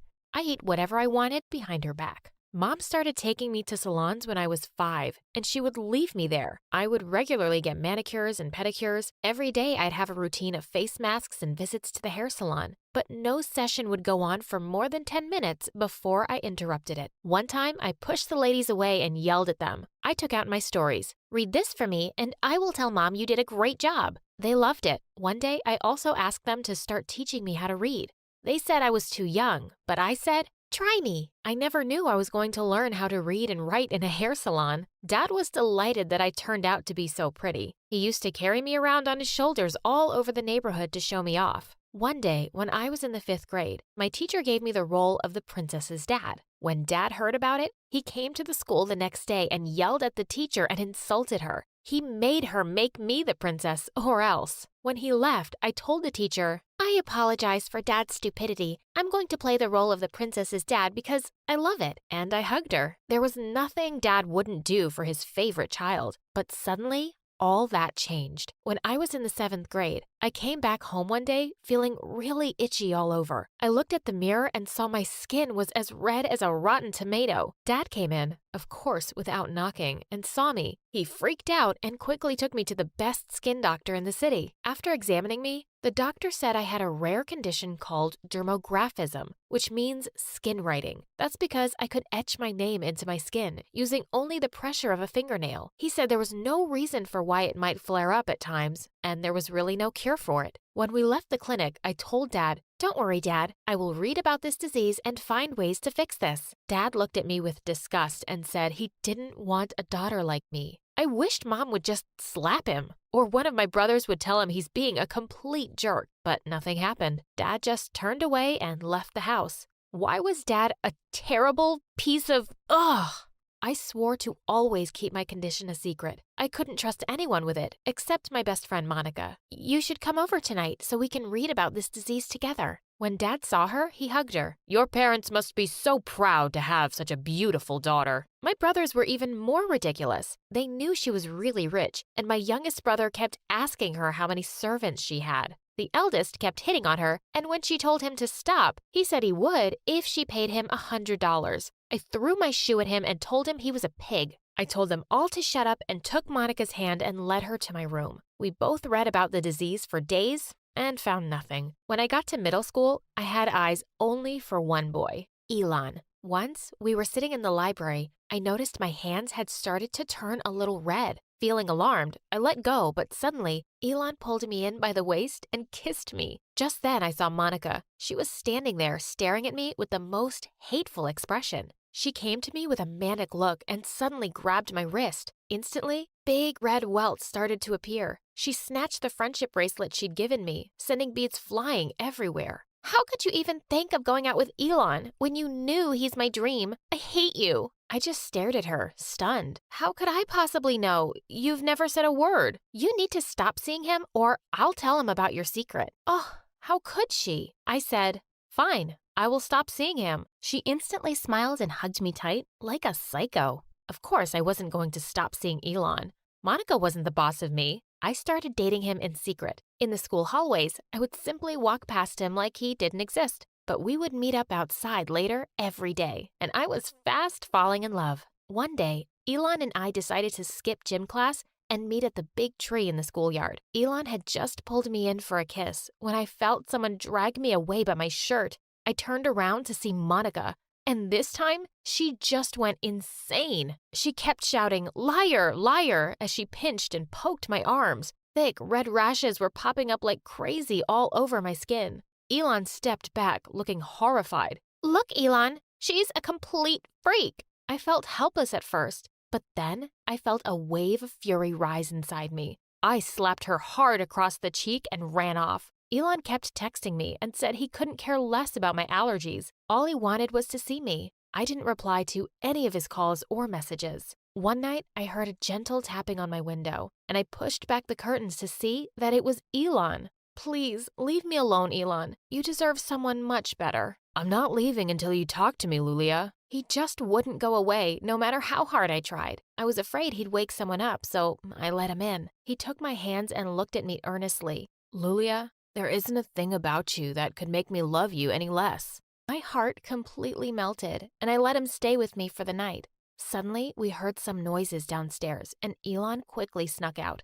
A few moments later, I heard a knocking on the window. I smiled and ran to open it, but when I parted the curtain, I almost screamed and fell back in horror. It was Monica. "What do you think you're doing here, you witch? I'm here to warn you, that boy is mine. I'm not sharing him with anyone. You better break up with him or else." I locked the window and shut the curtains in her face. Thankfully, it seemed like she'd left. But man, the girl was turning into a complete nutjob. The next day in school, I could see Monica by the lockers giving me a deathly glare. I also spotted Elon smiling and waving at me. If she thought I was scared of her, she was mistaken. I ran up to him, grabbed his face, and gave him a long kiss. When I looked up, she had disappeared. What was this psycho up to? Later that day in art class, I was painting away my self-portrait when suddenly I felt a dash of cold water on my back. I gasped, and to my horror, I saw that my painting was completely ruined. "That's so much better, actually. Now it looks more like you, a freak." I just snapped. I turned around and was about to throw a tin of paint in Monica's face, but I stopped when I saw the teacher coming. My eyes! My eyes! This monster is out of control!" "What? I didn't even touch her." The art teacher swooped down in no time and started yelling at me. "Lulia, I will not stand for this behavior. How could you hurt the most gentle girl in class?" She wouldn't listen to a word I said. I kept pointing to my ruined work, but she kept on insulting me and said I'd been raised by savages. I'd just had it. "Shut up, you idiot. I know her daddy's donation set up this art studio. That's the only reason you're taking her side." Of course, I ended up in the principal's office and waited while she called my parents. As soon as I saw Dad walk into the office instead of Mom, I just knew I was ruined. He'd probably ground me for life. The principal pursed her lips. "We are shocked that any student of ours would behave like this. She has no respect for anyone and is a disgrace to this school and to you." I was sure my dad would agree with her. He rose up from his chair and punched the table. "No one talks about my daughter this way. I'll make sure you regret it. She's the smartest girl you will ever meet." And he took me by the arm and we left. On our way home, he finally looked at me directly after such a long time and said, "Don't ever give up on what you want. Be strong and keep fighting." And that was the last time I ever saw Dad. By the time I woke up the next morning, he had already packed all his bags and left for good. "Mom, where did Dad go?" My stupid brother scowled at me.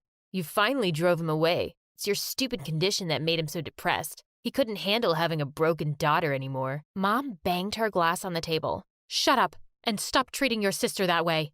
All you men are jerks. He left because he's in love with a rich woman who's 15 years older than him." I was stunned. Dad was so confusing. I never really understood him at all. Mom started dating a new man and looked happier than I'd ever seen her. She was making an effort to look good, and I was happy for her. But my brothers weren't happy about it. 2 of them left the house, and the youngest stayed because he was still in school. I didn't miss Dad all that much, really, but his last words were stuck in my head. I kept going out with Elon openly, and Monica stayed out of my way since that day. When I got to high school, though, my condition got much worse. My allergy would flare up at any time. People started to notice and would point or whisper, so I started wearing long-sleeve shirts and pants to hide my skin. One day, Elon came up to me beaming. "Hey babe, you're coming over to dinner tonight. My place. I can't wait for my parents to meet you." I told him I wasn't sure if I was ready, but eventually I agreed. The minute I stepped into his house, his mom's face froze mid-smile, and she looked at me like I was a demon. "Elon, what's that on her neck and arms? She's disgusting." What a rude woman she was. "Mom, what is wrong with you? You want to keep seeing her? Fine, but you can have another girlfriend, can't you? How about that beautiful rich one who comes here often? What's her name? Yeah, that Monica." I couldn't believe my ears. What a cheater. Elon turned to me and said he could explain, but I just slapped him and left. I was so heartbroken and angry at this betrayal. I never spoke to Elon again. He tried approaching me at school a couple of times, but I always rejected him. One day, I was sitting alone on the bleachers when a handsome jock came and sat next to me. "Hey, I need some help with math. Will you be my tutor?"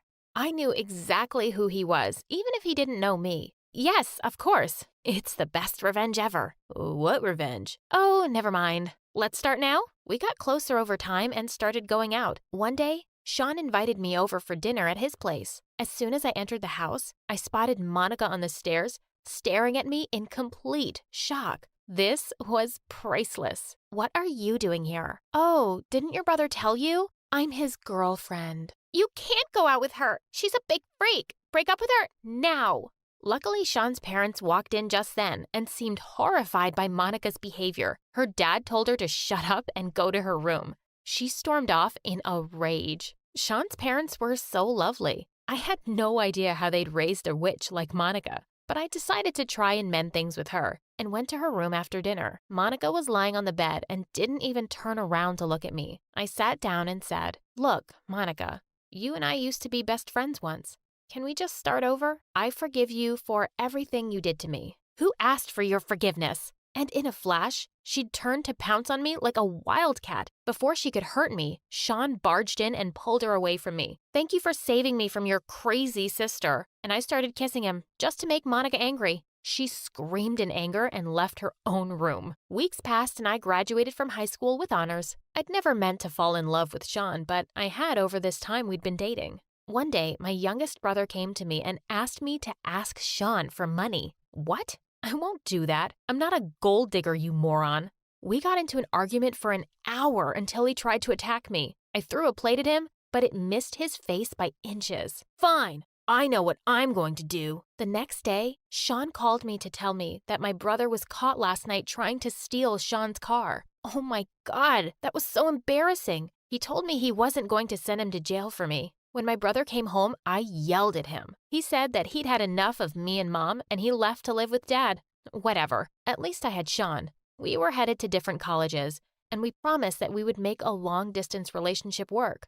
But almost as soon as I left, it got really difficult to get a hold of him. He'd mostly reject my calls and say he was busy, but I could see from his Instagram account that he was partying hard. Then he wouldn't even reply to my messages for weeks. When he finally did, it was to say that he wanted to break up with me because long distance was too hard. Plus, he thought that me and my family were weird and crazy. What a jerk. I was pretty sure he'd found some bimbo. I stopped dating for a whole year and would turn down any offers by guys to go out. I wanted to do well at university so I could make something of myself. One day, I walked into a lecture hall and I couldn't believe my eyes. I never thought I'd ever see him again. It was Elon. He came and sat beside me and said he deserved one chance to explain himself. He said that he never loved Monica, and she kept stalking him and showing up at his place, but he'd always rejected her. He'd wanted to try talking to me again, but by then I was seeing Sean. We started dating once more, and Elon decided to tell his parents. He called his mom, and she went berserk over the phone. I could hear her shouting, "There is no way you can ever bring that girl to my home." "Fine, Mom. Then I guess I won't ever be coming home too." And with that, he hung up. After a year of dating, we got married. There was no one at the ceremony except the two of us, and we didn't care. We didn't need anyone ruining our happiness. 4 months after the wedding, I called up Mom to tell her I was married and was pregnant. She seemed delighted for me, but said she was too busy with her new husband to come see me. Elon and I were blessed with a lovely baby girl, Anastasia, and we are making sure that we teach her to always love herself. Charlie turned around to see Maddie, and his heart skipped a beat. What happened while I was gone? Since when did you girls start mingling with nobodies like him? Suddenly, Charlie walked over to Maddie, and he pulled her close. There you are. I've been looking for you everywhere. I've missed you. And then he kissed her on the lips, and Brianna was even more surprised than Maddie at Charlie's move. Elijah gritted his teeth and walked away.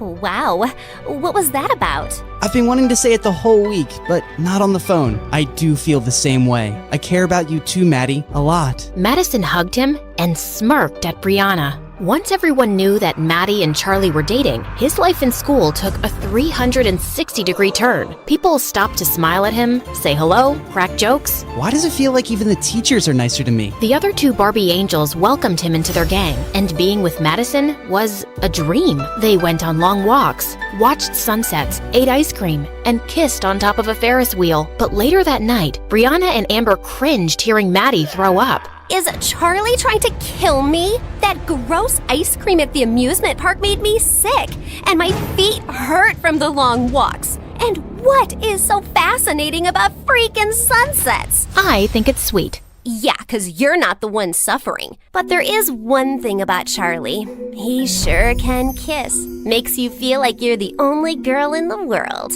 Ugh, please, spare us the makeout details. Okay.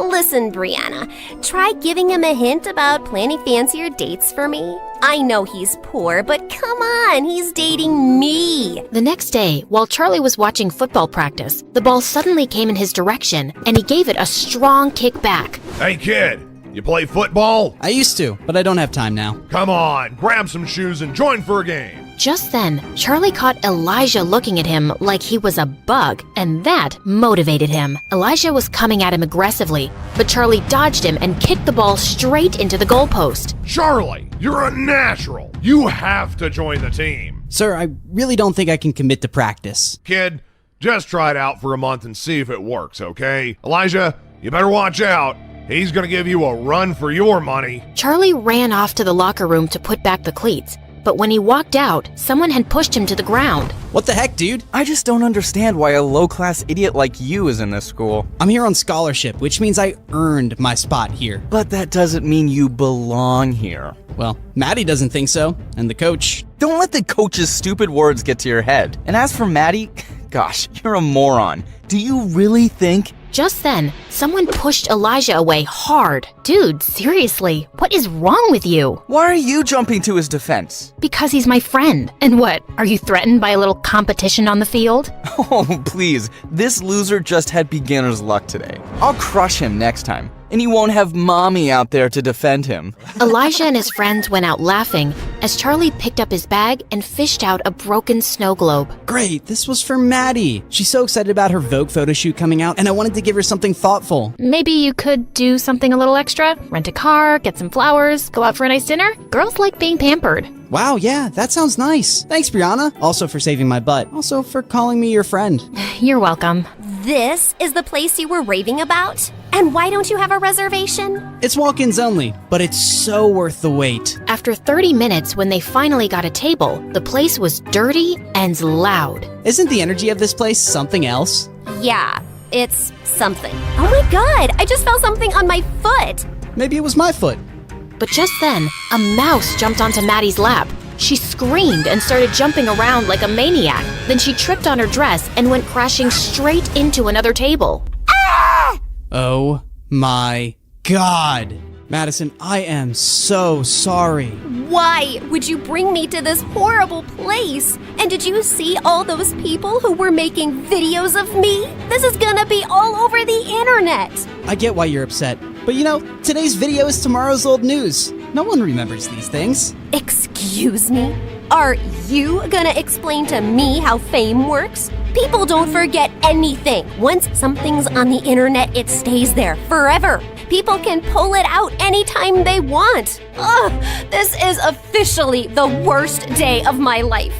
With that, Madison stormed out of the car. Brianna couldn't stop laughing as she watched Madison's video posted online, but now she had to do some damage control, so she called him as Maddie. I've had some time to cool down, and I'm sorry for going off on you like that. And I'm sorry about the mouse and the video. You're right, I don't know what it's like to be famous. It's the best and the worst. It's great to have people look up to you, but sometimes they talk about you like you're not even a real person. And imagine having your failures or embarrassing moments splashed across the news as entertainment. It sounds brutal. I'm almost glad I'm a poor nobody. As they were talking, Charlie ended up telling Brianna all about his amazing grandma and how she'd made him apply to the school. I just want to get myself into a good university so I can make something of myself and spoil my grandma rotten. She deserves the whole world. Well, you're definitely the guy who'd get it for her, Charlie. Over the next few weeks, Charlie found himself bewitched and confused by Madison. He felt closer than ever over their late-night talks, but in person, she was totally unpredictable. One moment, she'd be all over him, and the next, she was snapping his head off.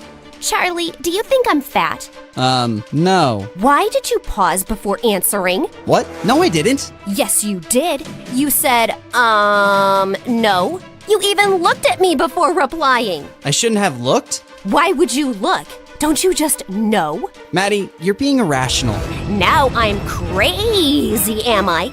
Well, I'm not fat. I'm PMSing, so I'm bloated. I hadn't noticed. Really? Ugh, you're so insensitive. You have no idea what it's like to go through this every month. Right now, I feel like killing someone. And I also really want that Thai red curry ice cream. I'll get it for you, babe. Whatever helps you feel better. You getting out of my face would make me feel better. And yes, the ice cream. Now. You got it. Amber and Maddie started laughing hard as soon as Charlie was gone.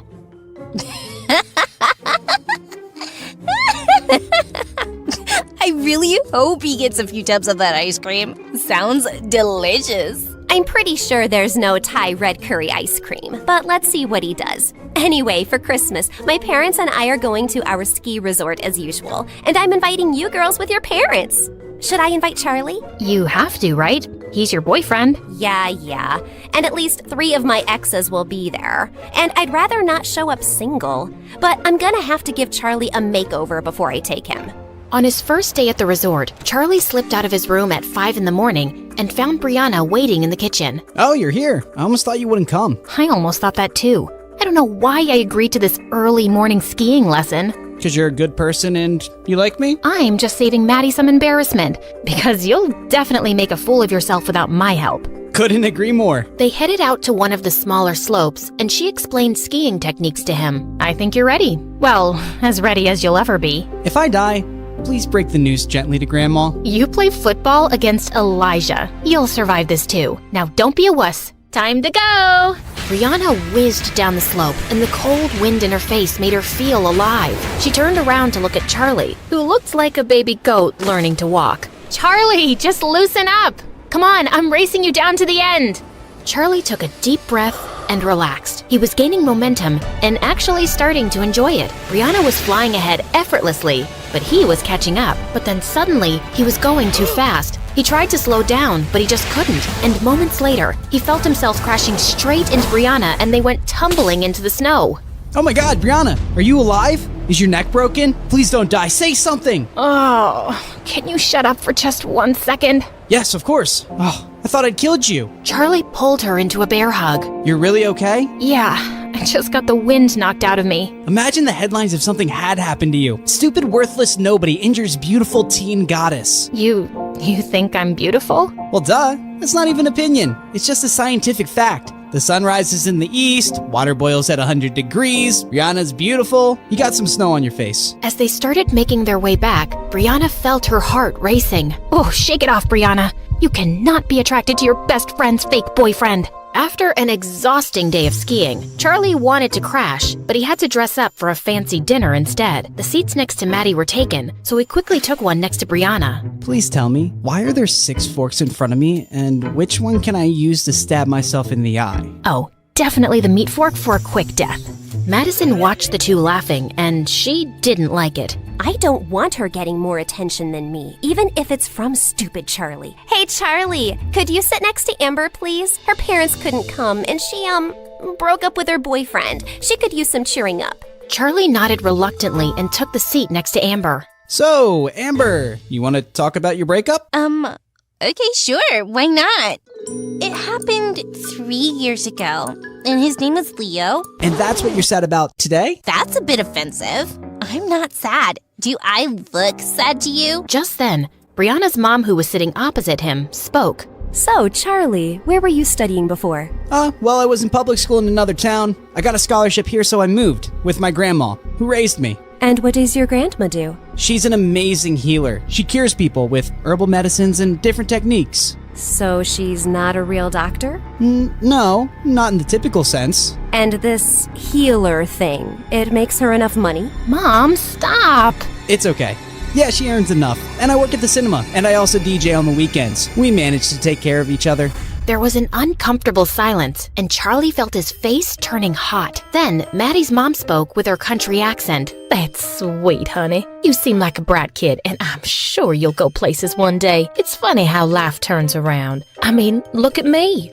I was raising little Maddie as a single teenage mom in a trailer park with nothing. And then, boom, one day I won the frickin' lottery, and we were rich. Soon after, I met my husband, and life's amazing now. Let's raise a toast to our blessings. Brianna looked over at Madison, who looked like she was gonna crush her glass. She always felt ashamed of her past and that she wasn't born rich like everyone else. Just then, Amber said she wasn't feeling well, and as she was leaving, she tripped over the carpet and fell down. Amber, are you okay? Did you hit your head? No, I didn't. But it hurts so bad lately. And even my eyes, like sometimes I wake up and it takes me like 2 seconds to see the light, and I swear the lights are on. You know, I'm a scared cute mouse, right? I don't sleep in the dark. Okay, I'm gonna take her to her room to rest. When Madison returned later to the main hall, she suddenly overheard Brianna's mom and another woman talking. That woman sure loves to tell her trailer park story. She's been rich for years now, but she still sounds so trashy.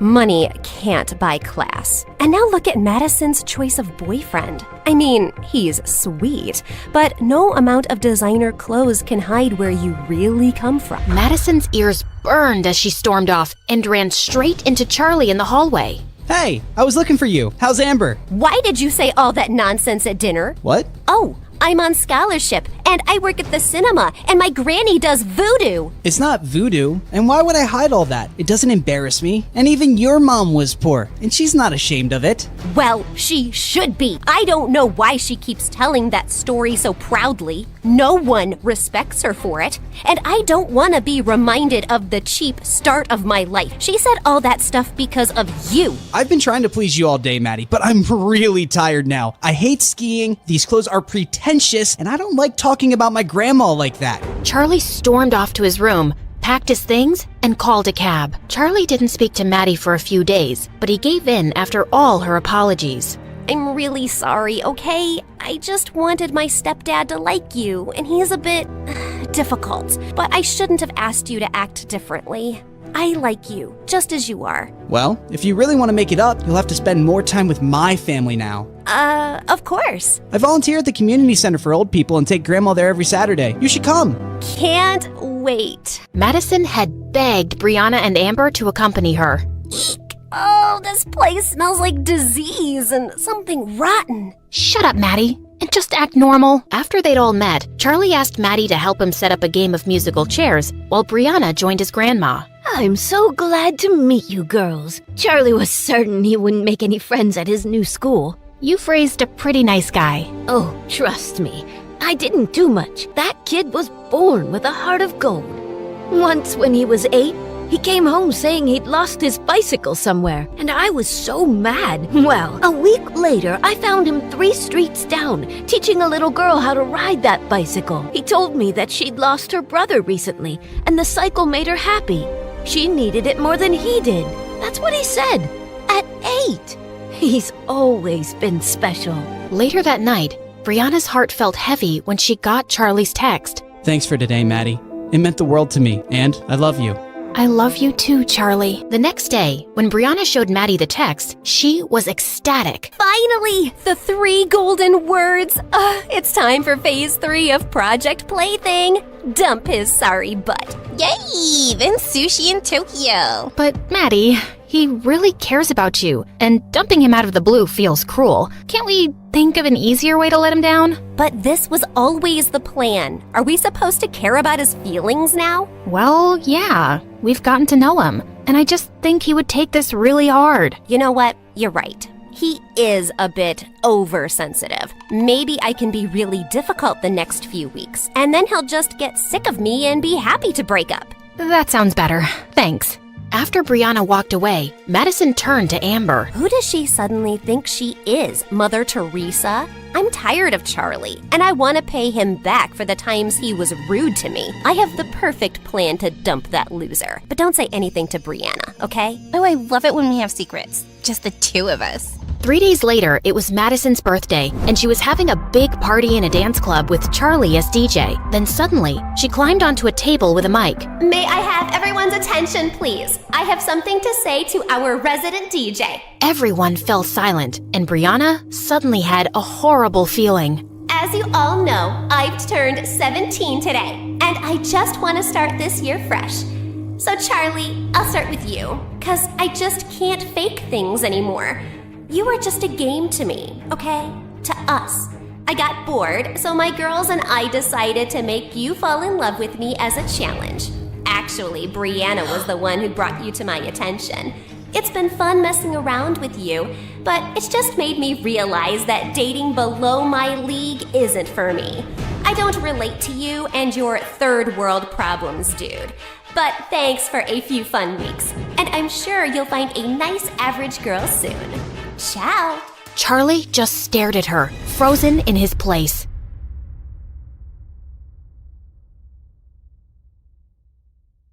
Hi friends, I'm Jasmine from Egypt. I was just 3 when Dad left Mom, and it was just the 2 of us. Since Mom didn't have an education, she had to work as a maid. Growing up, we didn't have much, and whenever I'd see women wearing fancy clothes, I'd wish my mom could have them too. Every night, I vowed to study hard and make it big for Mom's sake. Mommy, I promise, when I get a job, I'll buy you a beautiful house and lots of clothes. Really? That's so sweet of you, my doll. I was so focused on my goal that I poured all my heart into studying. When I was 7, I got into one of the best schools in the city on scholarship. Since I was a little more enthusiastic about studies as compared to other kids, that really made me a target of bullies, especially Maha. She was the principal's daughter, and the girl couldn't stand me at all. One time, our school took us to a history museum, and seeing a dinosaur, I was so excited. This is a 65 million years old fossil of a T-Rex, and they were about the size of a school bus.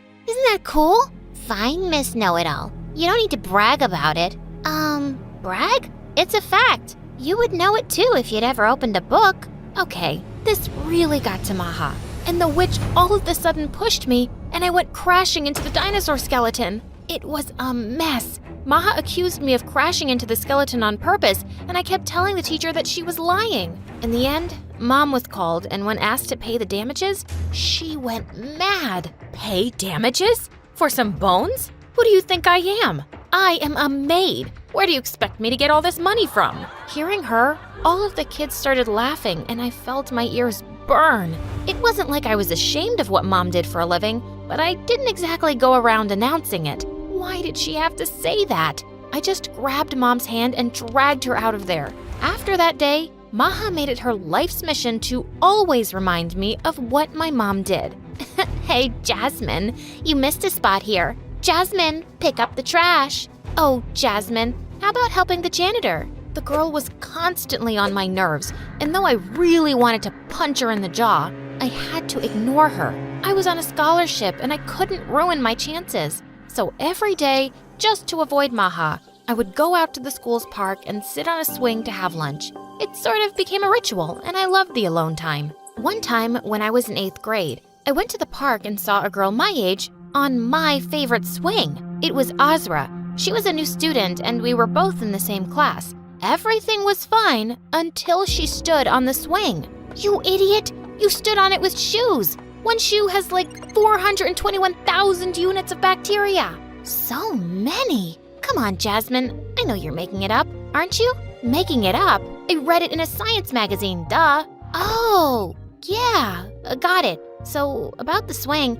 I don't see any germs. Well, come on, let's swing together. By the way, I came to ask you if we could study together. Why would I do that? As you said, I am already good at it, and you are not. Makes no sense to waste my time. Wow, you are mean, but you do have a point. It's good I don't give up easily. Saying that, Azra walked away, and I wondered what she meant. Well, I found out what she meant the next day. The girl was always around me. In the class, in the cafeteria, in the school's park, and even the bathroom. I was so annoyed at her that I just wanted to get away from her. But right at the exit, I bumped into someone.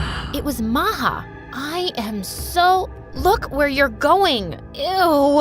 I can't believe you touched me. Your uniform? It's so dirty. Your mom can clean others' clothes and not yours? How dare she? And then the words just blurted out of my mouth. Maha, if you're gonna act like a turd, go lay in the yard. What? What did you just say? Now even Maha's minion started laughing, and boy, she looked furious. Just then Azra spoke. Better get your ears checked, Maha. You're losing your touch.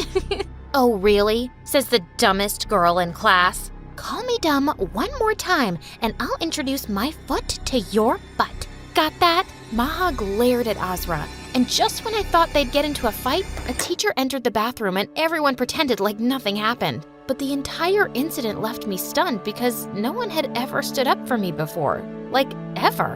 And Azra was the first person to do so. Later that day, when I was going home, Azra ran to me. So, fine, I'll help you. Be in the library daily at lunchtime. Yes, I knew it.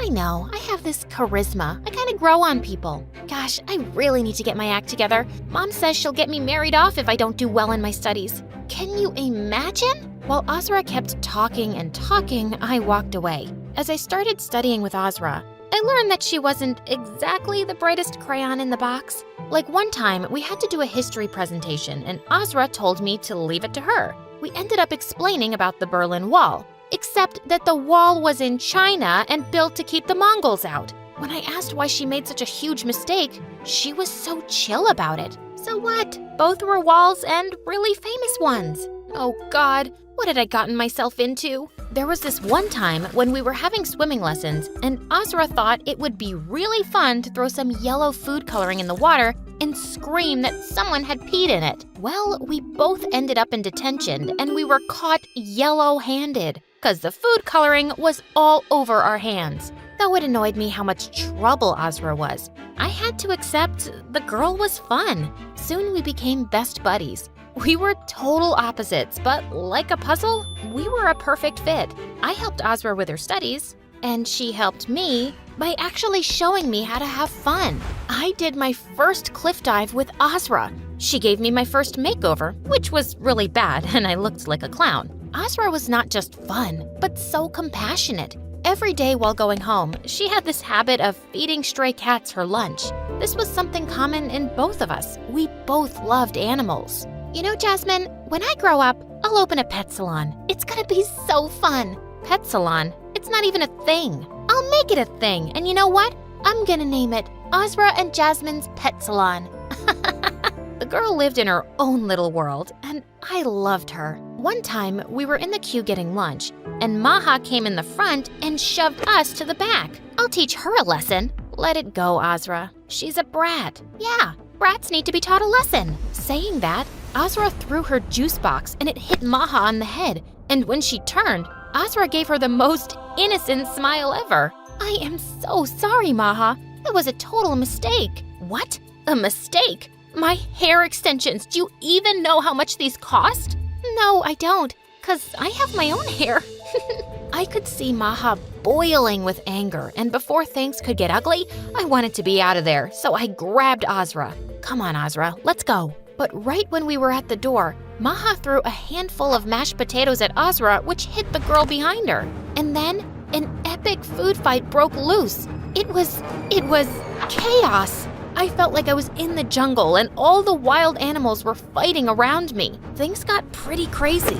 All three of us were taken to the principal's office, and just as I expected, Maha got off the hook and she started crying in front of her mom. And in the end, only I was punished. My punishment was to clean the school's toilet for a month. What? That is so unfair. You didn't even do anything. Come on, let's confront that woman. Just leave it, Azra. It's easy for rich kids. They get off the hook everywhere. And people like me are just left behind to suffer. Just stay away from me. Although Azra apologized like a million times, I didn't want to talk to her. It wasn't her fault, but I felt like she was another privileged princess who got out of trouble. Every day I had to clean the bathroom, and Maha was really having fun seeing me miserable. One day when I entered the bathroom, I was shocked to see my name all over it. Try cleaning this. Wrote it especially with a Sharpie for you. That was it. I had enough of that witch, so I slapped her hard.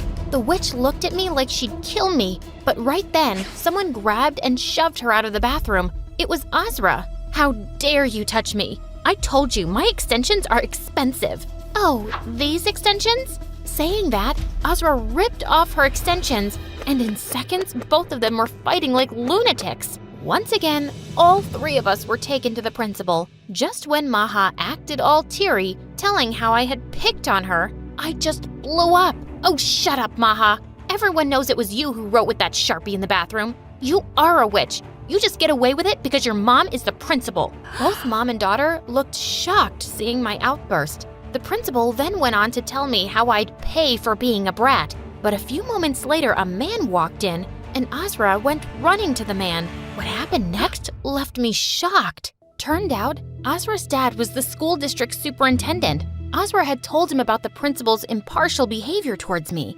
Well, Maha was expelled, and her mom was reported to the school board and later terminated from the job. They both totally deserved it. After Maha was gone, there was peace. After graduation, I started working as a software engineer at a very big company, and I was doing well. I was finally able to get mom a lovely house, and things were good. As for Azra, she did pass high school but couldn't get into college, and her mom was always after her to get married. One day, Azra and I went out for coffee, and she looked worried and told me how her mom had set her up on a date with a total stranger. I haven't even seen the guy. She wants me to marry him because he's some big shot businessman. I can't even stand up the guy because I did that 2 times already. I was wondering, can you perhaps do me a teeny weeny little favor? No, I'm not marrying him for you. No, dummy. Just go on the date and act weird. Just blow him off. I would have done it myself, but I have a very important meeting tomorrow. I wanted to say no, but she looked at me with those puppy dog eyes. And how could I say no to that? So the next day, I was in a fancy restaurant waiting, and when the guy didn't show up, I was furious. I was about to leave, but I heard a deep voice. You must be Azra. I am really sorry for being late. The moment I saw him, my jaw fell because the guy happened to be none other than Zaid, the owner of the company I worked for. Phew, he didn't recognize me because he had thousands of employees. I gotta leave because I just remembered something. Azra, our moms will set up another date if we don't sit through this one. Just pretend you're here with a friend. Easier said than done. Unexpectedly, I had a good time. I felt like I could talk freely to Zaid. Of course, as Azra. We both exchanged numbers, and Zaid and I texted each other every day. It was magical. I felt like I was falling in love with him. When Azra asked me what was happening, I told her the truth, and she told me to come clean. And the day I was going to, something awful happened. I had a presentation at work, and when I went in, I was totally shocked to see Zaid there. He looked equally stunned. After I finished the presentation, I just wanted to run out of the building, but he caught me in the elevator. Jasmine? Your name is Jasmine? Why did you lie to me? I can't believe it. I fell in... I can explain. It's complicated. I was gonna tell you tonight, but your lie was caught. Saying that, he left, and I felt awful. I left my job the day after, and when Azra came to visit me, I just lost it. It all happened because of you. My life was fine until you told me to go on that stupid date. Why do I always get into trouble because of things you start? I started. This was all you. Stop blaming me. After that, Azra and I didn't talk. I stopped all communication with her, changed my number, and even deleted my social media accounts. Soon I got another job, and I poured my heart into it. I remembered the promise I made to myself all those years ago. I couldn't let one setback slow me down. In a couple of years, I performed so well and eventually became a big manager in the company I worked in. Mom was so proud of me, but I often wondered what it would be like to share my happiness with Azra. I missed her so much. One day, I was checking my emails, and I was surprised to see an invitation from Azra. She was having a launch for her business and wanted me to join. Though I was unsure, Mom forced me to go. When I reached the place, I was totally blown away. Azra had finally opened her very own pet salon. It was Azra and Jasmine's pet salon. So, what do you think, bestie? How did I do? Azra? How? When did this happen? It's amazing. Then she told me how she had a business meeting for the salon the day I went out with Zaid in her place. I just had tears in my eyes. She did it. Jasmine, I missed you. Making all this happen wasn't that fun without you. I missed you too. You're my best friend in the whole wide world. I don't ever want to fight with you. You're my soulmate. We fight. That's who we are. And speaking of soulmate, there's someone here to see you. When I looked, I was shocked to see Zaid. He looked a bit nervous, and then I was the one to speak first. And then he ran to me and hugged me so tight and whispered in my ear that he loved me, and I couldn't hold my tears, and And I whispered back, I love you too. And that's the day I learned that if you work hard and never stop pursuing your goals, the universe will give you what you want.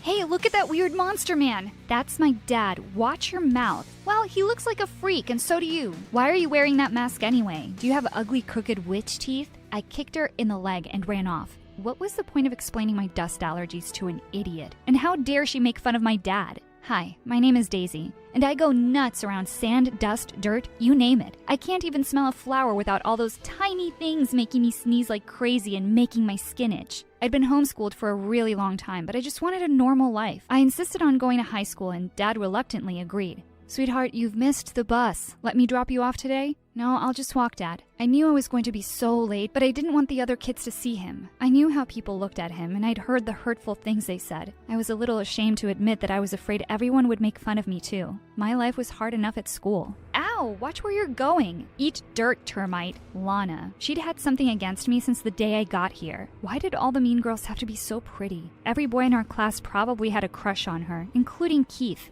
Oh, Keith, that boy's smile made my knees shake, and seeing Lana get all cozy with him made me send mental curses her way. May you get fat, Lana, and never fit into that cheerleading outfit again. Hey, that's a cool shirt. I just smiled at him. I could tell Shane was kinda into me, but who cares? He was no Keith. As we walked towards class, I nearly jumped out of my skin when Keith turned to me. Love your shirt. OMG, I was so glad I'd bought this. Love you too. What did you just say to my boyfriend, idiot? I'm not your boyfriend, Lana. I thought we talked about this. I muttered some lame excuse and ran away to the bathroom. Gosh, you'd think there were rocks in my head instead of a brain. Just then, one of Lana's minions came into the bathroom and said that math class had been moved to the art room. I splashed some water on my face and was ready to go when I noticed my mask was gone. Geez, these girls were so petty. I quickly made a makeshift mask out of paper towels and went to the art room. Of course there was no class. How stupid of me to fall for it. Just Lana and her gang of meanies. Hey, ready for some arts and crafts? And before I knew it, Lana had thrown an entire jar of glitter in my face. I couldn't see a thing and dropped my mask. I felt my skin ballooning up.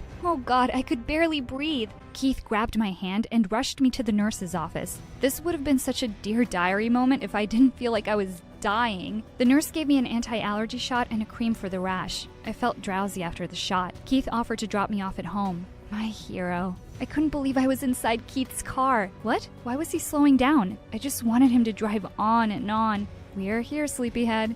He opened the door and helped me out, and I suddenly stopped in my tracks. I was wide awake now. I panicked seeing my dad standing on the porch. Oh God, what would Keith think? What if he told everyone? What if he said something hurtful? Who's that? Oh, just a distant relative visiting. So I was wondering if you'd like to go out with me on Saturday. Seriously? The Force really was with me today. I should have worn this t-shirt a month ago. What about Lana? She has nothing on you. I saw you without your mask the other day, and you're the prettiest girl I've ever seen. I felt like I'd shot straight to heaven in a galaxy far, far away. When Keith had driven away, I took Dad by the arm and went inside. Dad, we've talked about this so many times. I don't want my friends to see you. I was worried. I know, but you know how mean people are. When I went down to the kitchen in the evening, I was surprised to see a big basket on the table and a note. It said, "Hope you feel better really soon." Who knew Keith was such a romantic? I couldn't wait to see him tomorrow. The next day at school, I caught up to Keith. Thank you for yesterday. Come on, it was nothing. As we were walking to class, I saw Lana next to her locker. I had to mark my territory and fast. I nervously put my hand in his back pocket. He smiled and put his arm around me. Yes, it was the perfect payback. I thought Lana was going to choke and pass out. I knew I'd have to watch my back, but it was totally worth it. I was loving every minute of being Keith's girlfriend. I just skipped so many steps on the social ladder, and he was just so sweet. My mask broke one day, and Keith immediately pulled one out from his pocket. I always carry a spare for you. I just melted and sank into my chair. Another day, I got to school and saw Keith by my locker covered in dirt. I ran to him, but I had to keep my distance. What happened? Are you okay? I can't believe she'd do this. Who? What were you doing in my locker? I wanted to surprise you, but when I opened it, I got covered in dirt. I wanted to hug him and clean him off, but I couldn't risk triggering my allergy. Just then, Lana rushed over. OMG, Keith, what happened? Here, let me help you. You! Look what you've done! Get your filthy paws off my boyfriend. Cut it out, Lana. You and I are never gonna happen, you obsessed psycho. I tried to go after him, but I knew I couldn't help him. But I knew someone who could. Shane, could you do me a favor? Could you please help him and see if he's okay? Keith just seemed to be in a bad mood for the rest of the day. Nothing I said seemed to get him out of the grumps. I thought the day couldn't get any worse, but boy was I wrong. As I was about to head home, I saw something across the street that made me stop in my tracks. What the hell? My dad was here to pick me up. We would be laughingstocks. Why doesn't Dad ever listen? I slipped through the sea of kids and quickly ran to get away from school and Dad. I ducked into an alley to take a shortcut. I was halfway through when 3 boys blocked my way. What did these jerks want? The boys didn't look much older than me, but they seemed strong. Where do you think you're going, Precious? I told them I didn't have any money, but they kept trying to snatch my bag. Suddenly, I lost my balance and fell into a puddle of mud. I could feel my arms starting to itch almost instantly. They were about to run away with my bag when I saw a shadow looming behind me. Why don't you pick on someone your own size? I knew that voice. Shane! I couldn't have been happier to see him right now. One look at Shane was enough to make them drop the bag and run off. He helped me up and quickly cleaned the mud away. I felt kind of warm and fuzzy looking at him. He offered to walk me home. I had forgotten how easy and fun it was to talk to Shane. I had been so focused on Keith I didn't realize how much I missed this. As soon as I got home and saw my dad, I felt irritated. Dad, why did you come to pick me up? You don't know the kinds of things people will say at school. When I turned to Shane, I saw that he had a strange look on his face. Was he going to say something about my dad? Instead, he sounded really disappointed. Why do you even care about those jerks? I thought you were different and didn't care about what people thought, but maybe I was wrong. He turned and left. Why was he judging me? He didn't know how hard my life was. The next day at school, Shane avoided me. I couldn't care less about what he thought. I was Keith's girl, and he was all I needed. Someone rang the doorbell the next morning, and I opened the door to find a huge bunch of daisies on the doorstep. I gingerly picked up the note, which said, "Some daisies for my Daisy. Happy birthday, babe. Can't wait to take you out tomorrow. Hugs and kisses, Keith." I let out a huge sneeze and slammed the door shut. Sweet but really dumb. It wasn't even my birthday for a month. He should know better. One day, Lana's minions started following me home after school. I was afraid they'd try and hurt me, but they just turned around and left once I got home. The next day when I got to school, everyone seemed to be laughing at me. Did I have something on my face? Was there a hole in my pants? I quickly walked to my locker and froze. I felt like the world had collapsed around me. There was a picture of me with Quasimodo. It said I was a freak and we should be in a circus. I looked down the hallway and the walls were covered with the same pictures. She had made me into a freak because of my dad. I tore the poster off my locker and ran out of there. I couldn't stop crying all the way home. My dad was surprised to see me back so early, but I just shrugged and went to my room. A little while later, he walked into my room, and I froze when I saw what he had in his hand. The damn poster! He sat down on the bed and held his head in his hands. I saw him shaking. I was horrified and ran over to him. "Dad, I'm so sorry your life is difficult because of me, Daisy." "No, Dad, I would never change a thing about you. It's not your fault those people are awful." I burst into tears. I felt so terrible for all the awful things he'd read about himself. And I knew it wasn't his fault, but my life in school was going to be hell now. Thank God summer break was just around the corner, and I wouldn't have to deal with school. At least I had my boyfriend to hang out with over the summer, but he seemed to be a bit busier than usual, too. Over the weekend, Keith invited me to a beach bonfire, but me and sand don't go well together. My dad tried to stop me, but I wasn't going to let my allergy get in the way. I wanted to be the perfect arm candy for Keith, and I sure wanted Lana to eat her heart out. The beach party was raging by the time Keith and I got there. Keith couldn't keep his eyes off me, and I was super pleased. He pulled me close and kissed me. Wow. I was still reeling from the kiss when I saw Lana staring daggers at me, and a few feet away, I spotted Shane. But tonight was my night, and I wasn't letting anyone spoil it for me. Keith and his friends were hanging out close to the fire, but the ash was making me sick. I told Keith we'd have to move away. He looked annoyed but didn't say anything. After a while, he said he was going to go catch up with his friends for a bit and just started playing beach volleyball, leaving me all by myself. I was getting bored and decided to see the match up close. All of a sudden, someone bumped into me and I ended up face-palming the sand. My allergies went haywire. My eyes were so swollen I could barely see a thing. Keith pressed my inhaler to my mouth and rushed me off to the hospital. When my allergies had subsided, I looked around for Keith, but found Shane instead. He told me Keith was in the middle of the match and had asked Shane to take me to the hospital. The doctor said that my allergies were really aggravated and I would have to stay indoors for at least a week. I couldn't believe how selfish Keith was. Dad tried his best to look after me, but I didn't make it easy for him. Keith hadn't even come to see me once. He hadn't even bothered to text. How had I not seen this before? As soon as I could get out, I went over to his house. It was obvious that he totally wasn't expecting me. Oh, hey you.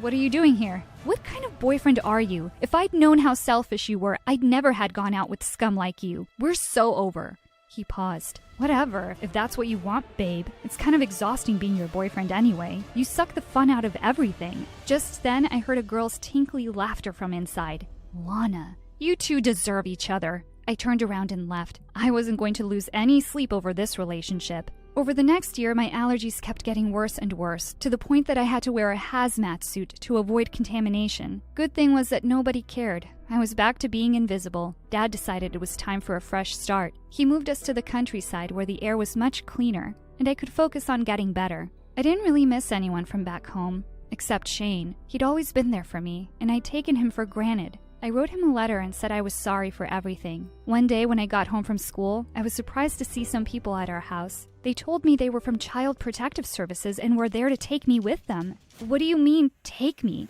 We don't think Mr. Smith is a suitable guardian for you anymore, given your current health situation. Guardian? You must have the wrong house. I live with my dad. No, Daisy. When all of the foster homes refused to look after you because of your allergies, he adopted you. I couldn't believe it. My dad was a hero. He chose to love me and look after me when no one else would. I realized he was even more amazing than I'd ever given him credit for. I told the social services people that I was old enough to choose where I wanted to live, and there was no way I was leaving my dad. They said they would review my case file and left. In a few days, the matter was cleared. I didn't have to go anywhere. Over time, Dad and I mended our relationship. I was no longer afraid for him. I couldn't be prouder of the man who raised me, even though I was such a brat. I would watch videos on my favorite channel, My Story Animated, about all these psycho dads who were so mean to their daughters, and I couldn't help feeling even more grateful for my amazing dad. One day, as I returned from college, I found a basket of my favorite things on the doorstep. Keith? I turned around and was amazed to see Shane. Of course it had been him. Keith couldn't have sent a thoughtful present to save his life. I got your letter, and I heard things between you and your dad are better. It turned out that Shane's mom was a protective agency worker who had handled my adoption case from the start. She'd told Shane about it, and he'd confirmed Dad was an amazing guardian for me. I was stunned. He'd always been in my corner. I've always loved you, Daisy. Why didn't you ever say anything? I was afraid you'd laugh at me. Shh.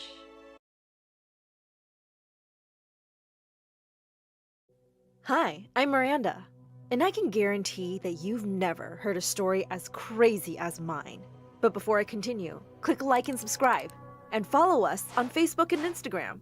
I grew up as the only child of loving parents who were always there for me. We called ourselves the Three Musketeers. Growing up, I wasn't pretty, or particularly smart, or very rich, but I had tons of photo albums filled with the happiest memories. My life was perfect. And then, suddenly, everything changed.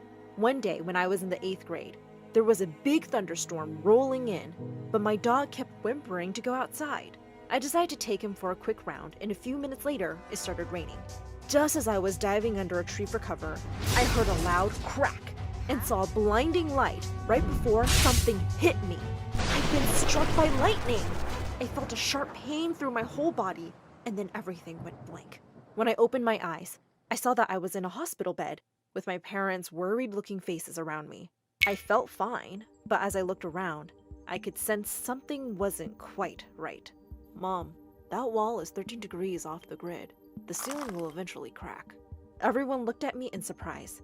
I tried to jump out of bed, but the doctor stopped me. Easy, Miranda. We still have to run more tests on you. But I feel fine. I have to go to school. I have exams. Honey, you were out for 3 months. School's over. Wait, what? But I didn't take the exams. I have to talk to the principal. This is a special case, right? She'll let me. Stop worrying about school, love. We're just happy you're okay. You can take it slow. Slow? The universe didn't stop for me, did it? Did the earth stop spinning 1,000 miles per hour because of me? No, it didn't. The doctor ran some more scans, but after the MRI results came out fine, he let me go. When I got home, I went straight to the basement and started taking out a lot of old stuff from my childhood. As I was taking a box to the trash, my parents stopped me. What are you doing, Miranda? You don't need these old pictures, right? Yes, we do. Those pictures are so many memories. Why do you need memories? The past doesn't matter. Only the future. And I need the space for my books anyway. What books?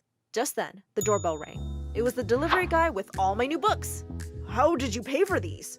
Oh, I just checked your stocks. And I used some formulas to get ahead of the market. Don't worry, Dad. You probably have $350,784 extra dollars in your account by now. I made my parents rich over the summers.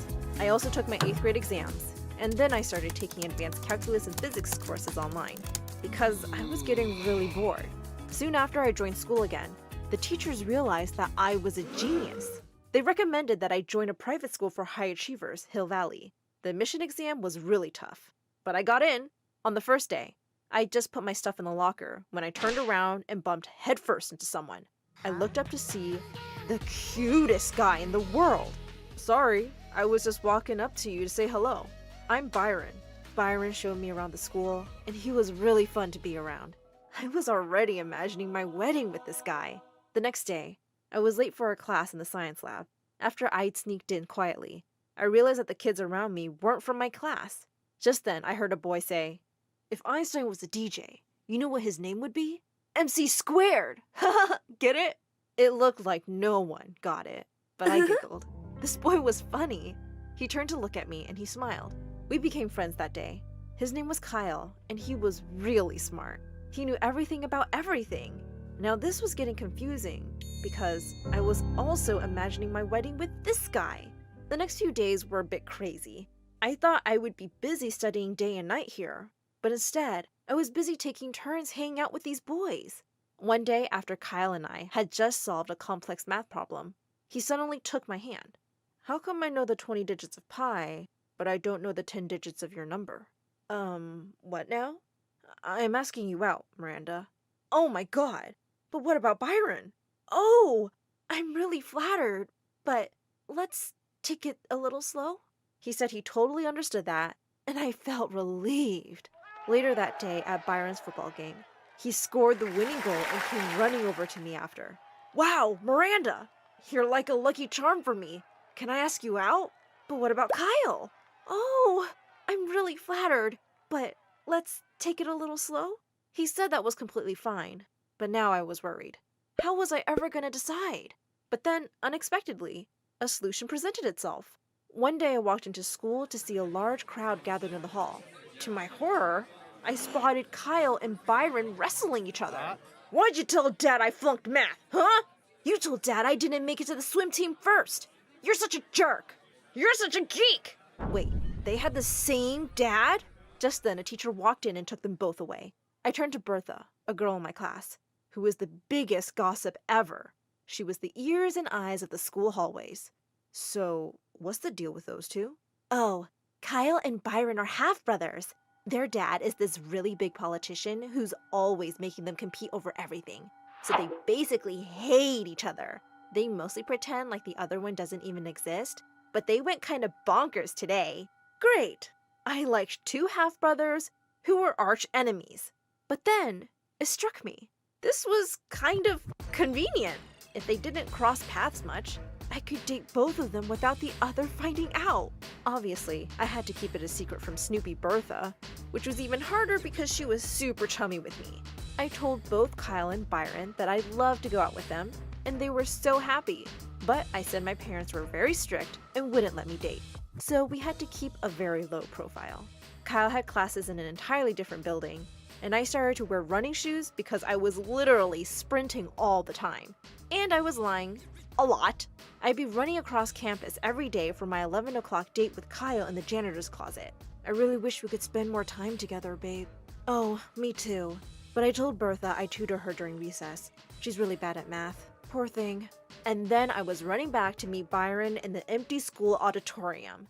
"Go with me to the movies tomorrow?" Oh no! I had a date with Kyle at the planetarium then.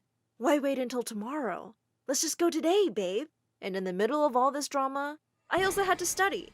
But I had to admit, I was really having fun. Until, one day, I was in the cafeteria and Bertha came up to me in super gossip mode. "You know that weird nerdy guy from the other building? Byron's brother?" Yeah, barely. Kyle, right? "Yeah, him. There are security cameras in the computer lab, and he was caught making out with some girl." I spat my juice out all over Bertha. "Oh my god, I'm so sorry." Take it easy, girl. You seem to be more into gossip than I am. Oh, no, I just choked. So, did they see the girl? Yeah, of course. Her name's Daisy. She's in Kyle's class. What? The girl he was making out with wasn't me? I mean, okay, I was being kind of a hypocrite, right? But it still kind of hurt to be cheated on. Well, at least the decision was made for me. I would only date Byron now. And just come out openly with it. In your face, Kyle. Hey, babe, I have some really good news. My parents are really happy with my grades, and they're okay with me dating you. But he wasn't as happy as I thought he'd be. Yeah. There's something I have to tell you, Miranda. I started dating someone else. What? Why? Because I was tired of having to hide from everyone. Just then, Bertha turned up and kissed Byron. Hey, girl! I guess you've heard? Byron and I are dating. Aren't we great together? What the what? Yeah. Congrats. You guys are the cutest. I was in shock. I went from having 2 great boyfriends to none in 5 minutes. And I couldn't really blame poor Bertha. I was so mad I had to take it out on someone. So I went to confront Kyle. How could you do this to me? Seriously? You're just going to stand there and act like a victim? What do you mean? I know you were dating Byron while you were going out with me. Yeah, some anonymous person sent me the pictures of you two making out. So all this time you were cheating on me with the person I hate the most. We were done, Miranda, even before Daisy asked me out. I stared at him, speechless, as he started to walk away. He turned back for a second. I really liked you, you know. I realized at that moment that I had been a terrible person, and I just lost the best guy. Sure, Byron was gorgeous and popular, but Kyle had everything I ever wanted. He was smart, funny, and kind. And now, I was alone. I guess I deserved it. For the next few months, I hung out with Bertha and Byron, and it didn't actually bother me at all. But when Byron invited me to his birthday party at his house, I couldn't make an excuse fast enough to get out of it. And now, I'd have to see Kyle again after all this time. Mom noticed that I was looking really bummed out, and she asked me what was wrong. I ended up telling her the entire story. You know what? Something like that happened to me too. I was dating another guy when I met your father, and for a long time, I couldn't decide between them. Really? So what happened? Your father found out and dumped me, just when I was about to tell him that I loved him more than anything. So I had to win him back. Suddenly, she got up and left the room. When she came back, she was holding the most beautiful red dress. When he saw me wearing this, it changed his mind really quickly. Go on, try it. I put it on, and it looked amazing. Maybe I could win Kyle back. When I got to the party, Byron's jaw dropped open. Gosh, Miranda, you look stunning. Yeah, she really does. You go ahead, babe. I need to talk to Miranda for a sec. She pulled me aside, and I noticed she looked mad. What do you think you're doing, you witch? Bertha, what are you? Oh, don't you dare play innocent with me. I know what you're really like. You were two-timing with both brothers. And now you come here wearing that dress? To my boyfriend's birthday? What? You knew about me and the boys? Oh yeah. I know everything that goes on in that school. I told Byron you weren't serious about him, and that's why you wouldn't date him openly.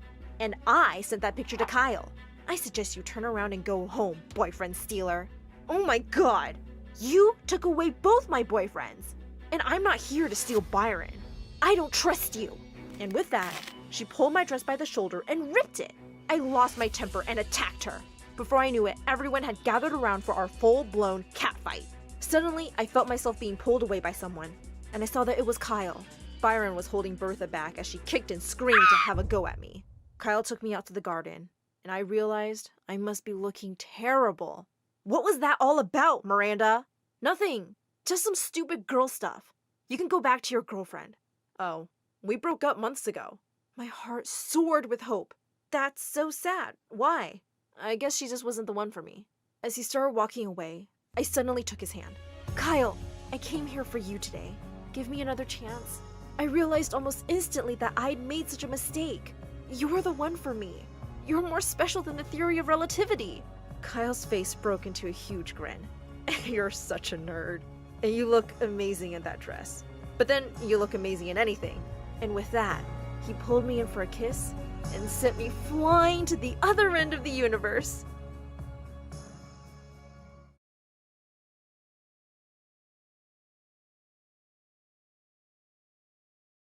I looked over my shoulder, making sure no one was around. Then I grabbed 3 of my shirts and stuffed them into my bag. I had to run away tonight. It was now or never. Just then my mom barged into the room and yelled, "Why are you still here?" I was studying. Studying? Go milk the cows. Books are not for you, stupid girl. I rolled my eyes and grabbed the milk bucket. Hi, I'm Amara from Greece. I was all set up to run away from my village to escape a terrible fate, when I suddenly got an opportunity that changed my life forever. But before I continue, click like and subscribe. The next day in class, our teacher barged in and wrote a question on the board. Now who can solve this? I looked around and then raised my hand. No sweat! As soon as I was done solving the question, I saw everyone staring at a tall woman walking towards me to the front of the classroom. So, you're the famous Amara. Your teachers did say you were a genius. Signomi, who are you? She's Miss Mercedes, the vice principal of a huge school in the city. She's come here to offer a scholarship to the smartest kid in class. I just stood staring at her, my mouth open. Was this for real? I don't have all day, child. Will you accept it? Yes, absolutely. Just the day I had planned to run away, I'd been given a scholarship? I was being saved by God. 20 minutes later, my teacher was at my house, trying to convince Mama to let me go, but she kept shaking her head stubbornly. Mama, I'm not doing this for myself. I want to be a doctor so I can take care of you. For a minute, I thought she might actually give in, but then she started to scream. I've told you, your place is here. What will you do at a school? Then Miss Mercedes took out 50 euros and handed them to Mama. Okay, maybe it's not so bad to go to school. The next day, I was at a train station with my mom, and hundreds of villagers had gathered to bid me goodbye. I tearfully hugged Mama, and she spat at me 3 times for good luck. Ftoo, ftoo, ftoo. Then she put a talisman around my neck. My darling girl. Take this. It will bring you good fortune. Come back rich and make your mama proud. I rolled my eyes, but accepted it. And then suddenly every woman was giving me a talisman of her own. I finally hopped onto the train and was so impatient to leave, I could almost push it. Just then, the train started moving away. I couldn't believe it. I was actually getting out of here. I could almost dance with joy. Sit down.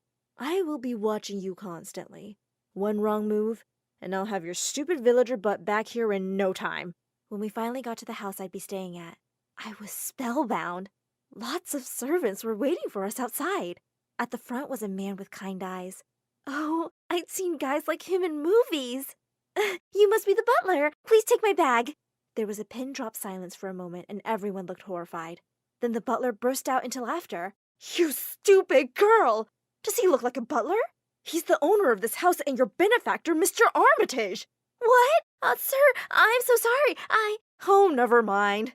I'm just happy to see you, and I'm sure you'll do wonderful things. I noticed he had tears in his eyes. He seemed nice, but a bit weird. When Miss Mercedes led me to my room, I was thrilled to see it was full of books, and there was a TV and a really fancy-looking laptop. I jumped onto the huge bed in delight. Is this really all mine? Are you crazy? This is Dakota's room and her bed. You will sleep there. Before I could ask her who she was, the door flew open and a girl barged in. Oh my God! Miss Mercedes, why is there a beggar on my bed? Miss Dakota, she's a scholarship student. She'll be sharing your room because she can learn lots of things from you. Like manners. I'm talking to Daddy about this.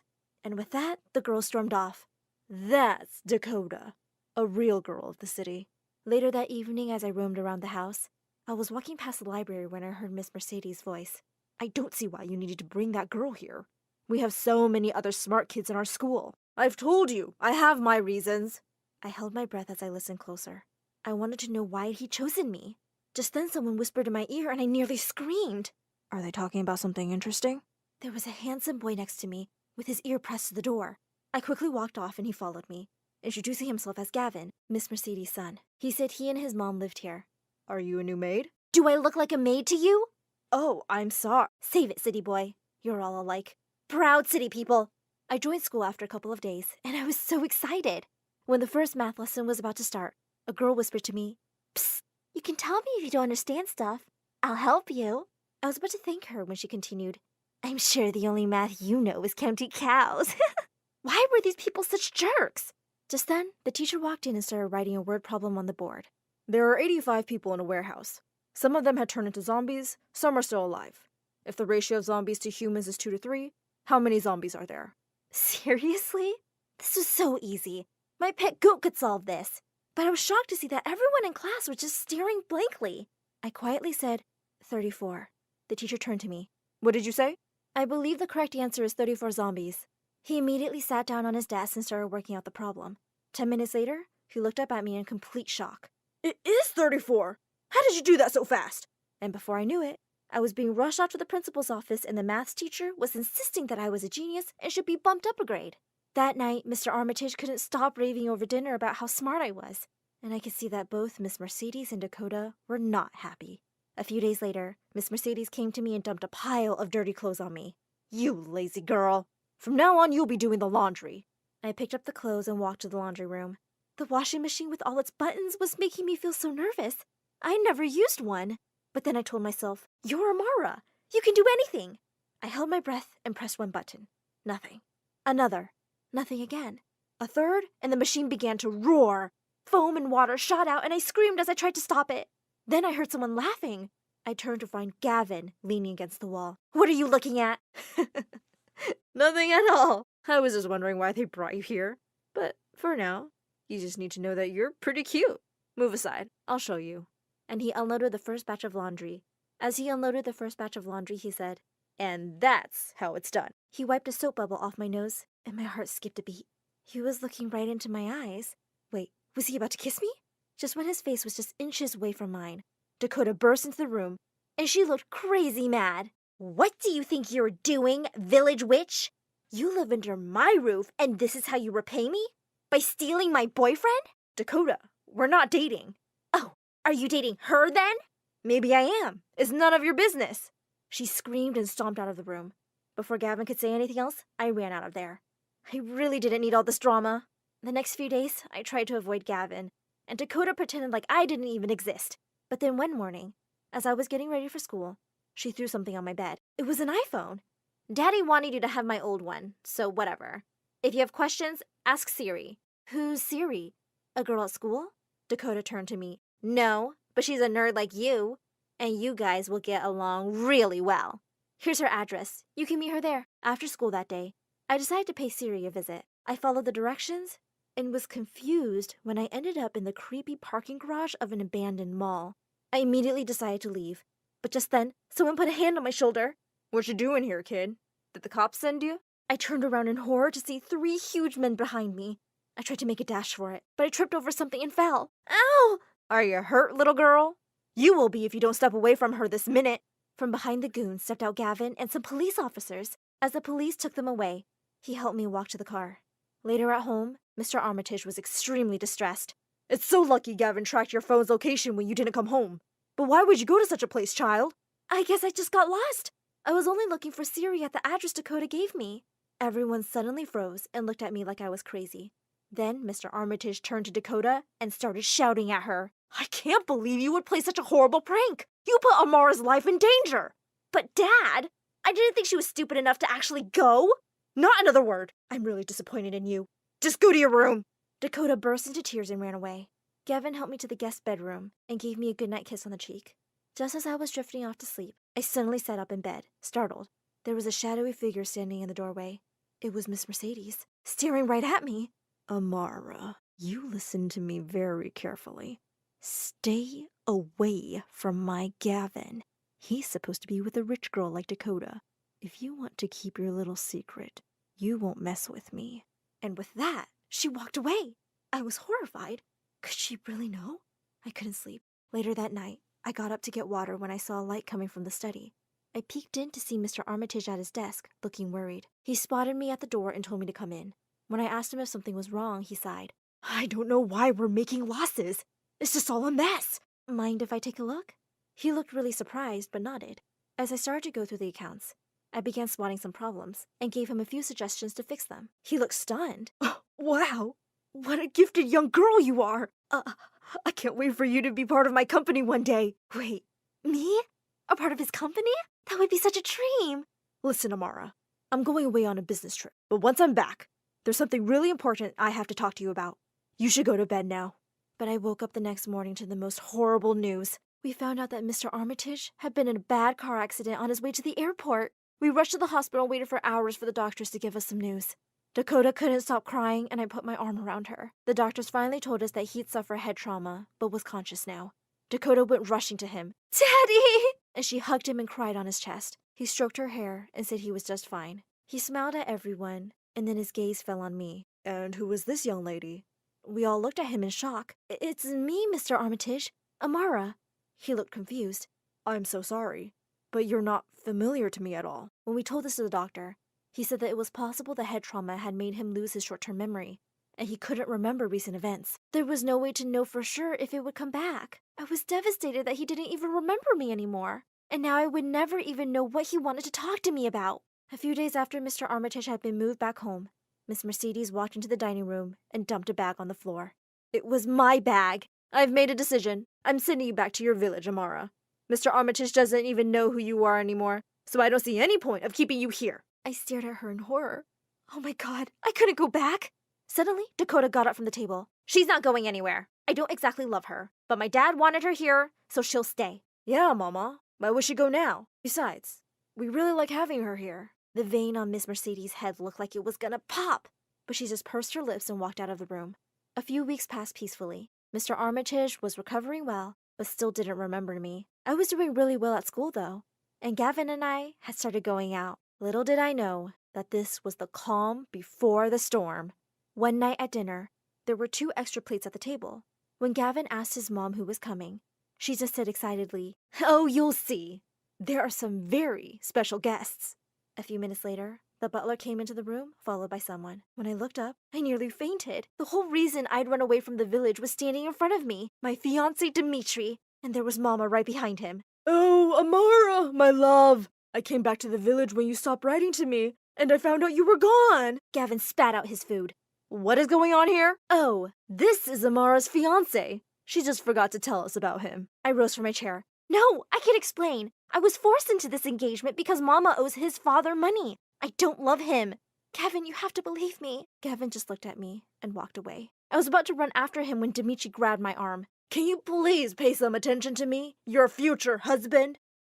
There was complete silence in the room. "You and your family will pay for this, Amara." And with that, he stormed off. Mama burst into tears and said I had to come home and fix things with Dimitri, or she and my siblings would be kicked out of our house. She looked so much weaker, and it broke my heart to see her cry. I said I would leave with her the next day. The next morning, as we were leaving, I told Mama that I wanted to say goodbye to Mr. Armitage. "Mr. Armitage, you don't remember everything you've done for me, but I wanted to thank you." "What do you mean I don't remember, Amara? I know exactly why I brought you here." I looked at him in shock. "Wait, your memory's back?" Just then, Mama came running, saying Dimitri was waiting for us, but she suddenly froze. She and Mr. Armitage were staring at each other like they'd seen ghosts. You, how dare you trick my child and take her away from me? "Amara, we're going, now!" She dragged me towards the door and I kept yelling at her to let me go. "Please, just stop. I was going to tell her everything. I'm really sorry I didn't take a stand for you all those years ago, but I'm trying to fix all that now with our daughter." Dakota and I shrieked together. "Daughter?" Dimitri put an arm around each of our shoulders. "Huh, you're sisters? That's so cute. I can't wait to get married to Amara and have daughters of my own." "Get your filthy hands off my daughters!" After he and Gavin kicked Dimitri out, Mr. Armitage walked over to Mom. "Please, give me another chance. For our daughter's sake. She's not your daughter. Her father left us a few years ago. You men are all the same." Mr. Armitage looked stunned. Then he looked at me and said, "Oh, she's not? Well, yeah, okay. Actually, that doesn't matter. I think she's an amazing girl, and I would like her to stay. I can send her to the best school and university, and pay for your treatments. I'll even pay off your debts." For a second, Mom looked shocked, and then she jumped at him and hugged him. "My darling, I missed you so much." Well, long story short, Mom did give him another chance. He paid off our debt, and Mama and my siblings moved to the city too for her treatment. Dakota and I are kind of friends now, although she did kick me out of her room. And most importantly, Mr. Armitage fired Miss Mercedes after he found out she'd try to get rid of me. She and Gavin moved out, but he refused to stop seeing me. So he's still my boyfriend. Who'd have thought things would turn around so much for a poor village girl? I was racing through the hallway. I knew I had to run for my life. I pounded on the first door I saw. Open the door, please. Hey, who are you? What do you want? He's after me. What? Who? Help me! No, don't go outside! Okay, hold on. Let's get some context here. I'm Luna, and I was born in a small town in Switzerland. Before we go any further, like and subscribe to hear my story. Thank you! It took my mom hours to give birth to me. So much so that doctors and nurses figured it would be okay to take a lunch break since they'd be there forever. Maybe it's cause I was scared with everyone there, but as soon as the room was empty and my dad took a bite of a sandwich, I decided to come through. My mom gave birth to me pretty much by herself. What a hero. We should name her Heidi. Really? The most ridiculous Swiss name you could think of? We might as well have named her Cheese Fondue or Swiss Army Knife. After arguing over it, they agreed on Luna. Luna means moon in Italian. It's no wonder that I grew up to be a dreamer. When my parents split, I was a little upset. Pack your suitcase. We're leaving. In order to keep me from destroying our house, Mom decided to take me on a trip and explore the world. Life was amazing. Why don't we travel the world for the rest of our lives? Mom was skeptical. I just graduated high school. It's the perfect time to take a break. And how will we afford that if I don't work?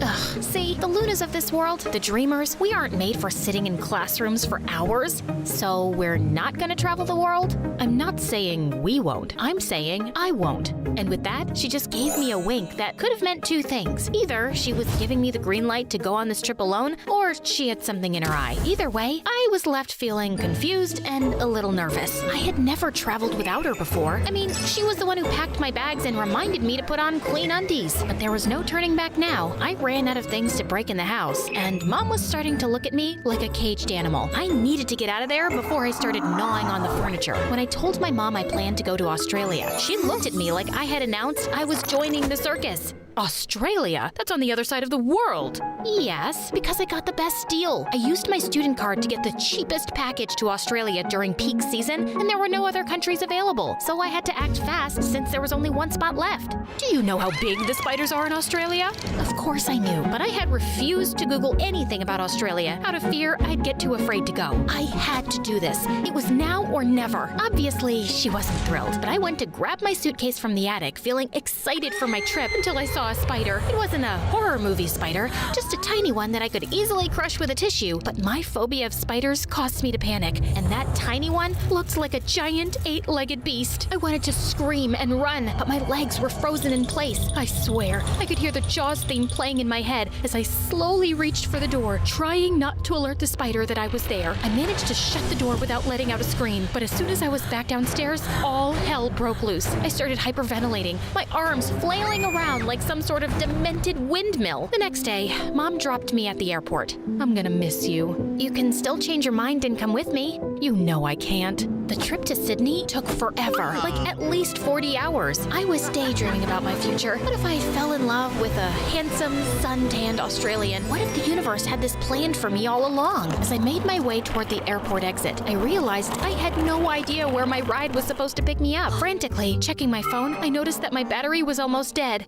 Luna, Miss Luna? He looked like a driver, but what if he was a stranger trying to trick me? My heart was racing as I hesitantly made my way towards him. As I got closer, I realized he was indeed my ride. I let out a sigh of relief, but it was short-lived. As soon as we got into the car, the driver started blasting music that was way too loud. I tried to ask him to turn it down, but he couldn't hear me over the noise. Just when I thought things couldn't get any worse, I realized I'd forgotten to convert my currency. How was I supposed to pay for anything without any Australian dollars? I started to panic when we pulled up to my apartment. As I made my way out of the car, I heard a loud crash behind me. Turning around, I saw that my massive suitcase had fallen out of the trunk and was now spilling its contents all over the pavement. Oh no, let me help you. Here, let me get that for you. Don't worry about it. This ride is on me.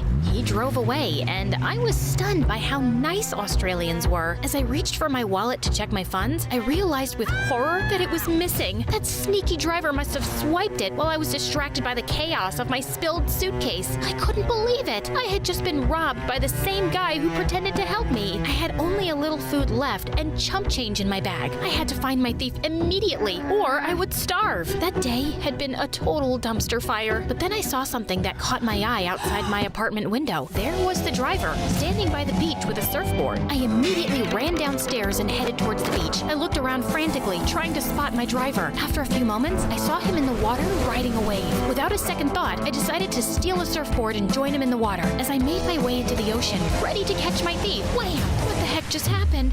Is she okay? That must have hurt. As I opened my eyes, I saw a bunch of people surrounding me.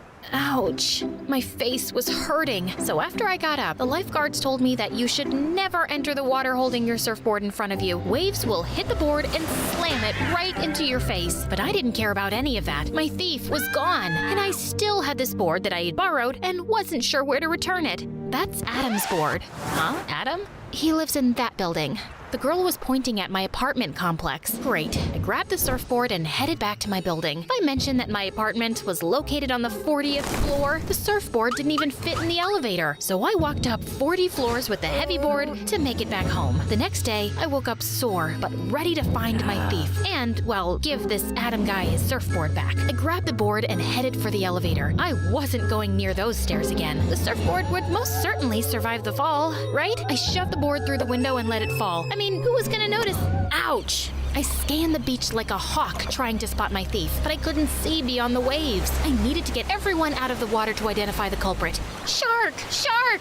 Everyone came running out of the water in a frenzy, but as soon as they realized there was no danger, they looked at me like I was the crazy one. And the worst part, the thief was nowhere to be seen. That night, I decided to make myself a fondue. Yeah, kinda gross to have melted cheese in the summer, but I was missing home. As I was about to finish melting the cheese on the stove, my fire alarm started screaming at me. I immediately grabbed a towel and hurriedly waved it under the fire alarm. It was useless. This thing wouldn't stop. Suddenly, there was a loud thud. Was someone here with me? I was racing through the hallway. I knew I had to run for my life. I opened the first door I saw.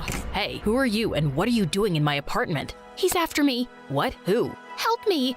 No, don't go outside. Wow, he was so cute that I almost forgot about my fire alarm that was blasting in the background and the fact that someone was after me. Fire, alarm, stranger, apartment. My neighbor was kind enough to check every closet and corner. No one was there. He also fixed my fire alarm. And by helping me fix it, I mean that he literally tore it off my ceiling. I just hoped that the building wouldn't catch on fire while I was asleep because I no longer had a fire alarm. Thank you so much. You saved me. Happy to help. I'm here for anything you need. I'm Adam, by the way. Luna, like the... Moo, I love it. Wait, are you the Adam? Oh, wow, you're the thief. Well, wait a minute. I didn't steal it. I borrowed it to go after my thief. He smiled and winked. Was he not believing me, or was he flirting? Well, I didn't have time for this. I had a thief to catch. I called the driver's company, but they were as helpful as a chocolate teapot. I walked out of my apartment, hoping I'd find him at the beach again, and almost stepped on something, a small box of chocolate. It had a note on it. When I opened it, it said, "Welcome, Luna." Aw, obviously this was from Adam. And Celia? So, my handsome neighbor had a girlfriend. Clearly, he wasn't flirting with me and thought my thief story was a lie. I laid in bed that night, exhausted and annoyed, wishing for a good night's sleep. But that didn't happen. I woke up around 3 a.m. that night. Something felt off. I was sure I wasn't alone, but with a quick look around my small studio, I saw no one. Then why did it feel like I was being watched? As I looked at my ceiling, I saw it. The spider. I'm talking a big, hairy, 8-legged nightmare that could have easily passed for a small dog. How did it end up in my apartment on the 40th floor? I won't admit it, but I was tearing up. I needed help, but who could I call at 3 a.m.? Mom. With the time difference, it was daytime for her. I immediately FaceTimed her. Hey, honey. Mom, there's a monster in my apartment. As I looked up at my ceiling, it was gone. Without thinking for a second, I jumped up and looked around. Where was it? Was I dreaming? Are you okay, honey? Mom, there's a huge spider. Remember what I always tell you. The spider is probably more afraid of you than you are of it. Behind you! It must have fallen behind my bed somehow. I swear that at that moment, the spider gave me a judgmental look. Don't you dust behind your bed? Mom, what do? I aimed the phone toward the spider to show my mom. Stop zooming in. I'm not. This thing is huge. I felt a wave of panic wash over me. My heart started racing, and my palms began to sweat. Mom, I can't do anything by myself.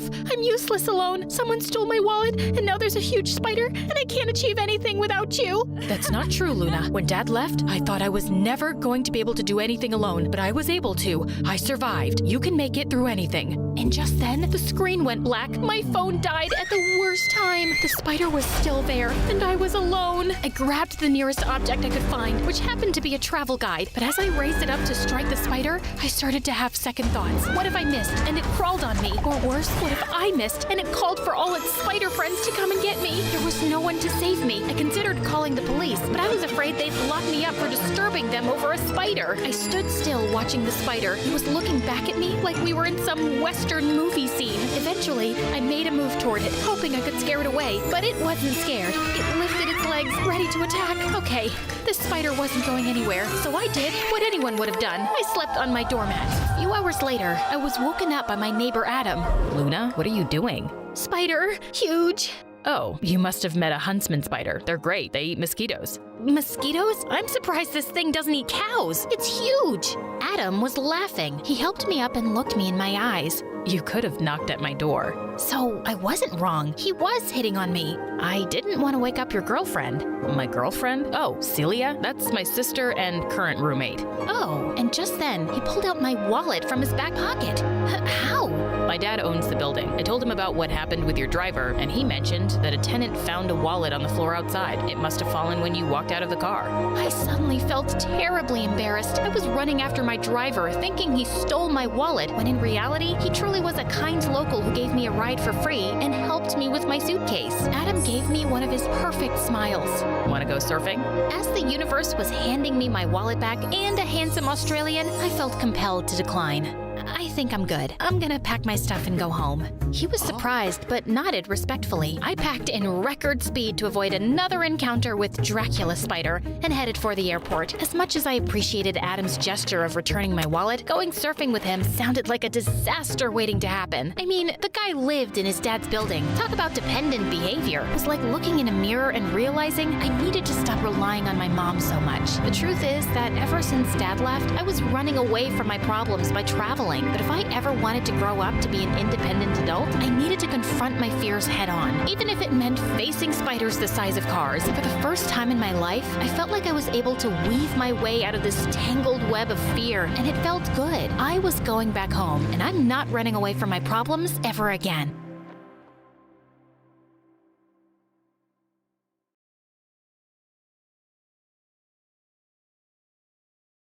Hi, my name is Arella, and you won't believe my story. But before I continue, my story animated will give $1,000 to one lucky person who subscribes in the next 7 days. Tell your friends, your sister, brother, and mom to subscribe now. When I was born, Mom and Dad swore they had the most beautiful daughter in the world. Look at her eyes, they're gray. No other kids have such beautiful eyes.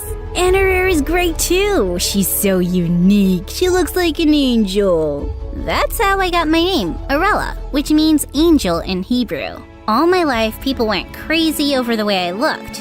It was hard for me to go anywhere without people staring at me or complimenting my unique features. But it also made me a big target for bullies. Once in the 2nd grade, a girl came up to me in class and began to pull at my hair. My big sister said that your hair is a wig. Take it off and let me play with it. I smacked her hand away. Your sister must be stupid then because it's not a wig. Nuh-uh, you take that back. She's not stupid. Just then, she began to attack me. I held her off as best as I could, and thankfully a teacher came and separated us. We do not fight in this class. Go to the naughty corner and don't come out until you're ready to apologize. She never did. When I was in the 6th grade, my parents signed me up to a local modeling agency, and I got a job on my very first day. The recruiters freaked out over my look and said that I would be a big star. The only problem was that I had absolutely no desire to be a model. I hated that people always stared at me for looking so different. Heck, Even I didn't understand why I looked the way I did. One afternoon, we were doing a shoot outside for a new water toy, and after 30 minutes, my skin turned as red as a tomato. Within an hour, I had very bad sunburns all over my face and neck, so my parents rushed me to the emergency room. Oh, please, you have to save her beautiful face. The hospital staff helped me, and soon I was feeling a lot better. But my doctor insisted on doing some small tests on me. And that's when we learned that I had a condition called achromasia. It was a genetic disorder that caused my body not to make any color pigments. That's why my eyes and hair color were gray. This condition also made me super sensitive to the sun, so I needed to be extra careful. Life went on normally enough, but Mom and Dad didn't stop with the whole modeling thing. They had me doing so many different shoots and campaigns that I had almost no time for school anymore. My grades were so bad, and whenever I tried to study, they told me not to worry about it because my beauty would get me through life. So when I turned 13, I decided enough was enough. I'm not doing this anymore. It's not fun for me, and I don't like being used like this. But Angel, you're so beautiful. The world needs to see it. We want the world to know how beautiful our daughter is. I don't care. I'm done. I'm not some display angel for the Christmas tree. I'm my own person. Deal with it. Luckily for me, they didn't push me any further to model, but they still went wild taking pictures of me around the house. I ignored them as best as I could, but they were getting so weird. In the 10th grade, I was transferred to a much larger school outside of our town because our local high school was full, and I was excited for the change. When I arrived, I was amazed at how fancy it was, and all the kids seemed to be very rich too. I really didn't feel like I fit in here, but I was determined to make the best of it. As I headed to my locker, a door next to me swung open and almost hit me smack in the face. Whoa, I'm so sorry. I don't understand why they make these stupid doors open out instead of in. Are you okay? Standing in front of me was the most beautiful guy I'd ever seen in my life. He had pitch black hair and piercing blue eyes. I'm fine. You're new here, right? I'm Kevin. Nice to meet you. Meet to nice you too.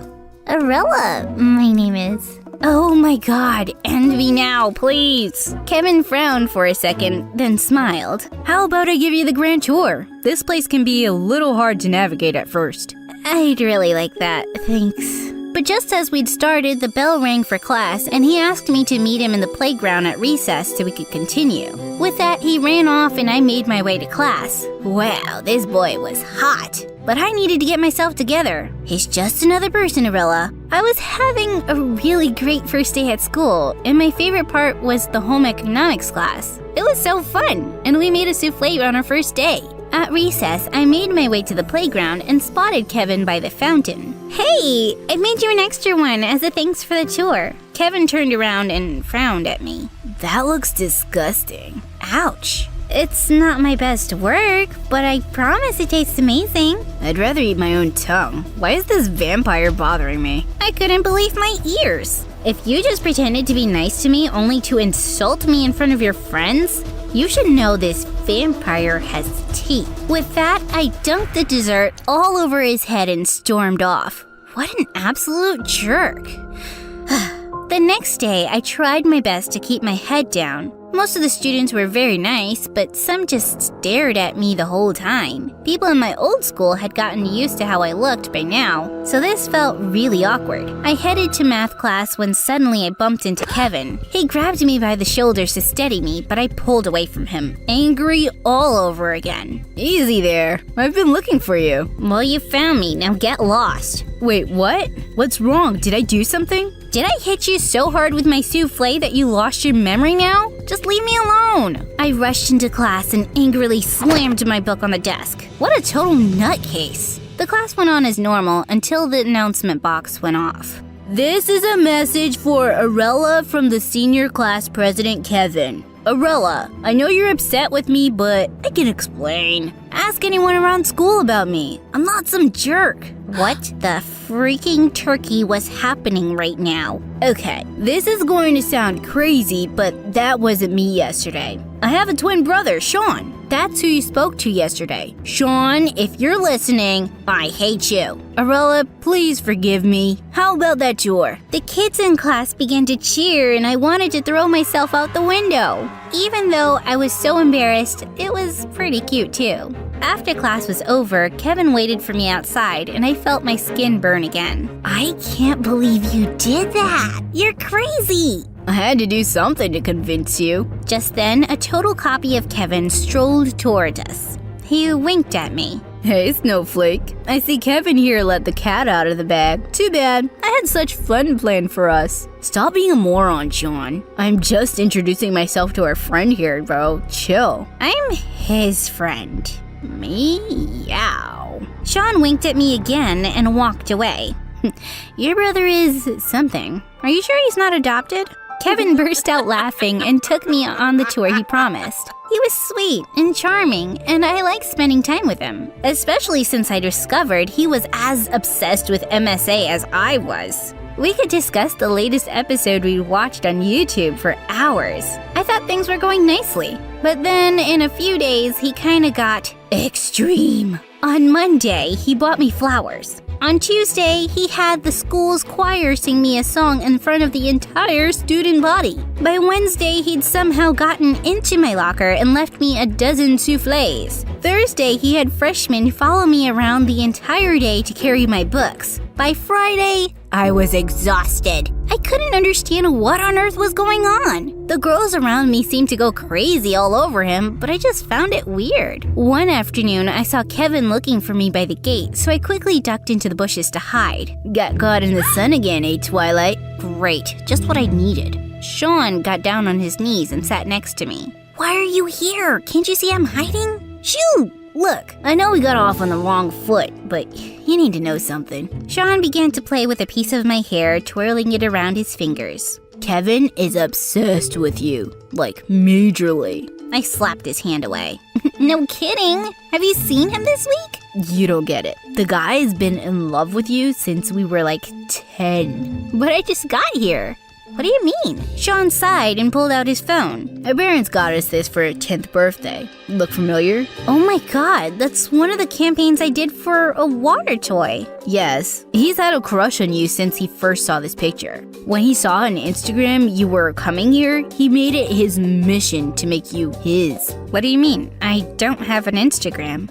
Then what's this? Sean then showed me a verified Instagram account of me. There were posts of me going back years as an influencer. It had over 10 million followers. What the heck? Sean, this isn't mine. I've never seen this before. And why is it all in Japanese? You're a huge influencer in Japan, Lilypad. Are you seriously telling me you had no idea? I mean, I modeled a bit as a teen, but no, I had no idea. I think you finally got interesting. I had to get out of there. How was I famous in Japan and never knew about this? I rushed to the bus, and the entire ride home I tried to search for the page, but nothing came up on my phone. At home I tried my computer too, and again nothing popped up. I asked Mom if I could use hers, but she said she left it at work. I tossed and turned the whole night. It had to be my parents. They were always taking pictures of me, giving me gifts and asking me what I thought about them. Who else could it be?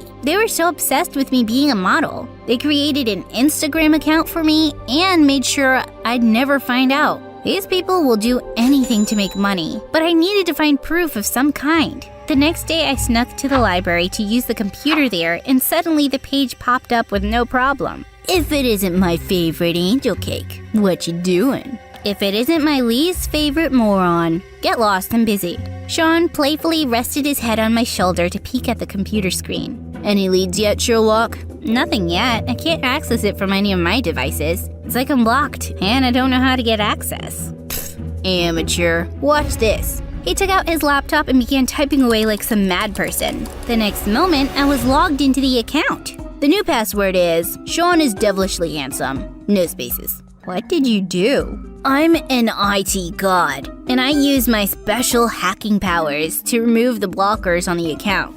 It was only available in Japan on your settings, but now you have full access. The IP is listed to this address. Is it familiar? That's my address. I knew it! Listen, I'd love to continue this little dance, but Kevin just walked in, so you better run now if you don't want to be proposed to.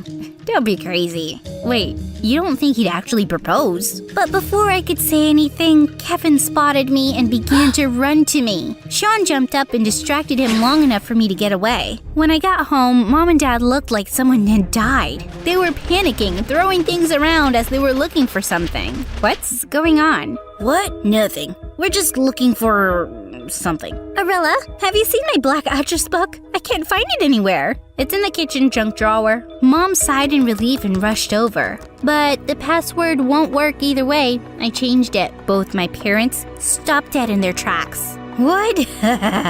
What do you mean, Angel? I changed the password to my Instagram account. You two are locked out. What? How? How did I know? Oh, I just found out. Since you guys had all my devices blocked, how could you do this? Why did you do this? Honey, when you quit modeling, everyone still wanted to work with you. The world needed to see your beauty, Angel, so this way you could be a model and still be happy. You mean by keeping me in the dark? Making money off of my condition on Instagram and not telling me? You make it sound like such a bad thing. That's because it is. I can't believe you. My parents began to talk together, but I held up my hand to stop them. Here's what's going to happen. You two are going to donate every single cent to a charity for achromasia, and then we're going to shut the page down. I will not let this go on. You can't make us do that. Yes, I can. Unless you want me to tell the world about your lie? How will you explain that away? They both grew pale and agreed to do it. I watched them donate the money, and then I made a final post where I announced my retirement. I was surprised that people didn't want me to leave, but they didn't know me to begin with. I shut the account down and put all that nonsense behind me. After more weirdness from Kevin, I finally confronted him and told him that I was not interested in him at all. You don't like me? That's fine. I don't like you that much either. You're kind of weird. And with that, he walked off. Yeah, I was the weird one. Later, as I was walking down the hallway, Sean popped up out of nowhere. Arella, my beautiful snow princess. Please love me. Love me. Nice try, idiot. I can tell you two apart now. Dang. And I was looking forward to creeping you out some more. You know, you act all tough, but I think you might like me. Why else would you be so helpful and kind to me? You take that back. I'm a horrible, yet incredibly handsome jerk. No lovey-dovey nonsense from me. No, sir. Then why are you standing so close right now? You're not exactly moving away either. Yeah, just making it easier for you to kiss me. You know you want to. You didn't kiss my brother, did you? Gosh, no. Okay then. And then he leaned over and we kissed.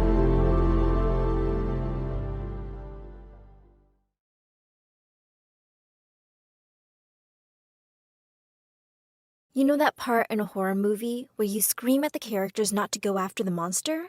That scene where there's a blood-curdling scream and you know someone's about to die if they go after it? Well, that's how I felt about going after that noise in the woods. It's not some ghost or goblin out there, though. I'm pretty sure it's my mom, who just woke up from a coma. If you're feeling a little lost, you'll want to check out part 1 first. While you're there, don't forget to like these videos and subscribe to My Story Animated to listen to more crazy content. If you don't, you'll see a ghost the next time you look in the mirror. Trust me, you do not want to deal with that. In fact, you would probably scream at the top of your lungs, which is pretty much where you guys left me last time. That scream in the woods was ear-shattering. I fell down and was shaking. My dad and brother went up and decided to go and investigate the screams. I was too scared, so they told me to stay back and wait for them to come home. I sat there under my covers, crying from being so scared and alone. I know it's weird, but I actually felt the urge to call Lisa, even though the last time I saw her was pretty dramatic. I really missed her. When I thought about getting scared and running into my mom's arms, I only saw her. I was surprised when she actually picked up. I told her how scared and horrifying it was. Every shadow seemed like a monster, and I could not calm down. That's when I heard some noises coming from my living room. My dad and brother must be back. I'll hope I can see you soon. You will, she told me. She asked me to keep our conversation secret, and I agreed. I rushed out of my bed downstairs so that I didn't have to be by myself. But, to my horror, I was completely alone. The lights were all turned off. This was scarier than sitting in my room. I walked towards our lamp to try to brighten up the place. I turned on the light and walked over to sit down and wait for everyone to return. Something reached out under the couch and grabbed my ankle, pulling me to the ground. I looked around and saw that it was my mom. I screamed at the top of my lungs and kicked her in the face a few times. She hissed and covered her eyes, and I ran as fast as I could towards the door. You know the old TV show Tom and Jerry? Well, I felt like a little brown mouse being chased around by a giant gray cat. I probably would have found it funny if I wasn't so busy running for my life. Did you know a cheetah can run over 60 miles an hour? Well, it felt like my mom was about to break a world record. Even though I got a head start and my mom was weak, my mom caught up with me in a matter of seconds and pinned me down to the ground. I thought I was going to die. But in that moment, my dad and brother rushed to the scene and pulled her off of me. My dad told me to call the ambulance while he and my brother held her back. With tears in their eyes, they handed her over to the medical professionals who took her away to the psychiatric hospital. My mom was begging to stay, promising that she didn't remember anything, but my dad and brother had witnessed it. My father went to the hospital with her, and my brother just sat there and glared at me. She was literally trying to kill me. How was I still the bad guy here? My brother ran to his room without even saying goodnight, and my dad spent the whole night at the hospital with Mom. I tried to go to sleep, but tossed and turned all night. Every time I shut my eyes, I saw her staring back at me with an evil glint in her eyes.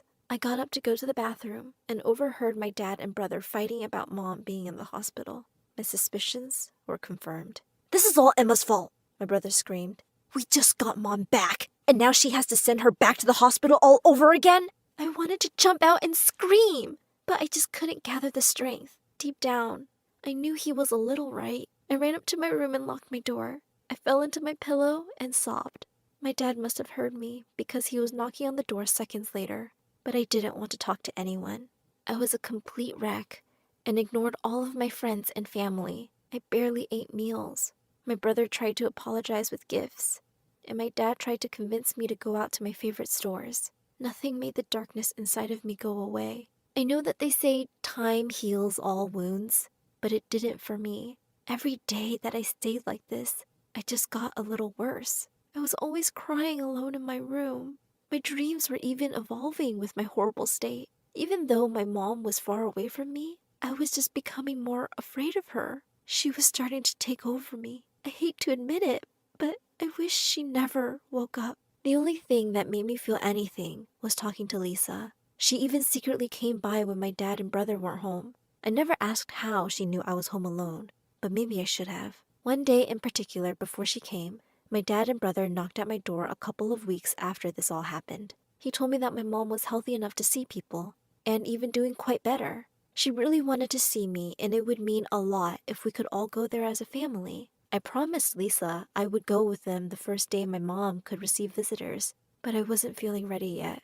I scoffed and brought up that he and my brother should go alone since that was the only family she wanted. They explained that they were going today no matter what, but I could process it all in my own time. He said they would be back only in a couple of hours, and he was leaving some money for takeout on the counter.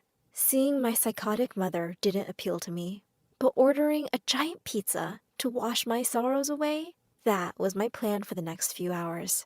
I started walking down the stairs, but froze when I heard a click. This was way too early for them to come home, and I was pretty sure they would not have forgotten anything. Part of me panicked that my mom had somehow broken out of the hospital to attack me. I ducked behind the couch as fast as I could and peeked behind it slowly. I was only able to see that a person had come in with a dark hoodie, sunglasses, and high heels. I recognized it as Lisa. But why was she being so secretive? I was about to go and greet her until I heard something that made my blood run cold. "Yeah, I got in. Are you sure about this?" "Yeah, I'm completely alone. She is receiving visitors today." She?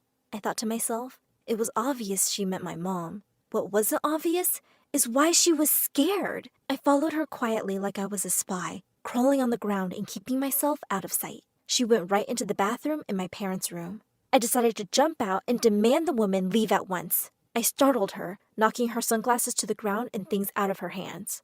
My suspicions were correct. "Lisa?" She explained that she thought I wasn't home and was just picking up stuff that she had to leave behind. I looked at the ground to see what she was picking up. I reached onto the floor and picked up a little orange medicine bottle and a bunch of loose pills. Your stuff, huh? I asked. Are you poisoning my mom? I told her I knew she was bad, but a murderer? She shook her hands and said she could explain everything. Not poisoning her. I was helping her. I asked what kind of help she was giving. She said it was to be her true self. She told me that she knew my mom back before all of this happened, and she was not the kind and wonderful woman she wanted us all to believe. Lisa didn't want to lose her family to such a monster. So she started to sneak in and add some of these special pills to her medicine bottle.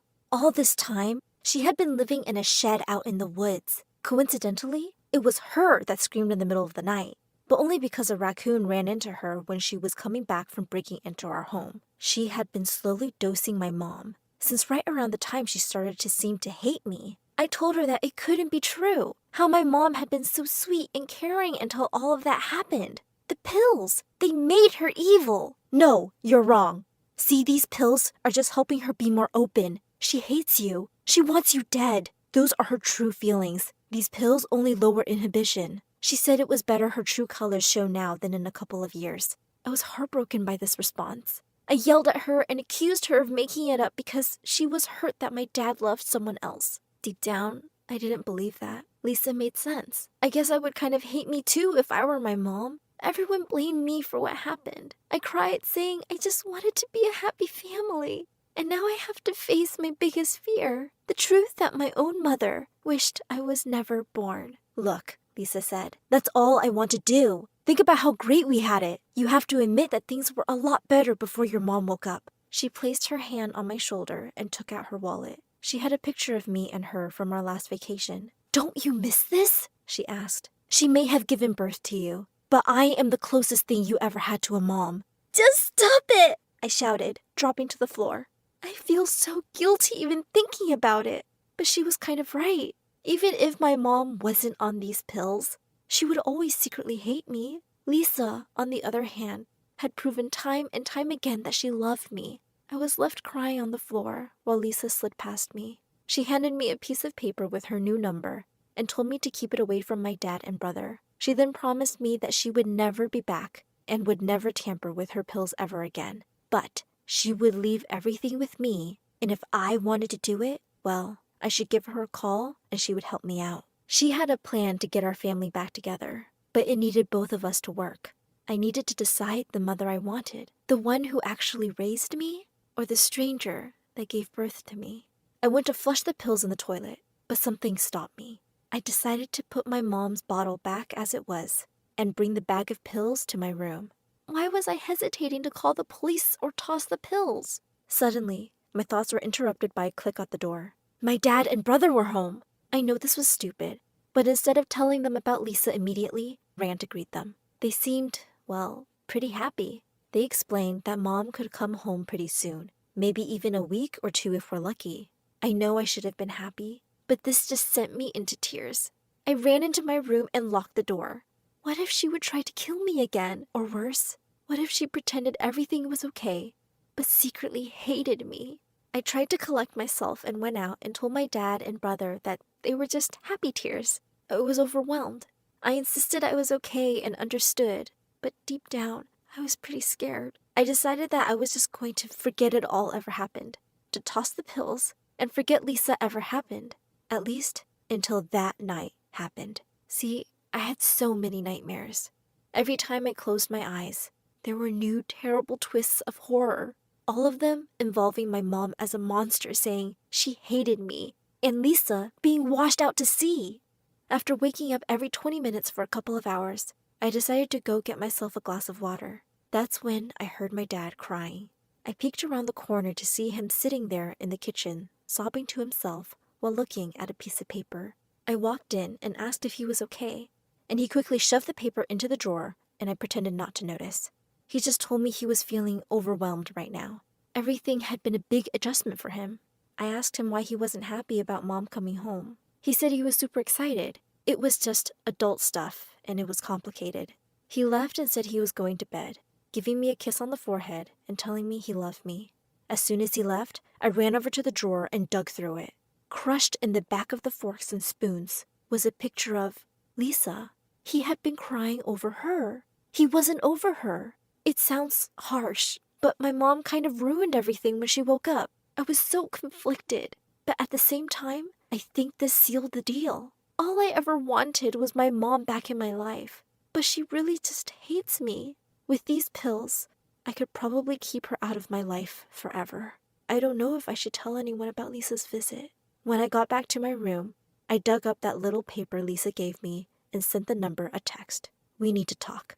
Tune in next time to hear what happened.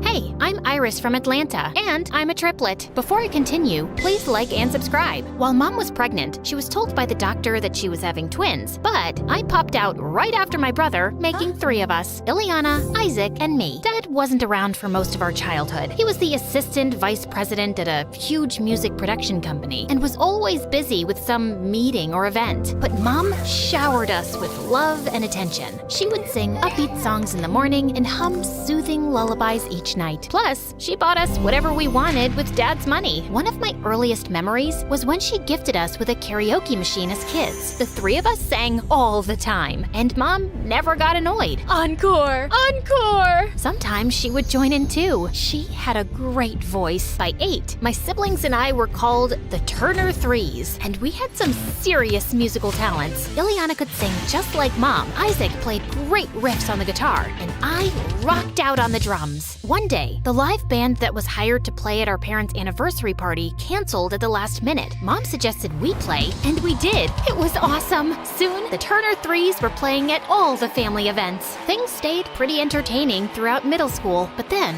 life took an unexpected turn during our freshman year of high school. One day, Ileana, Isaac, and I were relaxing by the pool when we heard a loud thud inside the house. We found Mom unconscious on the floor. It turned out that she had a stroke and would need at least 3 months to recover. Then, Dad lost his job shortly after. The company he worked for lost a massive copyright infringement lawsuit. Dad needed to find work soon to pay for Mom's medical bills and keep the roof over our heads. He took up the first job he could find, freelancing as an agent for local musicians. One evening, Dad invited a client over for a business meeting who overheard the 3 of us practicing our music. I heard him ask Dad about the music coming from down the hall. My kids have a band thing, just for family events. The client requested to hear more of our songs and suggested Dad help us book bigger shows. They're pretty good. If you set up their career now, they'll have some real financial independence in the future. For the first time, Dad took interest in our music and took his client's advice. And soon we were playing at cafes, restaurants, and private events. We weren't making much, but it was a start. Dad didn't have the same positive attitude though, especially as Mom's recovery was taking a while. The bills were never ending and his savings were running low. He was always in a sour mood and fell into a deep depression. But despite her health issues, Mom kept cheering us on. Keep playing,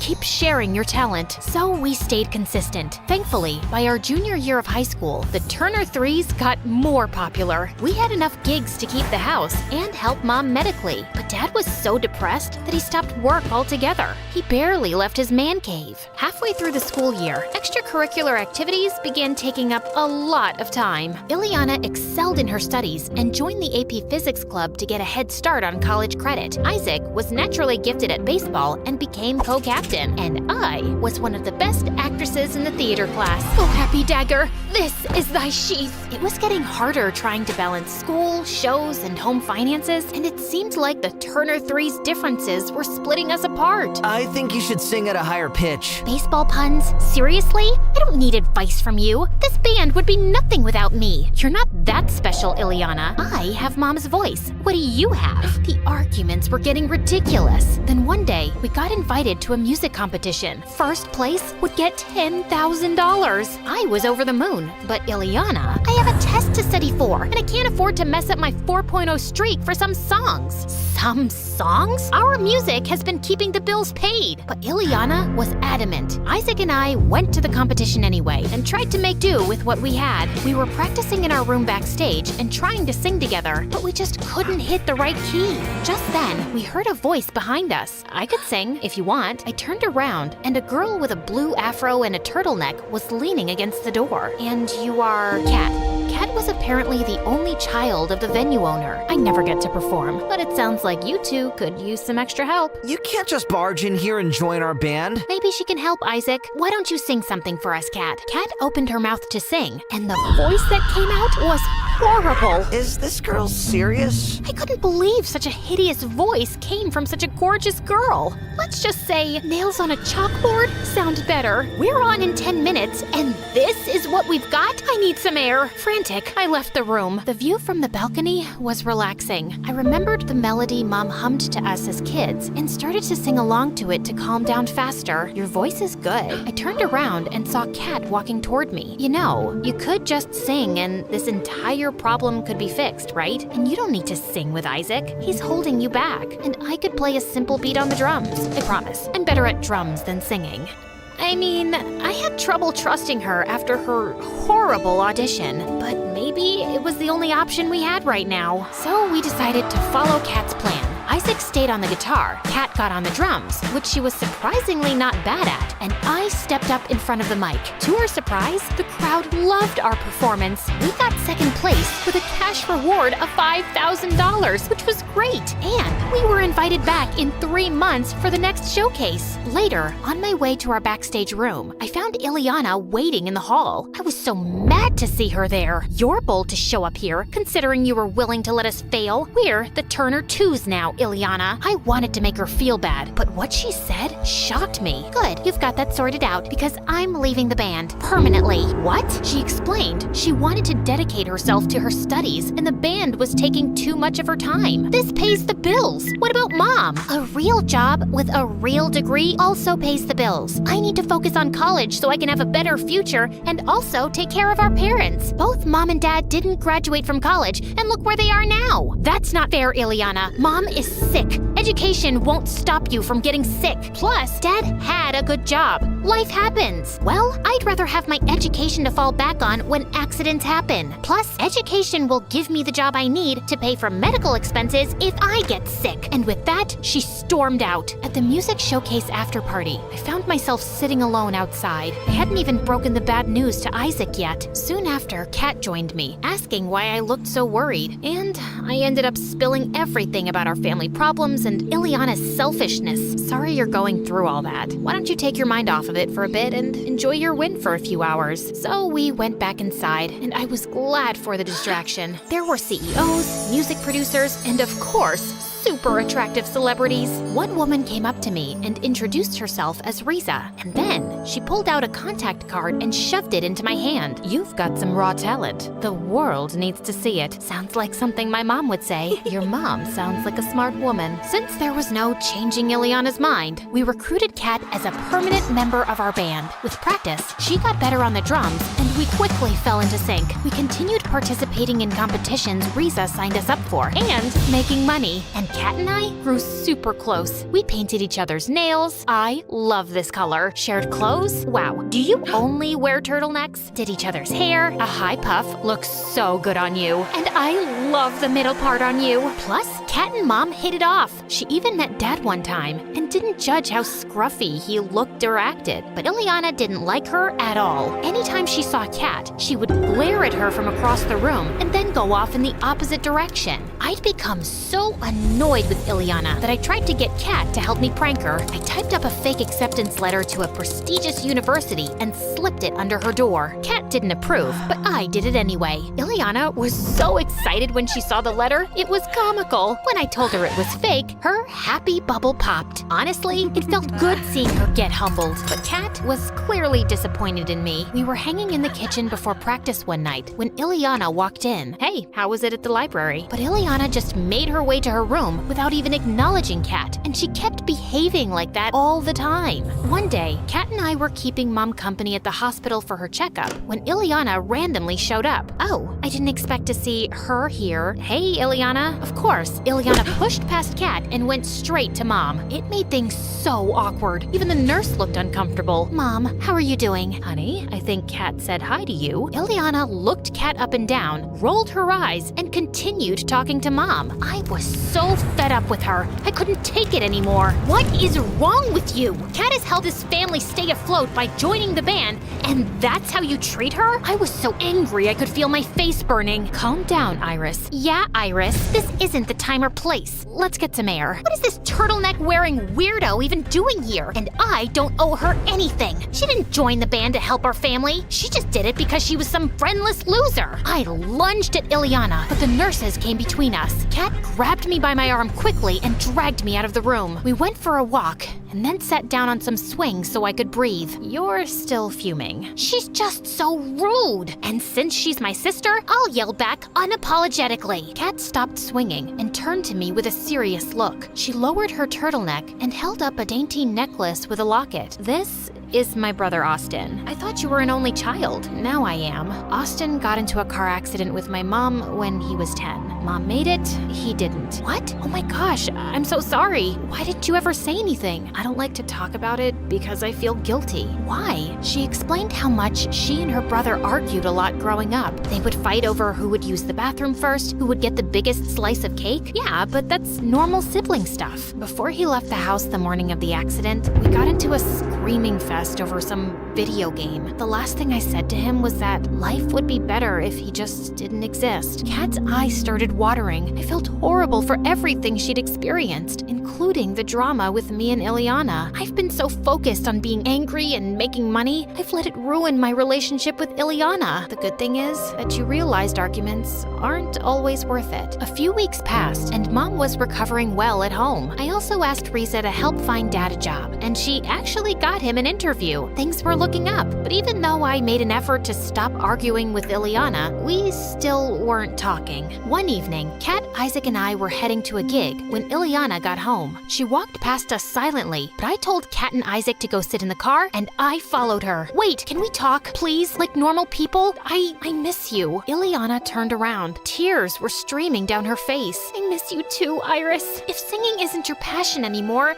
it's totally okay. It was wrong of me to be mad at you for that, and I'm sorry. I'm sorry too. I was overwhelmed with school, and then I got really jealous of Kat. Yeah, I don't want to do music anymore, but I felt like I got replaced really quickly. You're my sister. No one can come in the middle of that. Now how about you drop studying for one night and come see us perform? I'd love that.